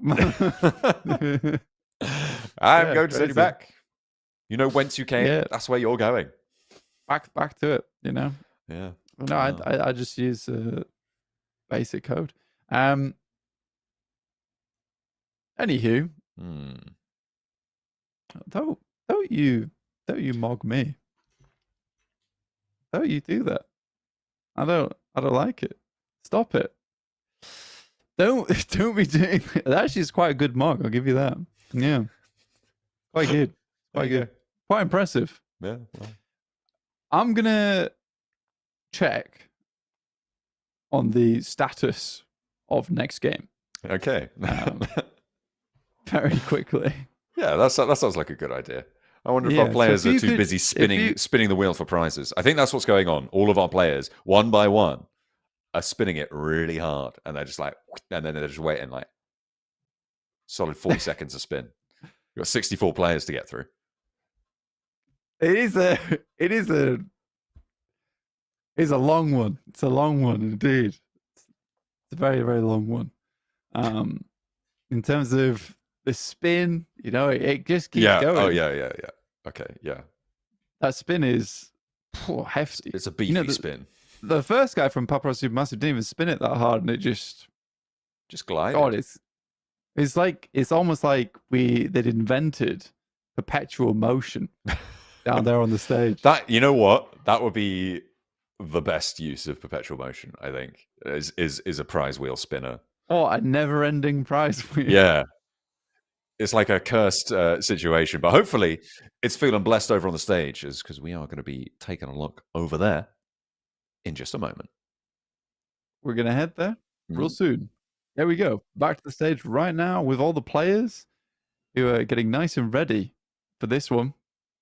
Coming right up, and there's all our lovely audience giving a wave. Oh, yeah. Look at those prize winners. Prize-winning audience right there. Do love a prize-winning audience. But only in seat 409. Yeah. But yeah, we're getting ready to get into it. We've I think all the players are in. Just waiting to set that plane in motion. Get it into the skies. Ooh, yeah. Over to Miramar. Hang on a minute. That's a player going up the stairs there? So not all of them. No. ready. There's a sub. There's a sub. It was a coach. It was the manager. It was a bad time. Look at the fans. They love it. Oh my! There's a bit of a cough going on there. Uh-oh. Oh, another one. Uh-oh. Oh no! Overcome Hope with they're all emotion. right. Yeah. You know what's happened there? That's from all that screaming, trying to get the prize. I respect it. I love it, but sometimes give them a drink of water. That's what I want. Absolutely. No one even looking there to get a drink of water on the go. Yeah, always stay hydrated. You know, that's in fact, I'm gonna have a sip of water right now. I'm gonna be so hydrated right now. I'm gonna do it at the same time. Watch this. Oh, that's some tasty water. S2G. I mean, I was going to say that's the S2G section of the stands, but that's every section of the audience is the S2G section right now. The amount of fans that they bring is insane. Bring a lot. They're doing a lot. I'm currently drinking some severed lime water. Okay. I can't be doing with flavored water. It really upsets me. It's like if I'm drinking water, I'm trying to drink water, you know?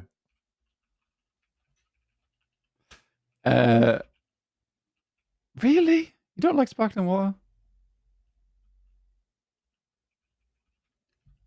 Yeah. It's not a fun time. It's not a fun time. It's like, why would you choose actively to have spicy water? Like, water's water. Like, if you're gonna have a fizzy drink, like have a fizzy pop. You know, go all in. Don't just pretend. It's like you're trying to cosplay as soda. You know, and that ain't cool. Yeah. Well, I mean, to be honest with you, I think it's It's got a little bit of a tasty kick to it, you know? I don't believe you. Yeah, I don't that's believe what you. I'm For a saying. moment.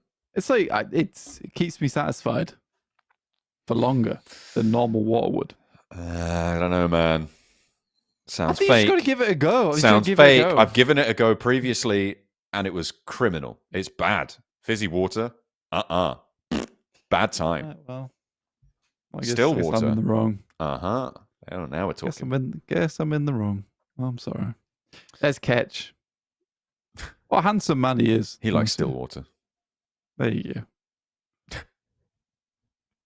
Well, no, we can't just say that. No, he does. I asked myself if he did, and I said yes. When? Just now. That Can you hear me? That looks like a game. Sorry, can't talk about it anymore. We're going to Miramar. It's time for Miramar. Desert time. Can't talk about water anymore. That's true. There's no. Wait, we're going over water right there. No. There's not a lot of water on this. It's map. salty. Don't drink this. Yeah.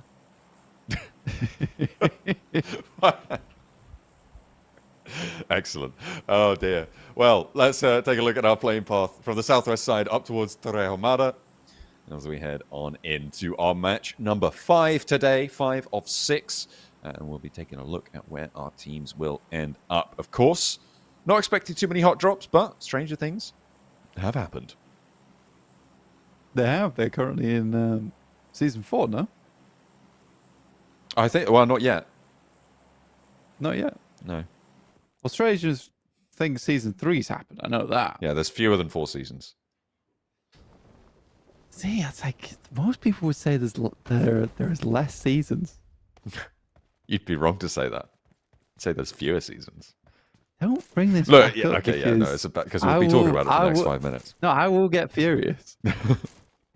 I will So you want me become to bring it up furious. less? Yes, thank you. Right, okay. It being non-discreet. Exactly. Continuous. Is the word you're looking for there. Non-discreet. Yes. Cool. Blank's having a Yeah. grumble here as our circle pops out to the east side. Well, I say east side. It's actually fairly central over everything. It covers be that. wrong. Rude. It covers that area to the east of Picado, to the north of Los Leones. Don't be rude. Where It's not that. it's really tricky to navigate, right? That area around La Bendita. I think we did see a frag coming on through, and it's Fenerbahçe to be able to pick up that. And Thunder Talk, 14 points, 14th place. It's a bad time. Yeah, I think Thunder Talks, honestly, I think overall, teams in Thunder Talks have been amazing. I do think that they have made it in via individual prowess. I wouldn't call them a team. I think that they're just 4 very mechanically skilled players. I think that macro is not terrible either. I just think that a lot of times when things start to go wrong, there is a fair few times, more times than I would like personally, where everything's just gone out the window. Where this push doesn't work anymore, therefore we need to change the plan, and now the plan becomes very disjointed and unorganized. I think that's why I don't like games from TTQ, and if they were to come back, that's why I'd probably change for them. Not a coach, by the way. Just a humble man who talks about PUBG Mobile. But yeah, that's what I would like to see change. Because I do think individually they're all very good. I think it's that team play and strategy that needs working on a little bit. I mean, the thing that we talked about, like right at the start, right, for Thunder Talk, was that they were very opportunistic and capitalizing on mistakes. But as you do get into tournaments, mistakes happen less and less, and you see fewer and fewer mistakes being made that you can capitalize on. Yeah. And Making less mistakes, yeah. fewer mistakes than usual. Oh dear. But it is true to say that those opportunities have been taken away from them, right? They just don't have as many, and their point scoring has suffered because of that. Because teams have learned not to present that broadside to Thunder Talk in the same way. So it is unfortunate. but it seems like they may have to learn a lesson from it. Yeah, I think so too. And I get it's a hard lesson to learn, but it's a good one to learn early. I think if you're Thunderdogs as a team, if I was speaking directly to the owners, I would probably say that I would hang on to this one. I think all 4 of them are very good. I think they just need work. Yeah, they need to be hammered out on the anvil, and then you'll have something really good. Get a little bit of work hardening going. See if you can't take the Turkey region by storm. I mean, they qualified from the Turkey region, right? They came in 6th out of the 7 qualification spots that the region had to get into PMSL here. So they were really an outside chance, but they in the league stage, in the knockout stage, they put on a show. As we were saying before, right? They were exploiting weaknesses. They were taking initiative on third parties and things like that. But this drop off is not friendly. However, they have had poor starts before, right? Knockout stage, first day was 16 points, and then they followed it up with the biggest day we've seen from anyone in the entire tournament so far. So they are definitely a team that has a bit of comeback ability. If they can pull it out of the bag on maybe day 2, maybe day 3, we'll have to wait and see. Comeback ability. Yeah. Love it. Love it. They've got comeback ability. Yes, they do. Perfect. I'm excited to see the comeback.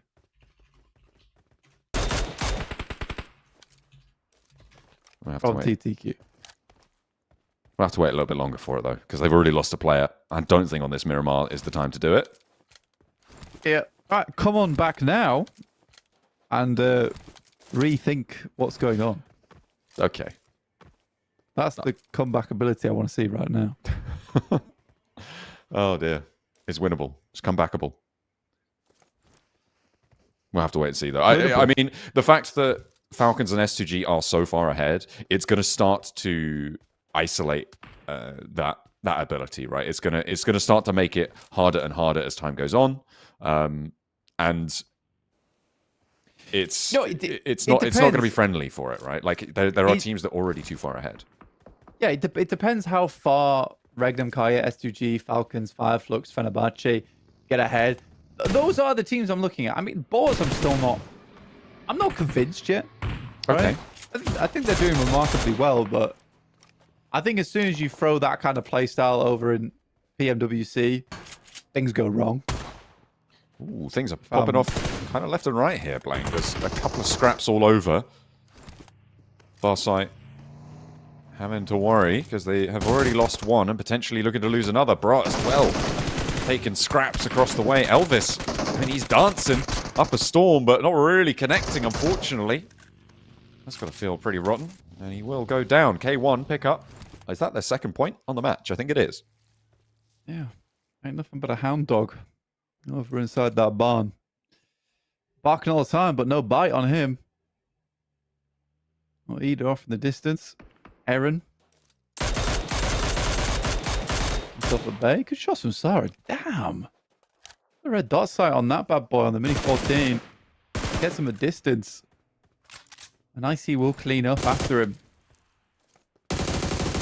Very nice stuff coming through from Falcons to establish control early.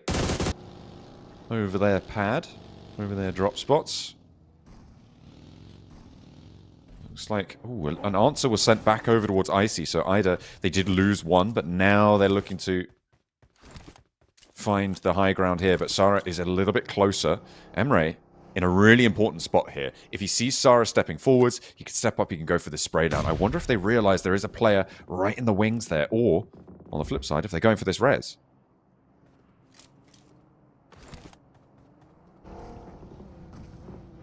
For S2G, getting that player back up is going to be very important. I think Miramar is one of their strongest maps, and with that kind of circle as well, it's definitely a map you want to capitalize on. Massively so. Getting up towards that north side. San Martin, a big feature here. Picardo on the south side. It's going to be really important to get your foot in the door nice and early. A bit of a hard shift here. Teams on the south looking to push on in. and not too many teams are going to push in between Picado and San Martin. It's kind of an entrenchment position. I mean, we see S2G and IDA fighting over this area right now, but more teams are going to start to step in with this circle laying as it is. Koa heading down the hillside. Master's going to take some shots over towards Tron. Flux will pepper from the backlines. Papara SuperMassive not having a good time here as Carya CEO later will find one on their side. Papara SuperMassive struggling as then they peek sides over towards S2G. And Papara are certainly going pop here over on Miramar. It is not a good start for them. Yeah, they've lost one fairly early, a second going down, a third low, and has just been knocked again. They're now down to just the one player left standing. Falcons, in the meantime, also looking to push in from that northwestern side, trying to make their way in. Nice and close, nice and tight to these hills to the north of Picado. It seems like that's where teams are all looking to get up and involved, right? To the east side of Power Grid, it can see you nice and safe, but the more teams go there, the less safe it becomes. Yeah, most teams kind of trying to get across this ridge, and the last time we actually saw this circle, John, we headed up towards Hacienda, actually.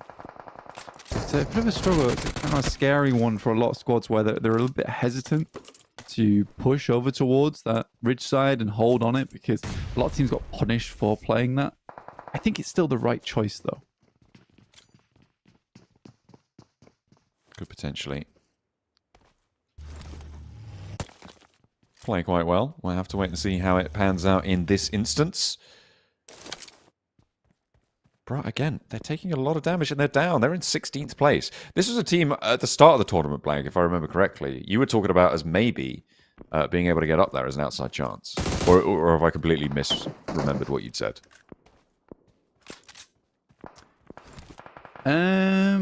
Maybe I've put Fenerbahçe in that spot in my head. Yeah. I think that's more likely. I think that's what has happened. Okay, well, I'll take it back then. You didn't say that. I was more saying that teams that played on the ridgeline got punished because it pushed over towards Hacienda del Patron, which sort of leaves a bitter taste in a lot of teams' minds. But this is far better for a lot of squads. I think they will want to play over towards San Martin Ridge. Versus Regnum Carya, S2G. Carya as well didn't have a very bad spot at all. But more specifically on that circle over towards the eastern side of it, it's just open, empty ground. There's very few compounds in that area. It's not fun to play. Most teams will want to sequester themselves over towards the ridge itself, play within the outcrops. So this is a good circle for a lot of teams who confirmed over towards San Martin in the beginning. I think teams will also be looking at Graveyard, trying to get on in there. That seems to be like the only other option from playing the San Martin Ridge at the moment. I think currently it's Fireflux on that spot. I'm sure that'll be challenged fairly soon. Teams unwilling to give ground right now, but the zone will push and it will force them into these conflicts that perhaps they're not super happy about. Regnum, Carya and K1 both getting 4 elims this early into the match is really good news for them, and they're both in contention for these top 4 spots. S2G taking 1 knock. That's about it. Again, they can comfortably take shots outwards towards a lot of our squads, but TalQ immediately up to the plate here. It's a bit of an aggressive push, and CEO later finding Sarah as well does now leave S2G in a sticky situation that they're not quite getting out of as the spiders start to creep along the webs. And S2G caught right in the center of it. Fenerbahçe putting the pedal down now as they know that high ground has been dismounted, but the nade from Kalsi finds the opener towards the Fenerbahçe push. Kalsi and Icy, 2 players alive for S2G. Very, very split from the backline knock that is actually getting rolled up on by a third party. That's Regnum Carya. You can see Silas stretching out towards Sarah on the high ground. So it is only going to be 2 players for S2G to move in. This is hard. This is very, very difficult. S2G, we talked about this being one of the strongest maps and already massively struggling. Like you say, likely will just be the 1 player now coming through from the 2 players from S2G, sorry, How did they just do this? They are able to get one. Yeah, that's very surprising. It does leave Icy all on his lonesome. There's got to be a very good hold from him. Ooh, tries to step into the fire, gets tickled down a bit lower, We'll see how far it goes. TalQ, though, steps into the fire as well. That nade is on target, however, and that will be the answer that they were looking for. They should be able to flush that one out very easily as Icy falls, but the trade-off is for Sarah's life on the outside. I mean, honestly, I think I'd much rather hold on to Icy there. I think Sarah's a great flex angle. He plays very well on the sidelines, but I think Icy would be a lot more potent on your front line there. Ow, that really hurts for a lot of these teams. Not for me personally, but for a lot of our teams, I do feel their pain. I was slightly worried for a second there. I thought, what's going on? Was the cat jumped to you? But you're all right. No, I'm okay. Yeah, I'm empathizing greatly with these teams at the moment because that's rough. A lot of teams are already situated themselves, of course, at Eastern side, having a very good time. In particular, Carya is laughing their heads off on this one. But we have a huge amount of teams over towards the west who all now will struggle to move over towards the east here. And the Falcons taken down a peg. They lose their IGL. Ralph flushed away. Regnum Carya in the way. And they will still sit atop this ridgeline. They've got kind of the only position on it that is in this next circle, but Redox is there. He's been on a bit of a tear. I mean, obviously that last match where he was able to get 7 elims, get up to 5th place. Still feeling a little bit powerful in himself for that one. In the meantime, S2G with their 2 players looking to try and hold this rollout for Fenerbahçe. Kelsey wants to try and connect on a spray down and will be able to do so. And he got the flush as well onto Simple Bowman. That's an extra point earned, but Kelsey does get answered on towards leaving S2G as a solo. Okay, that's not great. Fenerbahçe, though, back up to playing up against TTQ. Striker will find one over the top side with the S12K. Good shot from him, but rest of Fenerbahçe all rallying around this position. Symphony is down. That's a nasty nade. If he's up there for one more second, that would have been a knock. Ooh, just about getting this res off onto TalQ, but the blue zone is pushing as well, so they do not have a long time to wait it out. Falcons, they're holding this push from Fenerbahçe. They've been slowed down, dragged in to this fight by S2G, by TalQ, and now the Falcons have oversight onto their run out. It's a really difficult role for Fenerbahçe to try and make work, but they're going to have to try it again and again until they go down or someone else moves out their way. It is out in 15th. There is definitely a clear delineation right now between the bottom of the lobby in terms of who's doing well and who's not doing so hot. 9th place, Barsay down towards 16th. A lot of these teams are struggling. I think FUT could do a lot better, as could BWNRX, and those are kind of the outliers for me. Quite connecting on the spray there, trying to suppress TalQ with Narvalo so close. He just about got a first aid off, but again, this blue zone is pushing in so hard, and Fenerbahçe actually managed to just punch through this defense, and they get ahead of the Falcons. A bit of a misstep to allow that one to go through, and in they go. Redox falls, and it's Regnum Carya, actually, who are still flexing out with Silas to do the damage there. Koa wants an answer, but he can't quite connect again on this spray towards Silas. I'm surprised, massively so. Falcons down to just 2 as well, and quickly bleeding out. Like I said, this is always going to be a very disgusting, difficult push out towards the eastern side. TTQ find yet another over towards the Falcons, and Narvalo is out, leaving them with just the 1 player here. Likely just one more game today then for the Falcons. Pick up some big points. That's a nasty catch from Savian. That actually really does hurt the boys in Regnum Carya. I mean, they've got 10 elims, though, Blank, on Regnum Carya. They do take a knock, sure, but they've already made a massive leap and a bound in this match, and up to 39 points, and could very reasonably overtake the Falcons here. The res comes through for Regnum Carya. They have managed to get that heal off as well, so all 4 players alive for the time being. As we close towards our next zone, you can see that'll be coming up fairly shortly on this close. Fairly northwest on the push as well. That should be over to open ground. I think it just about keeps Graveyard in.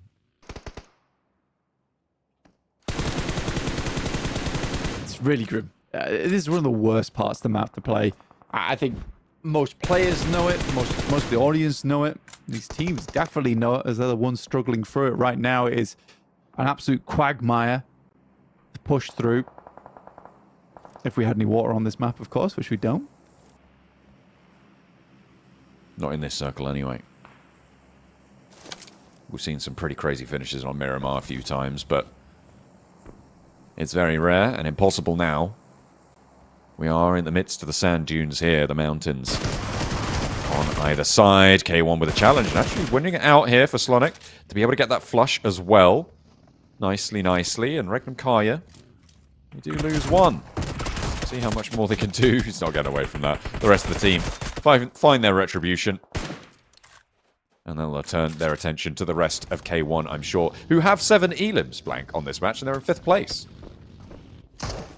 Yeah, K1's not done too badly. I mean, they were rallying around Kvik, who somehow managed to hide himself away in the face of all odds on that last game on Erangel. Team's going to try and push out now. BWNRX are still out of 4, but this is a difficult quandary to come up against. This is FUT. Papara SuperMassive in the backline as well. It will take shots. K1 are eliminated by Regnum Carya with 12 eliminations on the game here, shooting up towards 3rd place. You gotta love it. Certainly looking pretty good to jump up towards 2nd as well, and maybe even a 1st if S2G lose their final player, Sarah. For the time being, Boars now starting to chime in though. They don't want to let their 3rd place go without a fight. And we know they like to fight.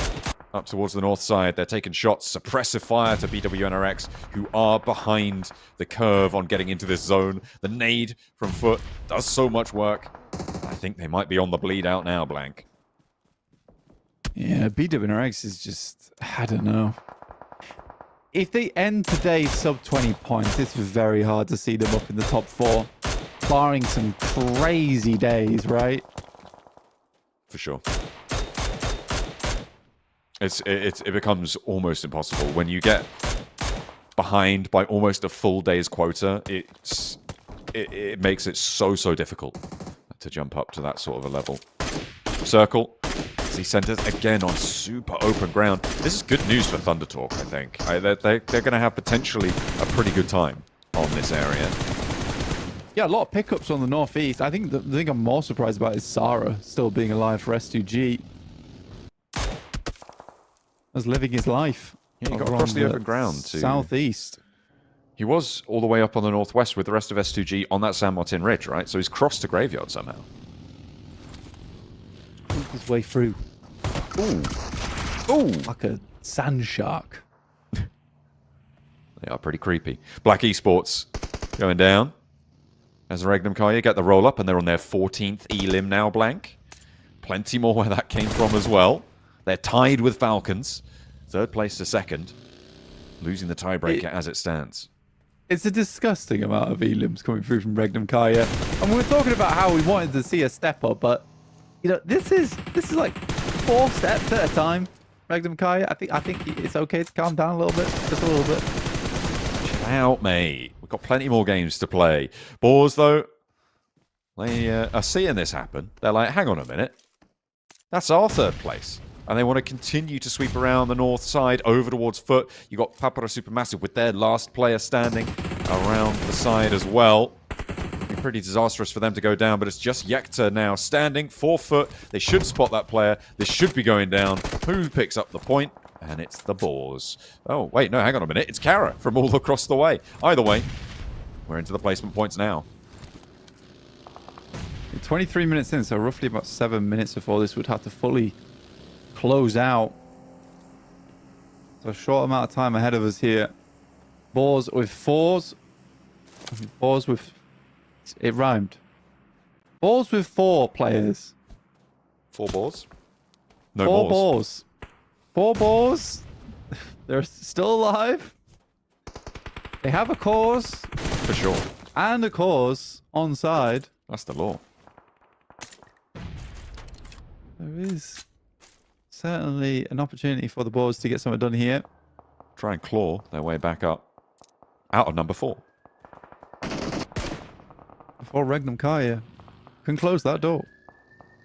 Let's not do the rhyming game. But Regnum Carya do want to do a little bit more here and see how far they can go. Jump up over S2G. In that first place, with only Sarah remaining as well. We'll see how much of a survivalist he is. I mean, we saw Redox for the Falcons do very, very well on that front. Now it's his turn. The super sub from Japan. Wanting to provide a little bit of a service for S2G on the tables here. I mean, he's done fantastically well. Even if he gets up towards the top 4, that's fine. I mean, that's a really good place to step off, basically. Pusher playing some nades over the top over towards TTQ. A good Molotov. Will burn out 1 in Symphony. And the Molotov explodes the vehicle. We'll find Kairos as well. What a lucky break.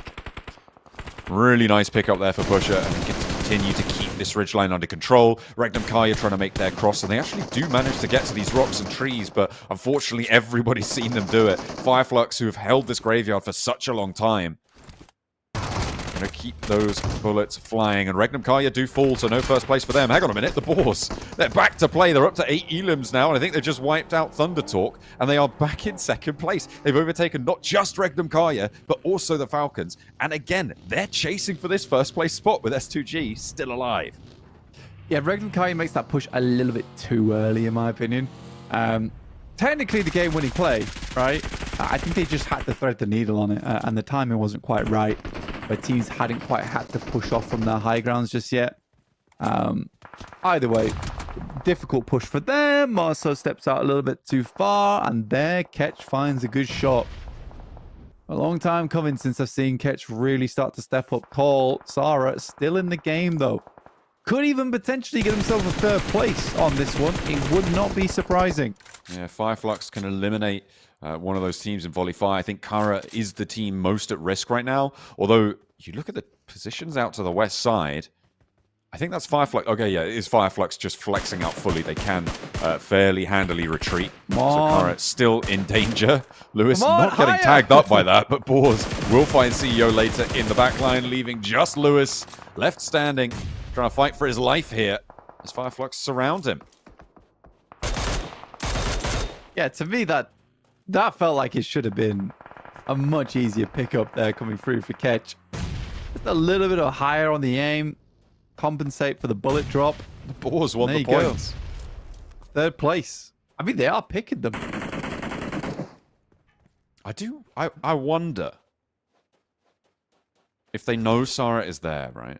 Yeah, absolutely. The reason they haven't done anything to him is because he's just...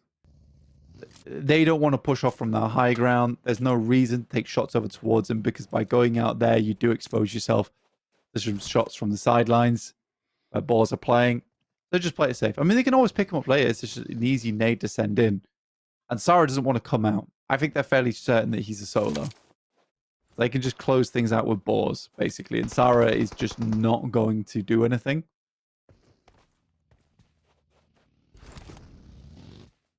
He can bide his time. See if he can jump up to a second place.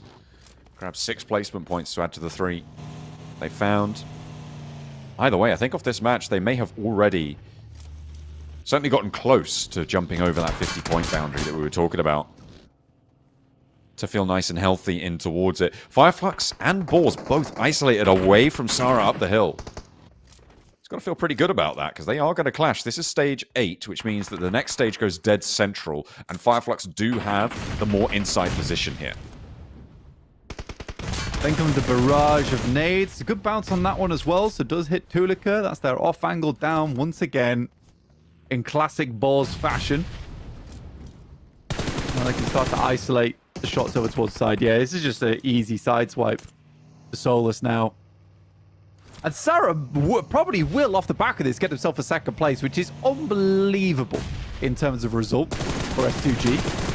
is, but the Boars are not going to go down easy, and they find Solus. A nice pickup there. Ketch tries to get around the headland to get an answer, but it will not be found, and they clip the top of the push as well. Ketch and Scarface are there, but one of them falls also. Who's that coming on from? There's nades flying, and Sarah's chiming in. Two players from the Boars, one player from Fireflux. These reses need to come on through right now for Fireflux to slow the Boars, but they are not going to let this one go. I mean, there's a real opportunity now for Sarah to get in and get this twisted between Boars and Fireflux. Boars taking shots, one goes down. It's a 1v1. This absolutely could be Sarah's win. Oh my goodness me. S2G could find a second chicken dinner on the day here. Just one player is alive from Fireflux. A nade in hand. A sliver of HP, but the first aid was already being popped here, Blank. And the nade over the top. Will it find the points? Will it find those flushes? No, doesn't connect, but the blue zone's pushing. They do not have time to get all these reses. It will not be possible to get everyone back up, but just one may be enough. Sarah lights up here, and the res will come through. The first is in, and another Molotov sent back. That might be nice. No more utility, though. And he can't get any more done. That res, not going to be possible. He's put too much pressure on Blank, but Sarah keeps going. Continue to take shots, finds another Molotov, lays it down. A little bit too far here. The shots need to be cleaned. It's looking more and more like to be a Fireflux win. Sarah would have to be unbelievable in this moment. He's just a little bit too slow, and Fireflux will finish out the game in an absolutely nerve-wracking finish for them. And he picks up a couple more elims there, Blank. He gets a point or two more on the tally, a second place. It is beautiful for them. Fireflux as well, a little glimmer of life from them coming on in. They played it nicely, a little bit hairy at the end, but they do still manage to make it work. The Boars gave them a run for the money in the fight, but they close it down. For Sarah, it's too early on that nade. Well, on that first nade he threw, is way too early on that one. It could have been easily an S2G win if he'd just waited. I think it was very clear where the players were after he'd moved over that small little ridge side. So yeah, I think for Sarah, it's just one of those moments where the heart is thumping and you're a little bit scared in that moment. So I think that sort of drops the ball, but getting yourself a second place, I would say that's a big result for S2G. Absolutely. I mean, especially being a solo from, I think he was a solo from, there were 15 teams alive when he became a solo, right? So it was absolutely insane to be able to last that long right until the end of the match as a solo from 15th minute all the way is absolutely insane. And to rack up an elim count, I think about 5, maybe 6, something in that sort of region it's brilliant, right? It's exactly what we saw from Redox in that last Erangel. Yeah, again, I think that is the difference between our top tier teams and some of the ones lower down the tables. That even when all goes wrong, you need to be able to salvage. Salvage operations are always the biggest thing that's going to keep you in these matches. But if you do want to stay in these matches and stay watching, you do need to make it over towards the PMWC, which will be happening over on the 25th of July through to the 3rd of August. So make sure you check that out when it comes through. There are so many fun things happening over at BWC, not just PMWC, but that's what we're going to be involved in. And that's why I imagine all of you are excited to watch. We have 4 slots available. So remember, 25th of July through to the 3rd of August. Make sure to be there because it's going to be one hell of an event. Yeah, you can grab your tickets already, so make sure you check that out. And our teams are looking to grab their ticket as well, right? As you said, it's the top 4 here because, of course, of Regnum Carya's win at PMGO. We get an extra slot, so instead of 3 positions, it is, of course, 4 qualified teams from these finals. The top 4 teams will be going their way. Let's take a look at this final moment as well. I mean, Sarah was so low on meds. He didn't have any meds for the longest time. If he has stims, if he has maybe a first aid in this specific scenario, I think it could have gone differently as well because Scarface is low. It does have Ketch to deal with, but still, he just doesn't have the firepower, or the staying power rather, to close it down. However, it was Regnum Carya to take an MVP title here for Loxy. Yeah, 964 damage, a massive game for Regnum Carya. That's not to mention the rest of the team that's also probably putting in a massive amount of work because remember, he only had the 5 assists and 5 elims when they ended the game. I think it was on 14 or 15 elims total. A magical game coming through from Regnum Carya, certainly one that shoots them towards the top of the tables. And I think that we're getting more and more of a solidified approach to what our top of the tables will look like. I think for right now, Falcons, S2G, and Regnum Carya, that feels pretty right to me with the way the Falcons have been playing. I do think it's going to be pretty squeaky for the Falcons, regardless of whether they get into that top 4 towards the end, as it usually is for that team. But yeah, pretty fun stuff. I have to wait and see if they can keep that top strata of teams going.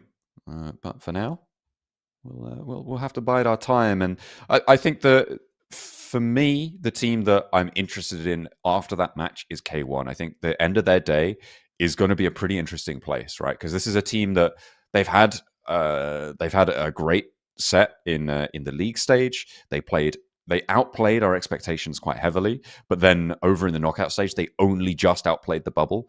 So for me, their performance is still a question mark here. And if they can keep up the pace, I don't think they're a top 4 contender, but certainly top front page, right, of those tables. And it'll be interesting to see what they're able to do at their first entry at this level as well. It'd be great. It'd be great to see. Our chicken dinner stats here, you can see 9 elims for Fireflux. They're going to have 19 points for their trouble.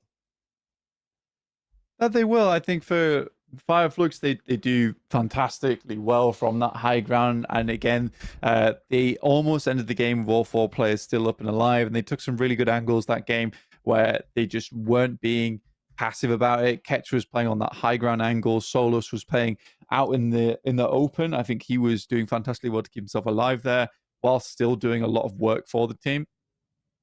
So yeah, for Fireflux, I was pretty impressed by that game. I want to see more of this though. Yeah, it has been the consistency that has bitten Fireflux fairly repeatedly over the course of this tournament so far. If they can convert, fantastic. If they can keep things up, that is great. But it is a question of if they can do that. And so far, they haven't answered that. They don't have a satisfying response to consistency questions, but I'm willing to be proved wrong. I'll wait and see just what they're able to do as we take a look at some of the replays from that last match.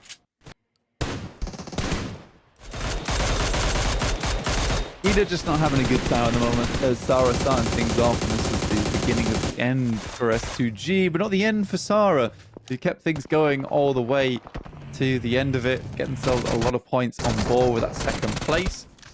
K1 still putting in the work. He's a bad boy, still hitting those big numbers. Fenerbahçe tried to get far through this game, but it was a tough one. Heading all the way off towards that eastern side into that open ground, it was very, very nasty.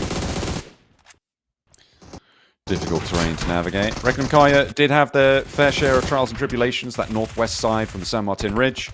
Difficult for everyone to leave. Fenerbahçe really had the worst of it, I think, on their position. They had so many teams to try and contend with.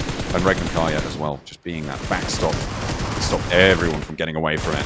K1 managing to clip a player from Regnum Carya, and that may have contributed to them going down earlier than they may have liked to.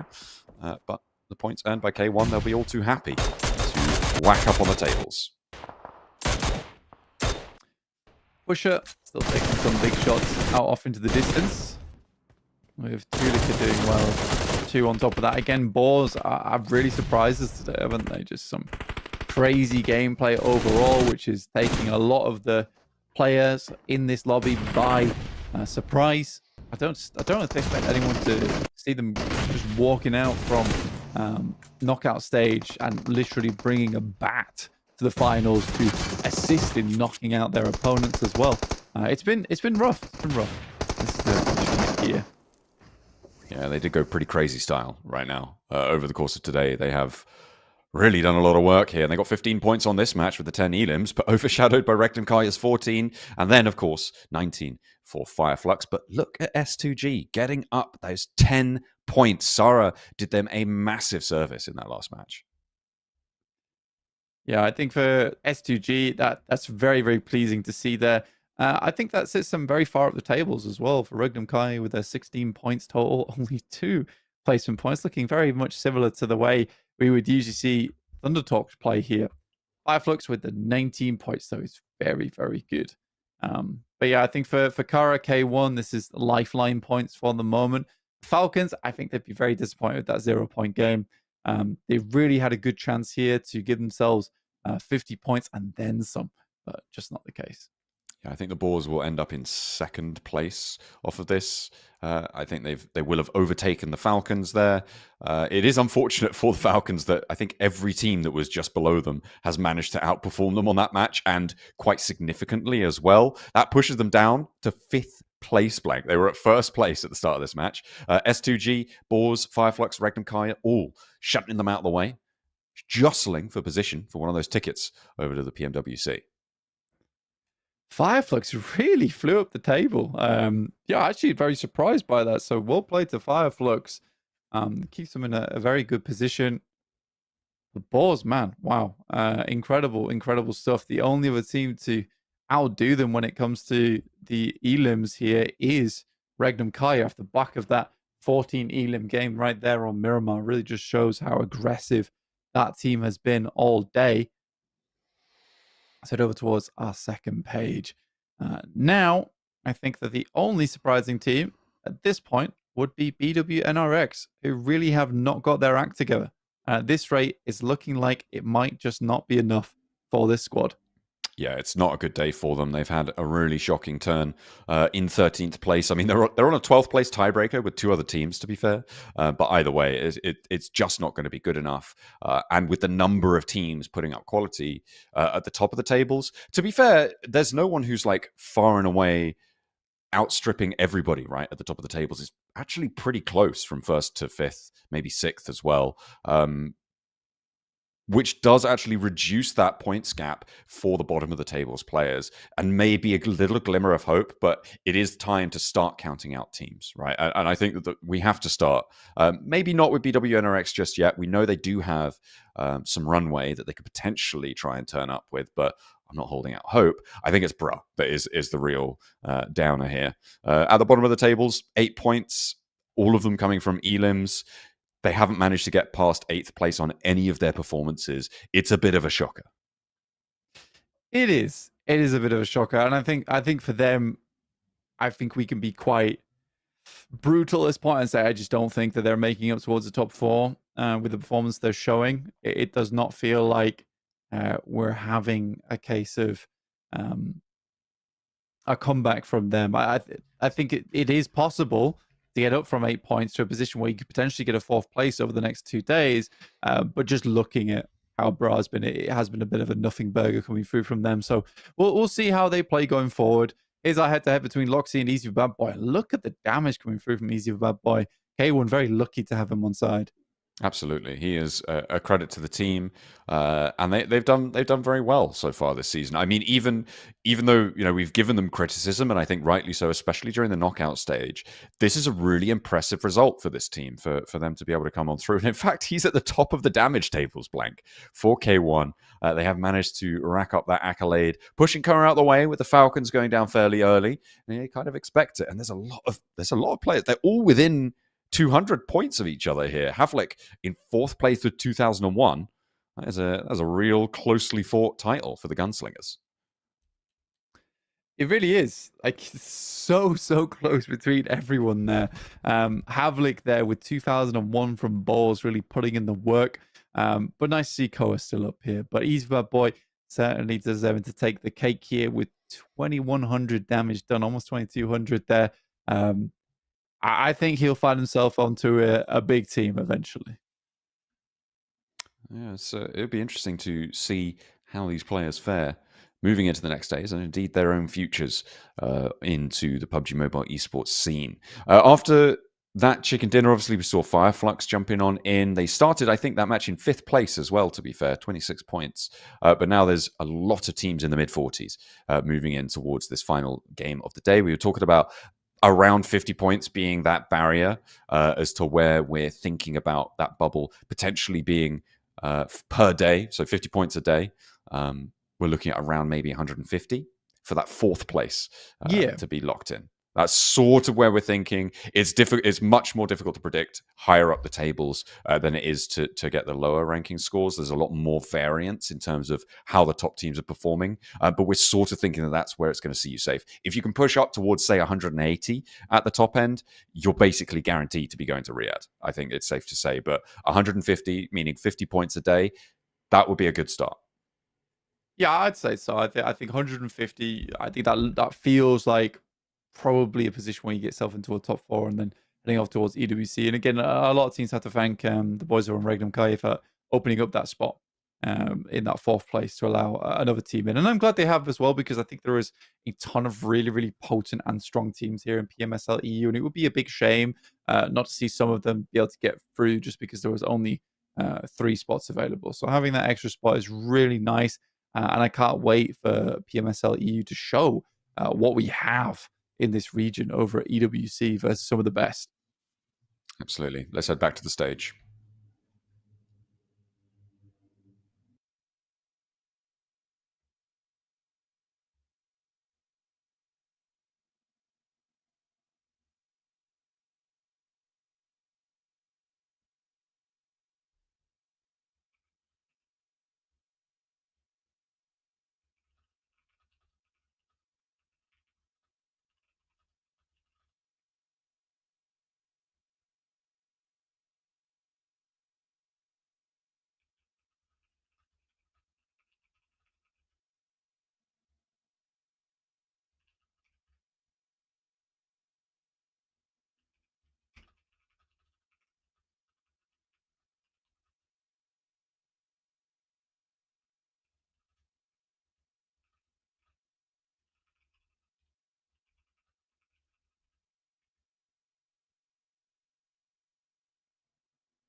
Welcome back here to the PMSL. We are, of course, kicking off our last match of the day. Match number 6, one more Miramar. Our teams are loaded into the lobby. You can see they're all ready to go, everyone. Hopefully staying hydrated, staying refreshed as we get everyone sat down, locked in for the last game of the day. Who will take that top spot? Who's going to break the 50-point margin that we were looking at to be likely qualifying for the top 4 spots? All remains to be seen in the final go-around of the day. Absolutely. So heading in towards the last game here, see where we end up towards the top side of things, because right now S2G currently leading after a great game there from Sarah, being able to get themselves a 2nd place. We are getting straight back into it with Miramar just to finish things off. Players just waiting to get on the scene once again. That's what we're waiting for. The plane to the skies, and that is the ultimate goal there in the middle of the stage. That lovely trophy. Big old cube on a plinth. Gotta love it. That's where I keep all my cubes, on plinths. Like a gem, some sort. Yeah. Big gem. Yeah. Do love a big gem, mate. That's what I always say about you. I introduce you. I say, hey guys, this is Blank. He loves big gems. Big gem, this guy. Here we go. Getting right into it now. Over on the Miramar. We head in with our playing path for the final match of PMSL EU Day 1. Watch you there. Got you out. You thought it was the last match ever. It's not. We're still just kicking it live. Playing path from La Cabrera down towards Platona. Very western playing path, actually. Not easy for a lot of our teams. Makes things difficult over towards areas like El Azahar. I mean, Impala could potentially, you can vehicle drop right to the south of Los Leones, grab some coastal road positions, and swing on through there. I think it might be harder to get to areas like Cruz de Valle, El Azahar, that sort of part of the map. So we'll have to see if anyone opts to go out there, or if the circle does, in fact, because of course, it can take us anywhere on the map, and we may just have to go there anyway, which might actually help out a little bit, force teams to be more disparate in their drop spot and the loot spots. Yeah, a little bit. Most teams will get themselves in vehicles straight away. I think Falcons kind of benefit off the back of this one over towards El Pozo. Nice start for them. Hopefully get further into this game and keep themselves with a strong setting up towards the top side of the lobby. Right now, they have fallen out from that top 4, which is a little bit unfortunate after Redox's heroic approach to the 4th Erangel. Our 4th match today. Not our 4th Erangel, our 3rd Erangel, in fact. And it is a Central Los Leones circle, which is never fun. I think most teams have played this quite frequently, though, over the course of PMSL EU. Yeah, heading over to Los Leones. I mean, it's not fun. We know that west side of Los Leones, really nasty for teams to try and navigate. A lot of open plateaus around those warehouses. And, of course, the massive high grounds that sit inside of Los Leones would be pretty nasty to see as well. But we don't have a choice. We just go where we're told. And we'll have to see if our teams can do the same.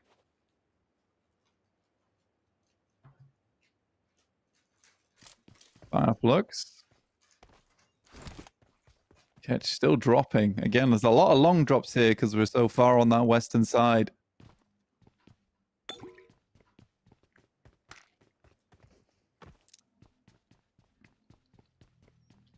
Rita, Aaron, Onida having a pretty rough day today. I still think that they're playing among some of the best in the world right now, and I think they can be proud of themselves for that. Definitely. I think it's safe to say that they can, no matter what, hold their heads high, getting into those finals, having the sort of reputation that they do going into those finals.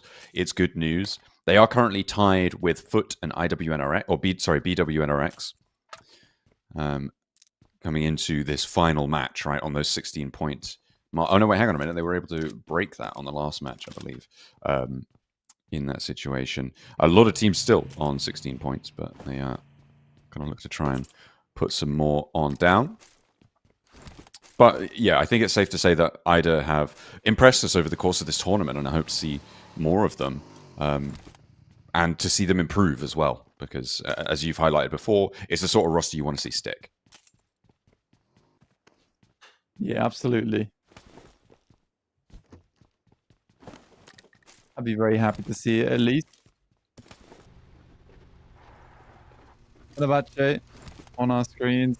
They've had an okay day today. Again, nothing crazy.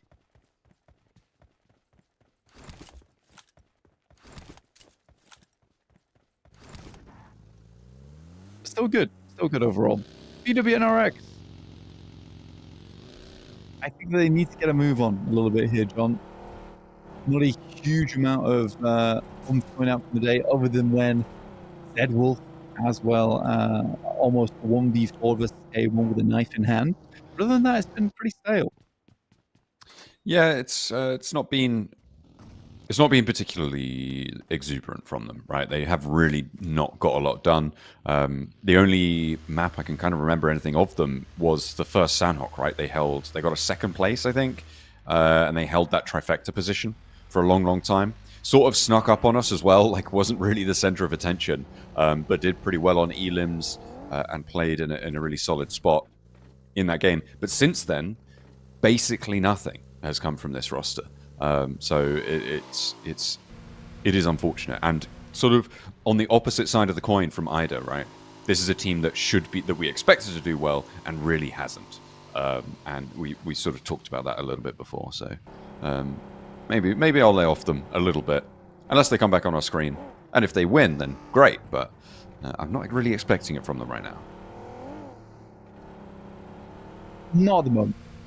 There's definitely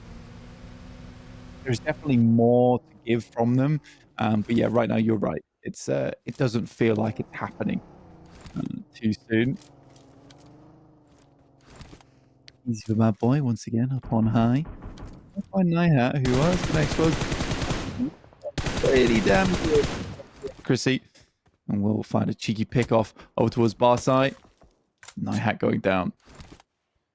Yeah, I mean that's an easy pickup, right? And who expects someone to be sort of camping up the top of that tower, to be honest? I mean, it feels a bit weird in Zone 1 for that to be a camping ground, but I guess, you know there's players around, players are maybe going to be moving in that area. Perhaps not unwise, but still, I think at least peculiar is how I would put that.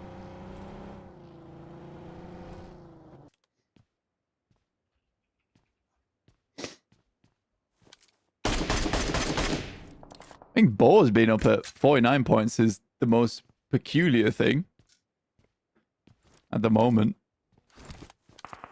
Crazy they're in second place. Again, I kind of makes me feel vindicated for all the times in the past when I was talking about how teams just need to send it sometimes. I think Boars is a very good example of a team that does just send it. It might not always be the right decision, but when they see opportunity, they absolutely just do go for it. Yeah, I cannot disagree with you on that one. They have done some pretty crazy stuff, all things told, over these last few matches. We've seen like everybody hop in the same vehicle, rollouts in later circles, which is kind of unheard of, right? It's just not something you do. It's not the done thing, Blank, and it is very, very peculiar. I will expect teams to start to be able to put up a defense to it fairly shortly, but have to wait for a little bit longer.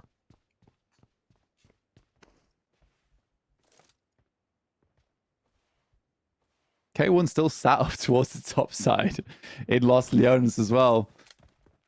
Really locking down the area of Los Leones nice and early. Thinking that's going to be confirmed over that way. 43 seconds until we get our first shift on the circle, which is quite significant over here on Miramar.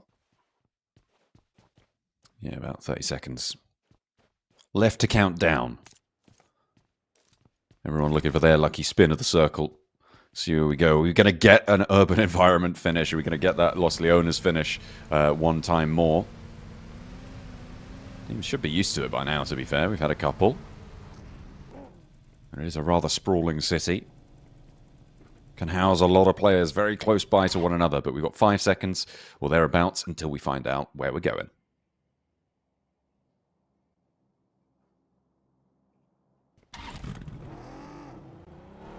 Well, not this time, unfortunately. We'll have to wait and see. Potentially the next circle to pop. Have a look at that one.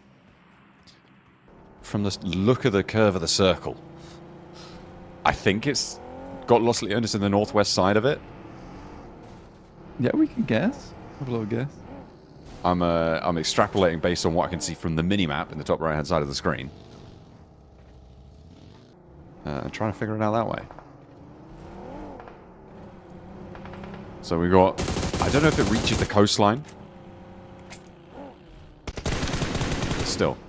A fight breaking out here between Bra and Black Esports as he's drawing a lot of attention. The rest of Bra hop out the vehicle. Can they win this fight? They just about managed to clip Aussie, but it took them a long time to do so. Bra certainly not feeling themselves here from the bottom of the tables. They used a lot. They didn't get a whole lot in response, and they're still locked into the fight. Black Esports on the rollout. Aussie goes down, and again, it's a team that does a lot of work when they're up as 4. Kelsey immediately picking off Poser.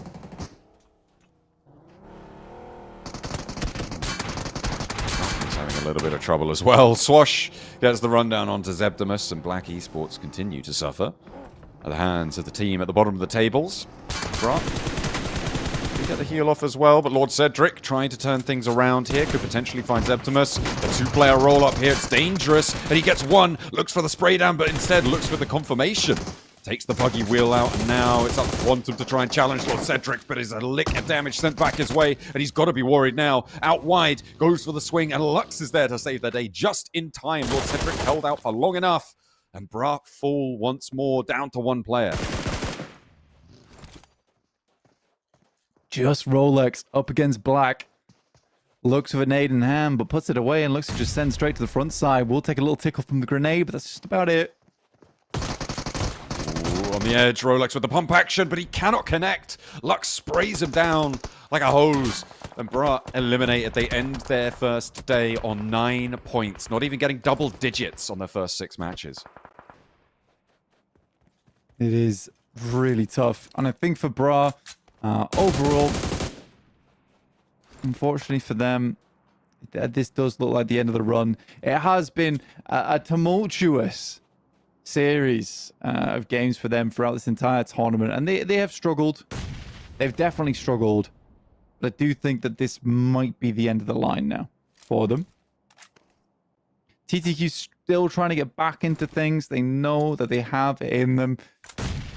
Like I said before, those land jitters can certainly get to you. And look at that circle all the way over towards the northeast. That is a rough circle. Not seen this bad boy in quite a while. Yeah, east side of Los Leones. You can see those hills quite dramatic on that eastern border. Falcons trying to take up residence on that northern side. They did get themselves back up to 4, by the way, on the Falcons side. Fenerbahçe, they are looking very much the worse for wear here. Maybe going down in just a moment to Thunder Talk, but... they're going to get a heal off. Okay, so one of their players still alive. Have to wait just a moment longer to see them fall. And, of course, only one team so far has fallen, with Bra going down. Falcons moving in from that northwestern side. They have a great amount of control over some of the high grounds that are going to be so pivotal on the western edge of this next circle.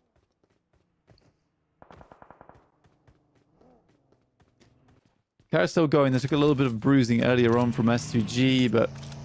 that was about it. 36 points. Hasn't been too bad from Carya, actually, overall. I think I've been quite pleased with them. Falcons still at 4 players as well, whereas the rest of the lobby has been torn apart a little bit. John, as well, is quite promising for their run. Yeah, you'd hope that they can get a little bit more done, eke up over that 50-point boundary that we've been talking about all day. S2G obviously have already done that, but there's plenty of teams right around the corner from it. And we know the Boars want to get into a fight as soon as possible. They're hunting them down. trying to find those points wherever they may present themselves. At the moment, though, it's ThunderTalk with 3 elims who are currently doing the best on this match, although they don't have a particularly strong position to be getting on with. They have just exited... Oh, beg your pardon. Just exited the blue and having a tough time of it. Papara SuperMassive, another team having a bit of a disaster day. And 2 of their players have fallen. Looks like Carya wants to confirm those flushes as well. Lost up the top there. Trying to hold down for Kamikaze, but I just don't think it's possible that they're getting this one back up. Nah, unlikely. I think Papara SuperMassive sort of lost the plot a little bit after they started losing on Erangel, John, which is unfortunate. It's a weird name from See You Later. I'm not sure how that even happened. I think he just caught his hand on the side of the door frame. These things can happen. But yeah, I don't think that was a bad play. It was more of an unfortunate play. With the screwball there, and managed to connect a little bit of damage, but nothing much more. Still 2 players alive for Papara SuperMassive. Meanwhile, on the northeastern side, IDA did poke their noses in down to the fight on the south. FUT are now trying to crunch in behind them. In the middle of this circle, with all 4 players alive, K1 currently holding nice and safe up on the high ground. Towards the north, Flux once again with an unreal position in this circle. This is not an easy circle either, with the road that snakes in between all of this, cutting this one in half. Simple Domac holding out K1 with the double high ground control. I like that. Big fan. Getting it done. See what more they can do. In our final match of the day, for the first day of the grand finals, Carya still yet to fully take care of Papara SuperMassive, and they have lost a player. So they are playing at a little bit of a diminished capacity. Can't really afford to make too many missteps here on this engagement. Needing full information, Papara SuperMassive have managed to get back to full HP. So a nice little hold to be seen there.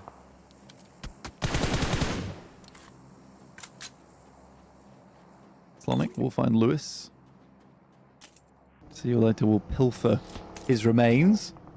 That was his plan all along. I'm going to let you die. Yeah. I'm going to let you die. I'm not going to tell you about that guy up there.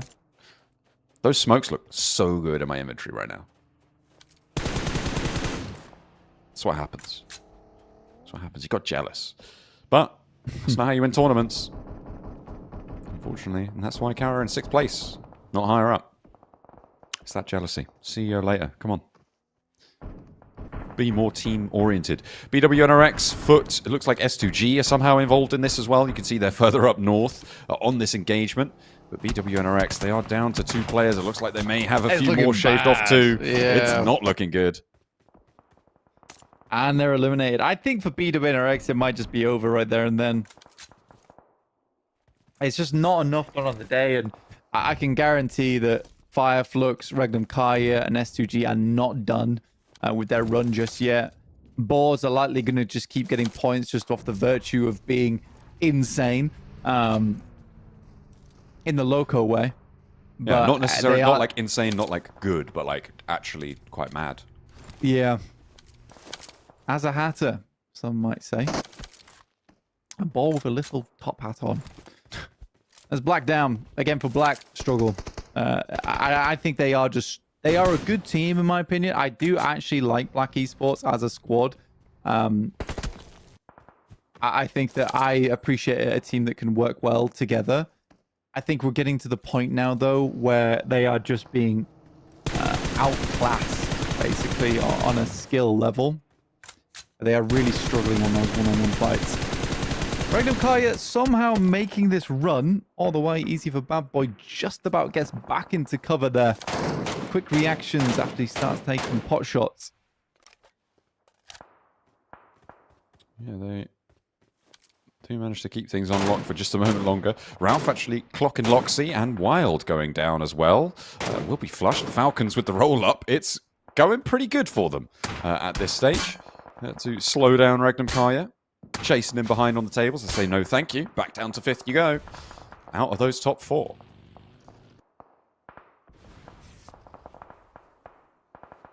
S2G. on that south side. Could get a lot done from this position. Falcons will have to move off, and it's kind of sad for Falcons because they did confirm over to a lot of spots on that northwest side. They haven't amounted to too much there. They will now need to move in from the west. Easy Bad Boy is just taking shots left, right, and center with his M4. No one is outside of his line of sight. Oh, it's pretty difficult to escape that one. It's going to be made very, very tough. Sarah looking to explode the vehicle without taking too much damage from it, but he blows himself up. Needed a step further back on that one, mate. Can't park there.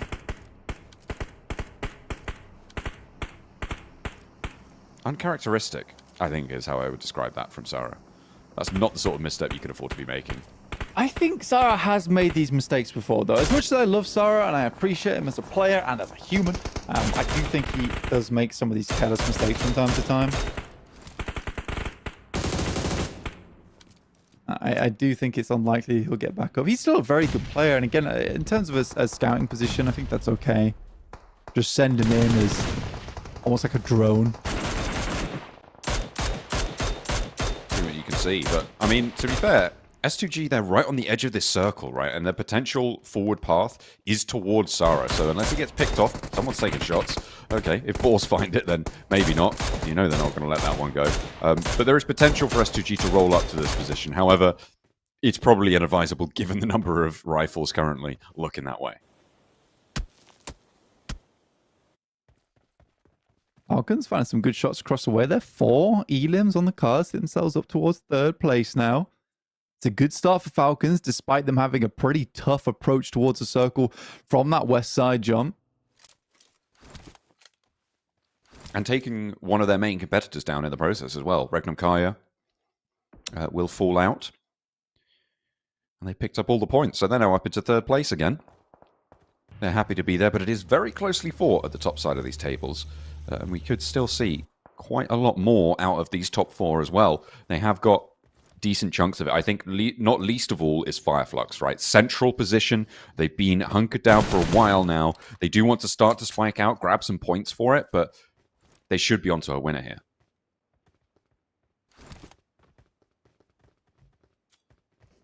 You'd hope so. I mean, they do have Barsay like under lock and key.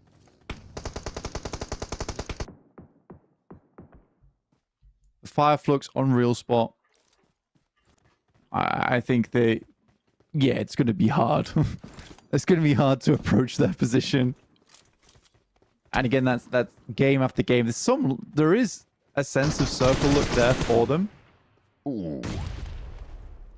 Ko again, nasty with it on the spray down. Protecting his teammate Ralph was eating plenty of lead there, but the nades follow it up. They're sending them onto the inside of the shack. There is another Barsay player on that position as well. And they will keep the blue zone as their friend for the time being. But they do have to move, Blank. They have to get on in towards the center of this circle. They're going to have to cross the road, and Flux is the big boss. Yeah, it's hard to get around to him. I think, again, what this really is a king of the hill scenario where everyone's going to have to go through their mini qualification tournament on the outer edge of this circle just to face up against Flux in those final moments. It is getting really rough to try and make their way on in. I'm worried about Narvalo on that northern side for Falcons. Thundertalk bearing down upon him, but Ralph turns his attention out to the north as well. And they regroup a little bit further up here.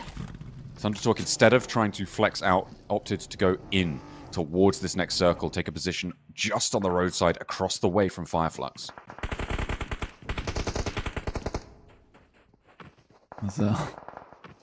Hooking himself into the corner. Boars haven't quite found him just yet. Falcons will go for a drive-by. Narvalo does get dropped out of the vehicle, though, and they just have to keep going. They didn't even turn around to finish that knock, but they're gonna leave Narvalo. He isn't gonna get back up. He is flushed now, but Barsay, their last player, trapped out by the blue zone, low HP, doesn't have the time to make things work. K1, though, may be a little bit of an arbiter for them on this western side. As Falcons now have found a sliver of the circle, they open up for a good start, and Erangel now is chiming in over towards the Boars as well. Falcons suffering Azel, in he goes with a spray down. Hamzy chiming into the fight over the other direction. Azel's finding knocks across the way. We're hippity hopping, calling him the frog to try and jump between these fights. As it is now Lost, who is on the inside of the factory. The Boars do win that engagement. The Falcons are going low, but they've got 9 elims on the match already, Blank. 52 there, 52 for the Boars as well, going neck and neck. Yeah, it's a fantastic result for Falcons on this game. I mean, they had a poor last Miramar, but they've easily made up for it here. Regnum Carya going down as well. It does make life quite difficult. Koa as well as Redox on the side. Now looking to push up the hill. And we're in zone 6, going into zone 7 soon. And we have lost a lot of teams already here, John. This is a 2v2 on this scenario. I think K1 got caught in a third party, did a lot of damage to S2G, took 2 of their players down. Both Icy and Sarah not in the mix anymore. Ooh, a nice nade, but Koa hot with the feet. And another cook is in, immediately popping that first aid. But I think Hamzy knows that there's a retreat coming on through. Doesn't connect it. Not in time, unfortunately. That's going to be the last of his ordnance. He's pilfering. But there isn't anything left in the crates.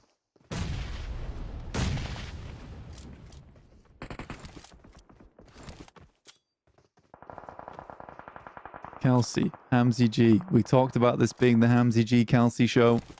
Smoke over the top to keep the Falcons at bay for a little bit longer. Neither team can stay here. Perched up high. They do have to get out fairly soon. Hamzy chugging those meds. Trying to be nice and healthy. Knows that Koa is shuffling about. Oh, he's caught on the position. Gets away from it just in time. That is a crucial pick that he didn't quite get there. And now Redox can look for the off angle. A little refresh on the crate as well. That's always good. And a P90.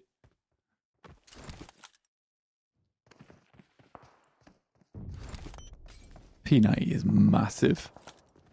Sticky bomb sent down. Level 3 helmet vest as well. Hamzy is resilient.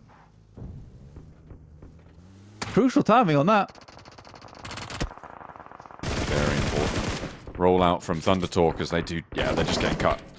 Across the road, you can't be doing that. Not in these open sight lines. I wouldn't be too surprised to see them just all fall there. But have they managed to survive a little bit longer? Falcons down to 1 player now. They are shredded, and it is just a Lone Ranger for them with a blue zone at his back against Hamzy and Kelsey. That is a 1 tall order to try and make work. Yeah, this is rough for the Falcons. I think they were just hoping that S2G is going to have to move across and then they can follow up. I like that. But a Koa will be picked off by Hamzy G. That's Falcons going down. 10 elims on the game, though. I think overall a pretty successful match there for the Falcons in terms of their run for the top 4. Yeah, they've broken that 50-point boundary, right? They're on 54 points. They're having a good time. They're going to be happy with that, especially given their performance over the rest of this tournament so far. But both Boars and Fireflux have exceeded them so far, Blank. With 8 elims, Fireflux doing incredibly well. They have had this position for a long time. I think for the last 2 matches, they have really been helped out by the circle. I think it's safe to say it's kind of annoying for the teams around them, to be honest. But they'll take it. And with 8 elims, they've got a lot more to go. I wouldn't be too surprised to see one of our teams breaking that 60-point boundary on the day.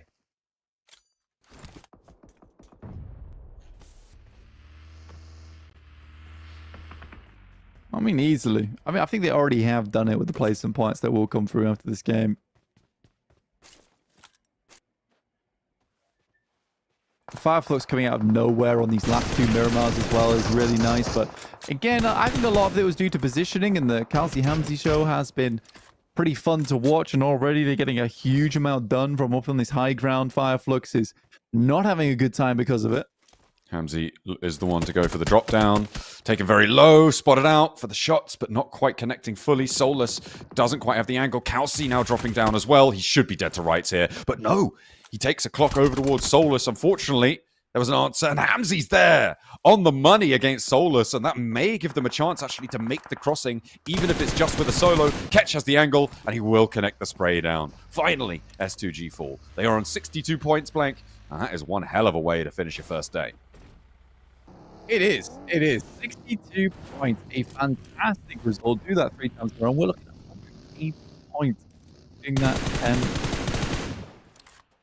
Ida off in the distance, getting ripped to shreds. Emre as well. Off on the sidelines. Likely we'll just have to tuck in here as we're going through to stage 9.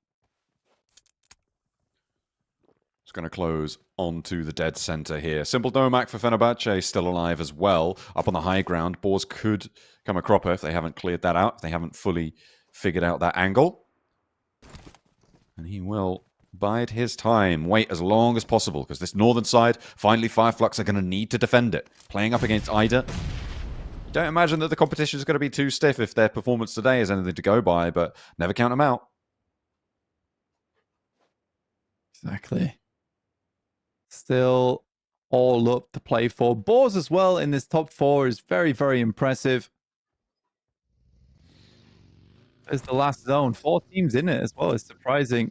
Mostly facilitated by a lot of this urban environment around this area. Fenerbahçe plans a shot over towards Simple Domac.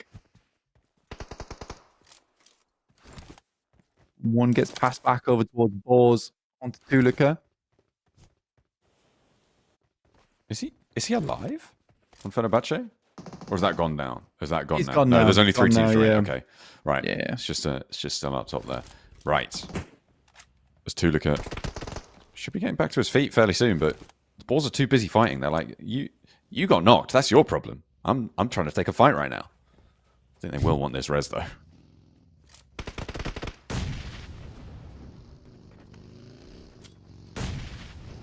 Roll out. Ida looking to push up. Flux underneath them. This is a dangerous maneuver. I don't know what you think you're doing here. Darkin's going to send a grenade over the top. This is aggressive, but didn't get the nades through. The blue is pushing them. This is massive work from Ida. How on earth is Darkin allowed to be able to do this? Moving up right underneath Flux's nose. I guess the Boars suppression really helped them out there. That wide swing read well. And now Ida have a real chance here. They've got the center of the circle, but the Boars rampage forward. Find Matcap. Now Havlic's looking to try and take on Ida all on his own. He will not be able to do so. Eren dispatches them around the side. And all of a sudden, Ida are coming alive, Blank. They have 2 players up and active. The Boars have 2 as well. But pushes low on the high ground. TalQ clocks a shot. And now in a 1 versus 2, it's going to be all up to Darkin. He made the mad push. Pusher will go for it, but the shotgun shutdown is good for 1. Now looks for TalQ, but has to hit the deck. No first aid. Wants the stand-up shots, and it will come on through for Ida. Out of nowhere, they swing out wide, and they make it work for the final chicken dinner of the day. Ida, well done. Honestly, very, very proud to see it happen. Long time coming on the day here for this team, and desperate for something to come through. Our big rising star in the lobby, and Boars do get taken out. Darkin with what I would call the most Boars play that we've seen today. Coming through from Ida, just going straight underneath that vehicle, setting nades over the top, assisted by the rest of his team. Oh my goodness. You could not write it. That was absolutely incredible. I mean, Flux, they really wanted to suppress that position, right? It felt like they could just peek out and immediately take him down, right? But Boars on their position, suppressing that ridgeline, did not allow Flux to step far enough forwards to take those shots. That is, I don't know if it was planned out like that, right? If Ida were like, oh, they're stopping each other from moving forwards, we can take advantage of this, and I know there's this little ditch here. I'll give them credit and say that is what they were thinking, right? To move Darkin out there, because otherwise it feels like a bit of an over risk to send a player out like that. There was definitely a stalemate between those teams, right? They were a deadlock, so you couldn't really move in. And I think that the fact that they head over the top side towards that defilade and are able to send the nades over the top, I mean, you have to be very quick with it. I mean, immediately, Flux is like, there is a problem right now that we need to solve. And again, they just don't come up with the solution fast enough, at which point the nades are all coming over the top. And it was wonderfully organized and orchestrated there by the boys on Ida. For Boars, it again, very much aggressive, trying to just push over the top, get as many eliminations as possible. Comes back to bite them because they take a lot of damage in the process in that berserker rage that we like to see on the boards in the first place. And because of that, it's quite easy for Darkin to finish up on the 2 last players. That being said, that could have easily been a Boars win. We saw Darkin go down to, 10%, 5% HP before he's able to get that second DBS shot off. I respect for Darkin the fact that he holds the shotgun out and he's just confident in his ability at that kind of range. Absolutely. I think maybe with a second place, the Boars could potentially jump up towards a first on the overalls as well. A lot of teams, well, I say a lot, 4 teams surpassing that 50-point boundary. I don't think Ida got enough points in that to be up there in direct contestation, but they have given themselves a little bit of a lifeline in towards tomorrow's matches. But things will start to accelerate away from the teams towards the bottom who have not done well today. When you're talking about at least 2 teams over 60 points on this game, or rather on this day, it's going to be a little bit unstoppable, right? To catch up towards them. You would need 2 70, 80-point days in order to make up the difference. And I think, right, for S2G, I think for them, their position up towards the top 4, for me, somewhat undeniable. I think for Falcons, it's a bit more up in the air. There is 100% a possibility for tomorrow that the Falcons don't get any points at the end of the day on 60 points, or 65 or something like that. So they get a couple of points here and there. I think that's 100% a possibility with the way they played during this tournament. I'm very happy. Don't get me wrong. I'm very, very happy to see the Falcons do really well today. But it will require tomorrow to convince me. Boars, very similar scenario. Like, are they able to continue doing this? This is crazy stuff that we're seeing from. Let's take a look at the final moments of that one. I mean, it did get pretty crazy, pretty hairy. You saw Ida doing a lot of work. Emery did drag out a lot of those shots, but it was all up to Darkin too, right? This first shot, all important. I'm surprised that Tuluka didn't clock him going up that ridge and pick up those shots. He didn't hold that spray and tried to hop forwards as well. Anyway, either way, they do fall down. They cannot quite get over where they need to be and find a second place. Fireflux, though, get the MVP, and that one goes to Matcap. Of course, Fireflux holding very central for a lot of that map blank. They had a lot of time slap bang in the center of the circle with compound cover, and really there was nothing too much anyone could do about it. So they were able to profit fairly spectacularly off of that location. 100%. I think for Fireflux, they had a great position on the map where it was really hard to do anything against them. But look at that, Kelsey, almost 1,200 damage. That is a game and a half for that boy. That's crazy stuff. Aaron with the 1 grenade limb, but 5 elims going through to Matcap. Yeah, very, very well done to Kelsey. I think him and Hamzy certainly lighting up the elimination feed towards the end there, and that keeps them towards the top of the tables after that one. But yeah, just a fun game in general. It's been a great day overall of PUBG mobile action. I don't think there's been too many dull moments here where we've had teams coming out on top or unexpected scenarios. There has been some disappointments, that's for sure. But hopefully those can be rectified tomorrow. And if not tomorrow, then probably not on the last day.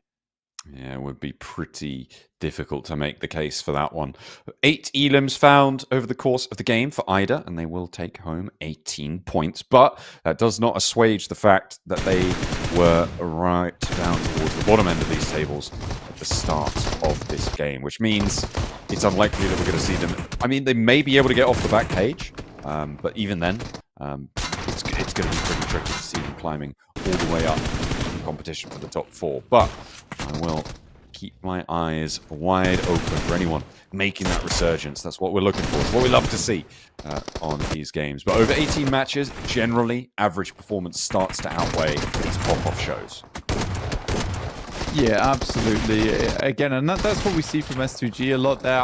Again, it's something we see from Falcons where they're quite consistent and salvage where they can. Again, for me, the Falcons, in terms of when they were able to do that, it's in previous tournaments. It's only just now where it feels like there has been a lot of work behind the scenes coming through from the Falcons. I mean, they have a very good supportive roster behind them to make sure they can do this. So again, it's very important those days off for the Falcons where they could figure everything out, and they have definitely come back into the day looking much better. So I'm hoping it's a return to form. You're right.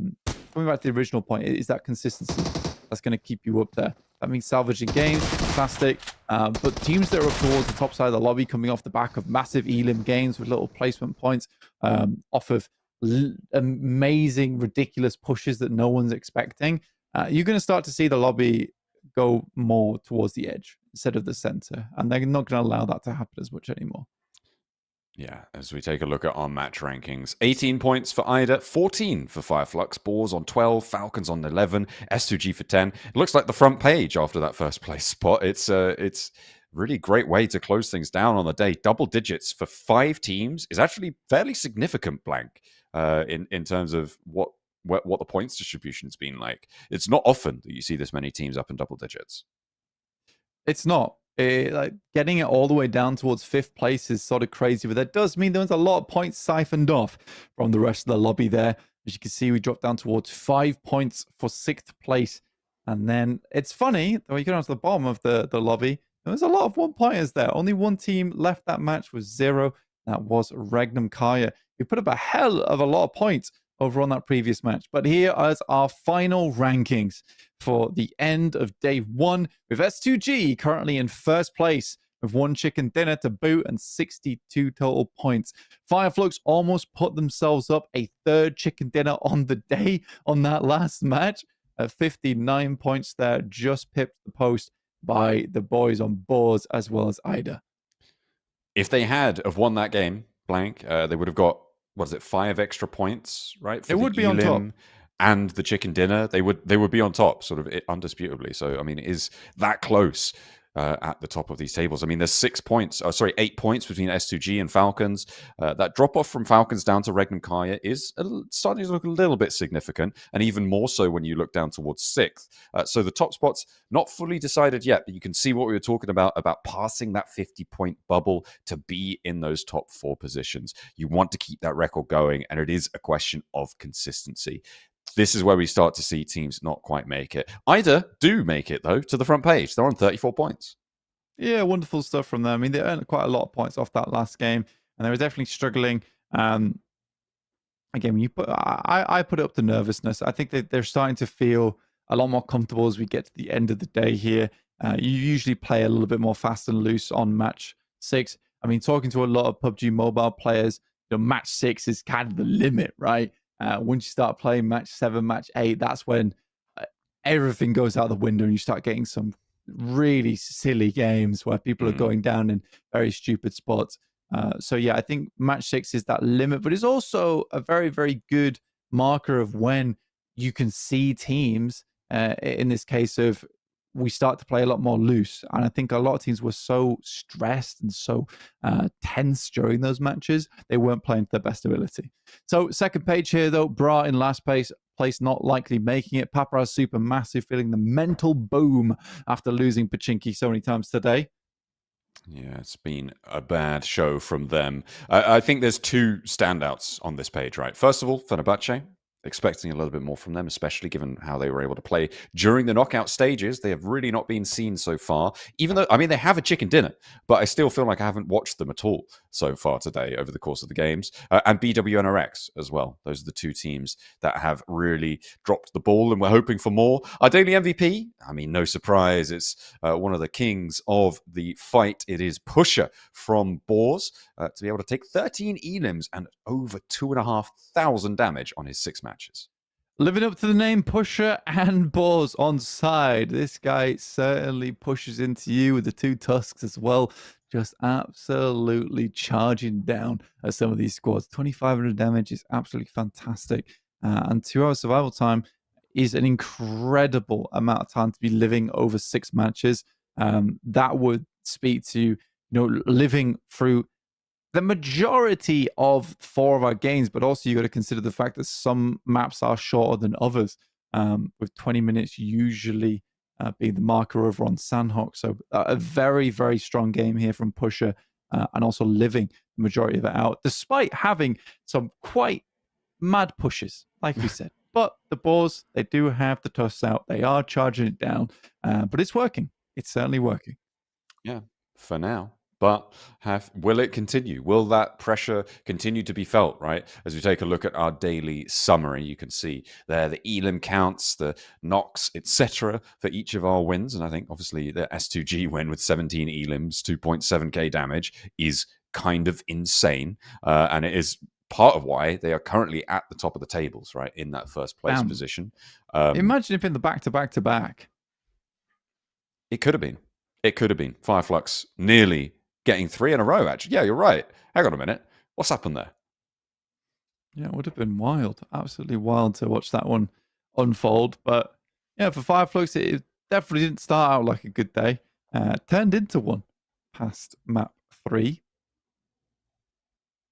Yeah, they were able to have a little bit of a resurgence here. And I think that, in my mind, they were almost a team that I'd counted out at this point, right? Like, you have 14th place from league stages, 6th place from knockout stages. Really nothing special. Obviously, Fireflux, a name, or a team name rather, that will certainly be familiar to Turkish PUBG Mobile fans, to global PUBG Mobile fans probably as well. It was the most fearsome team coming on through. So to see them, for them to have this sort of resurgence, it feels pretty good, right, at this stage. Yeah, it does. It does. I think having a Fireflux, it was a team I was worried about. I was very much worried about, in fact. But they've shown that they still have that strength, that power. Again, Edge has always been a player that a lot of people have had their eyes on, right? In terms of being a very, very strong and potent MVP potential player on that team.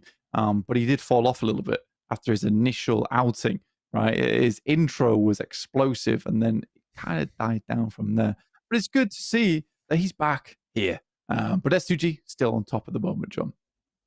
Absolutely. They will close down the first day at the top of the pack, but will they stay there, or will we have a new king to reign supreme over the PUBG Mobile Super League Europe? Only time will tell. We'll see you guys tomorrow.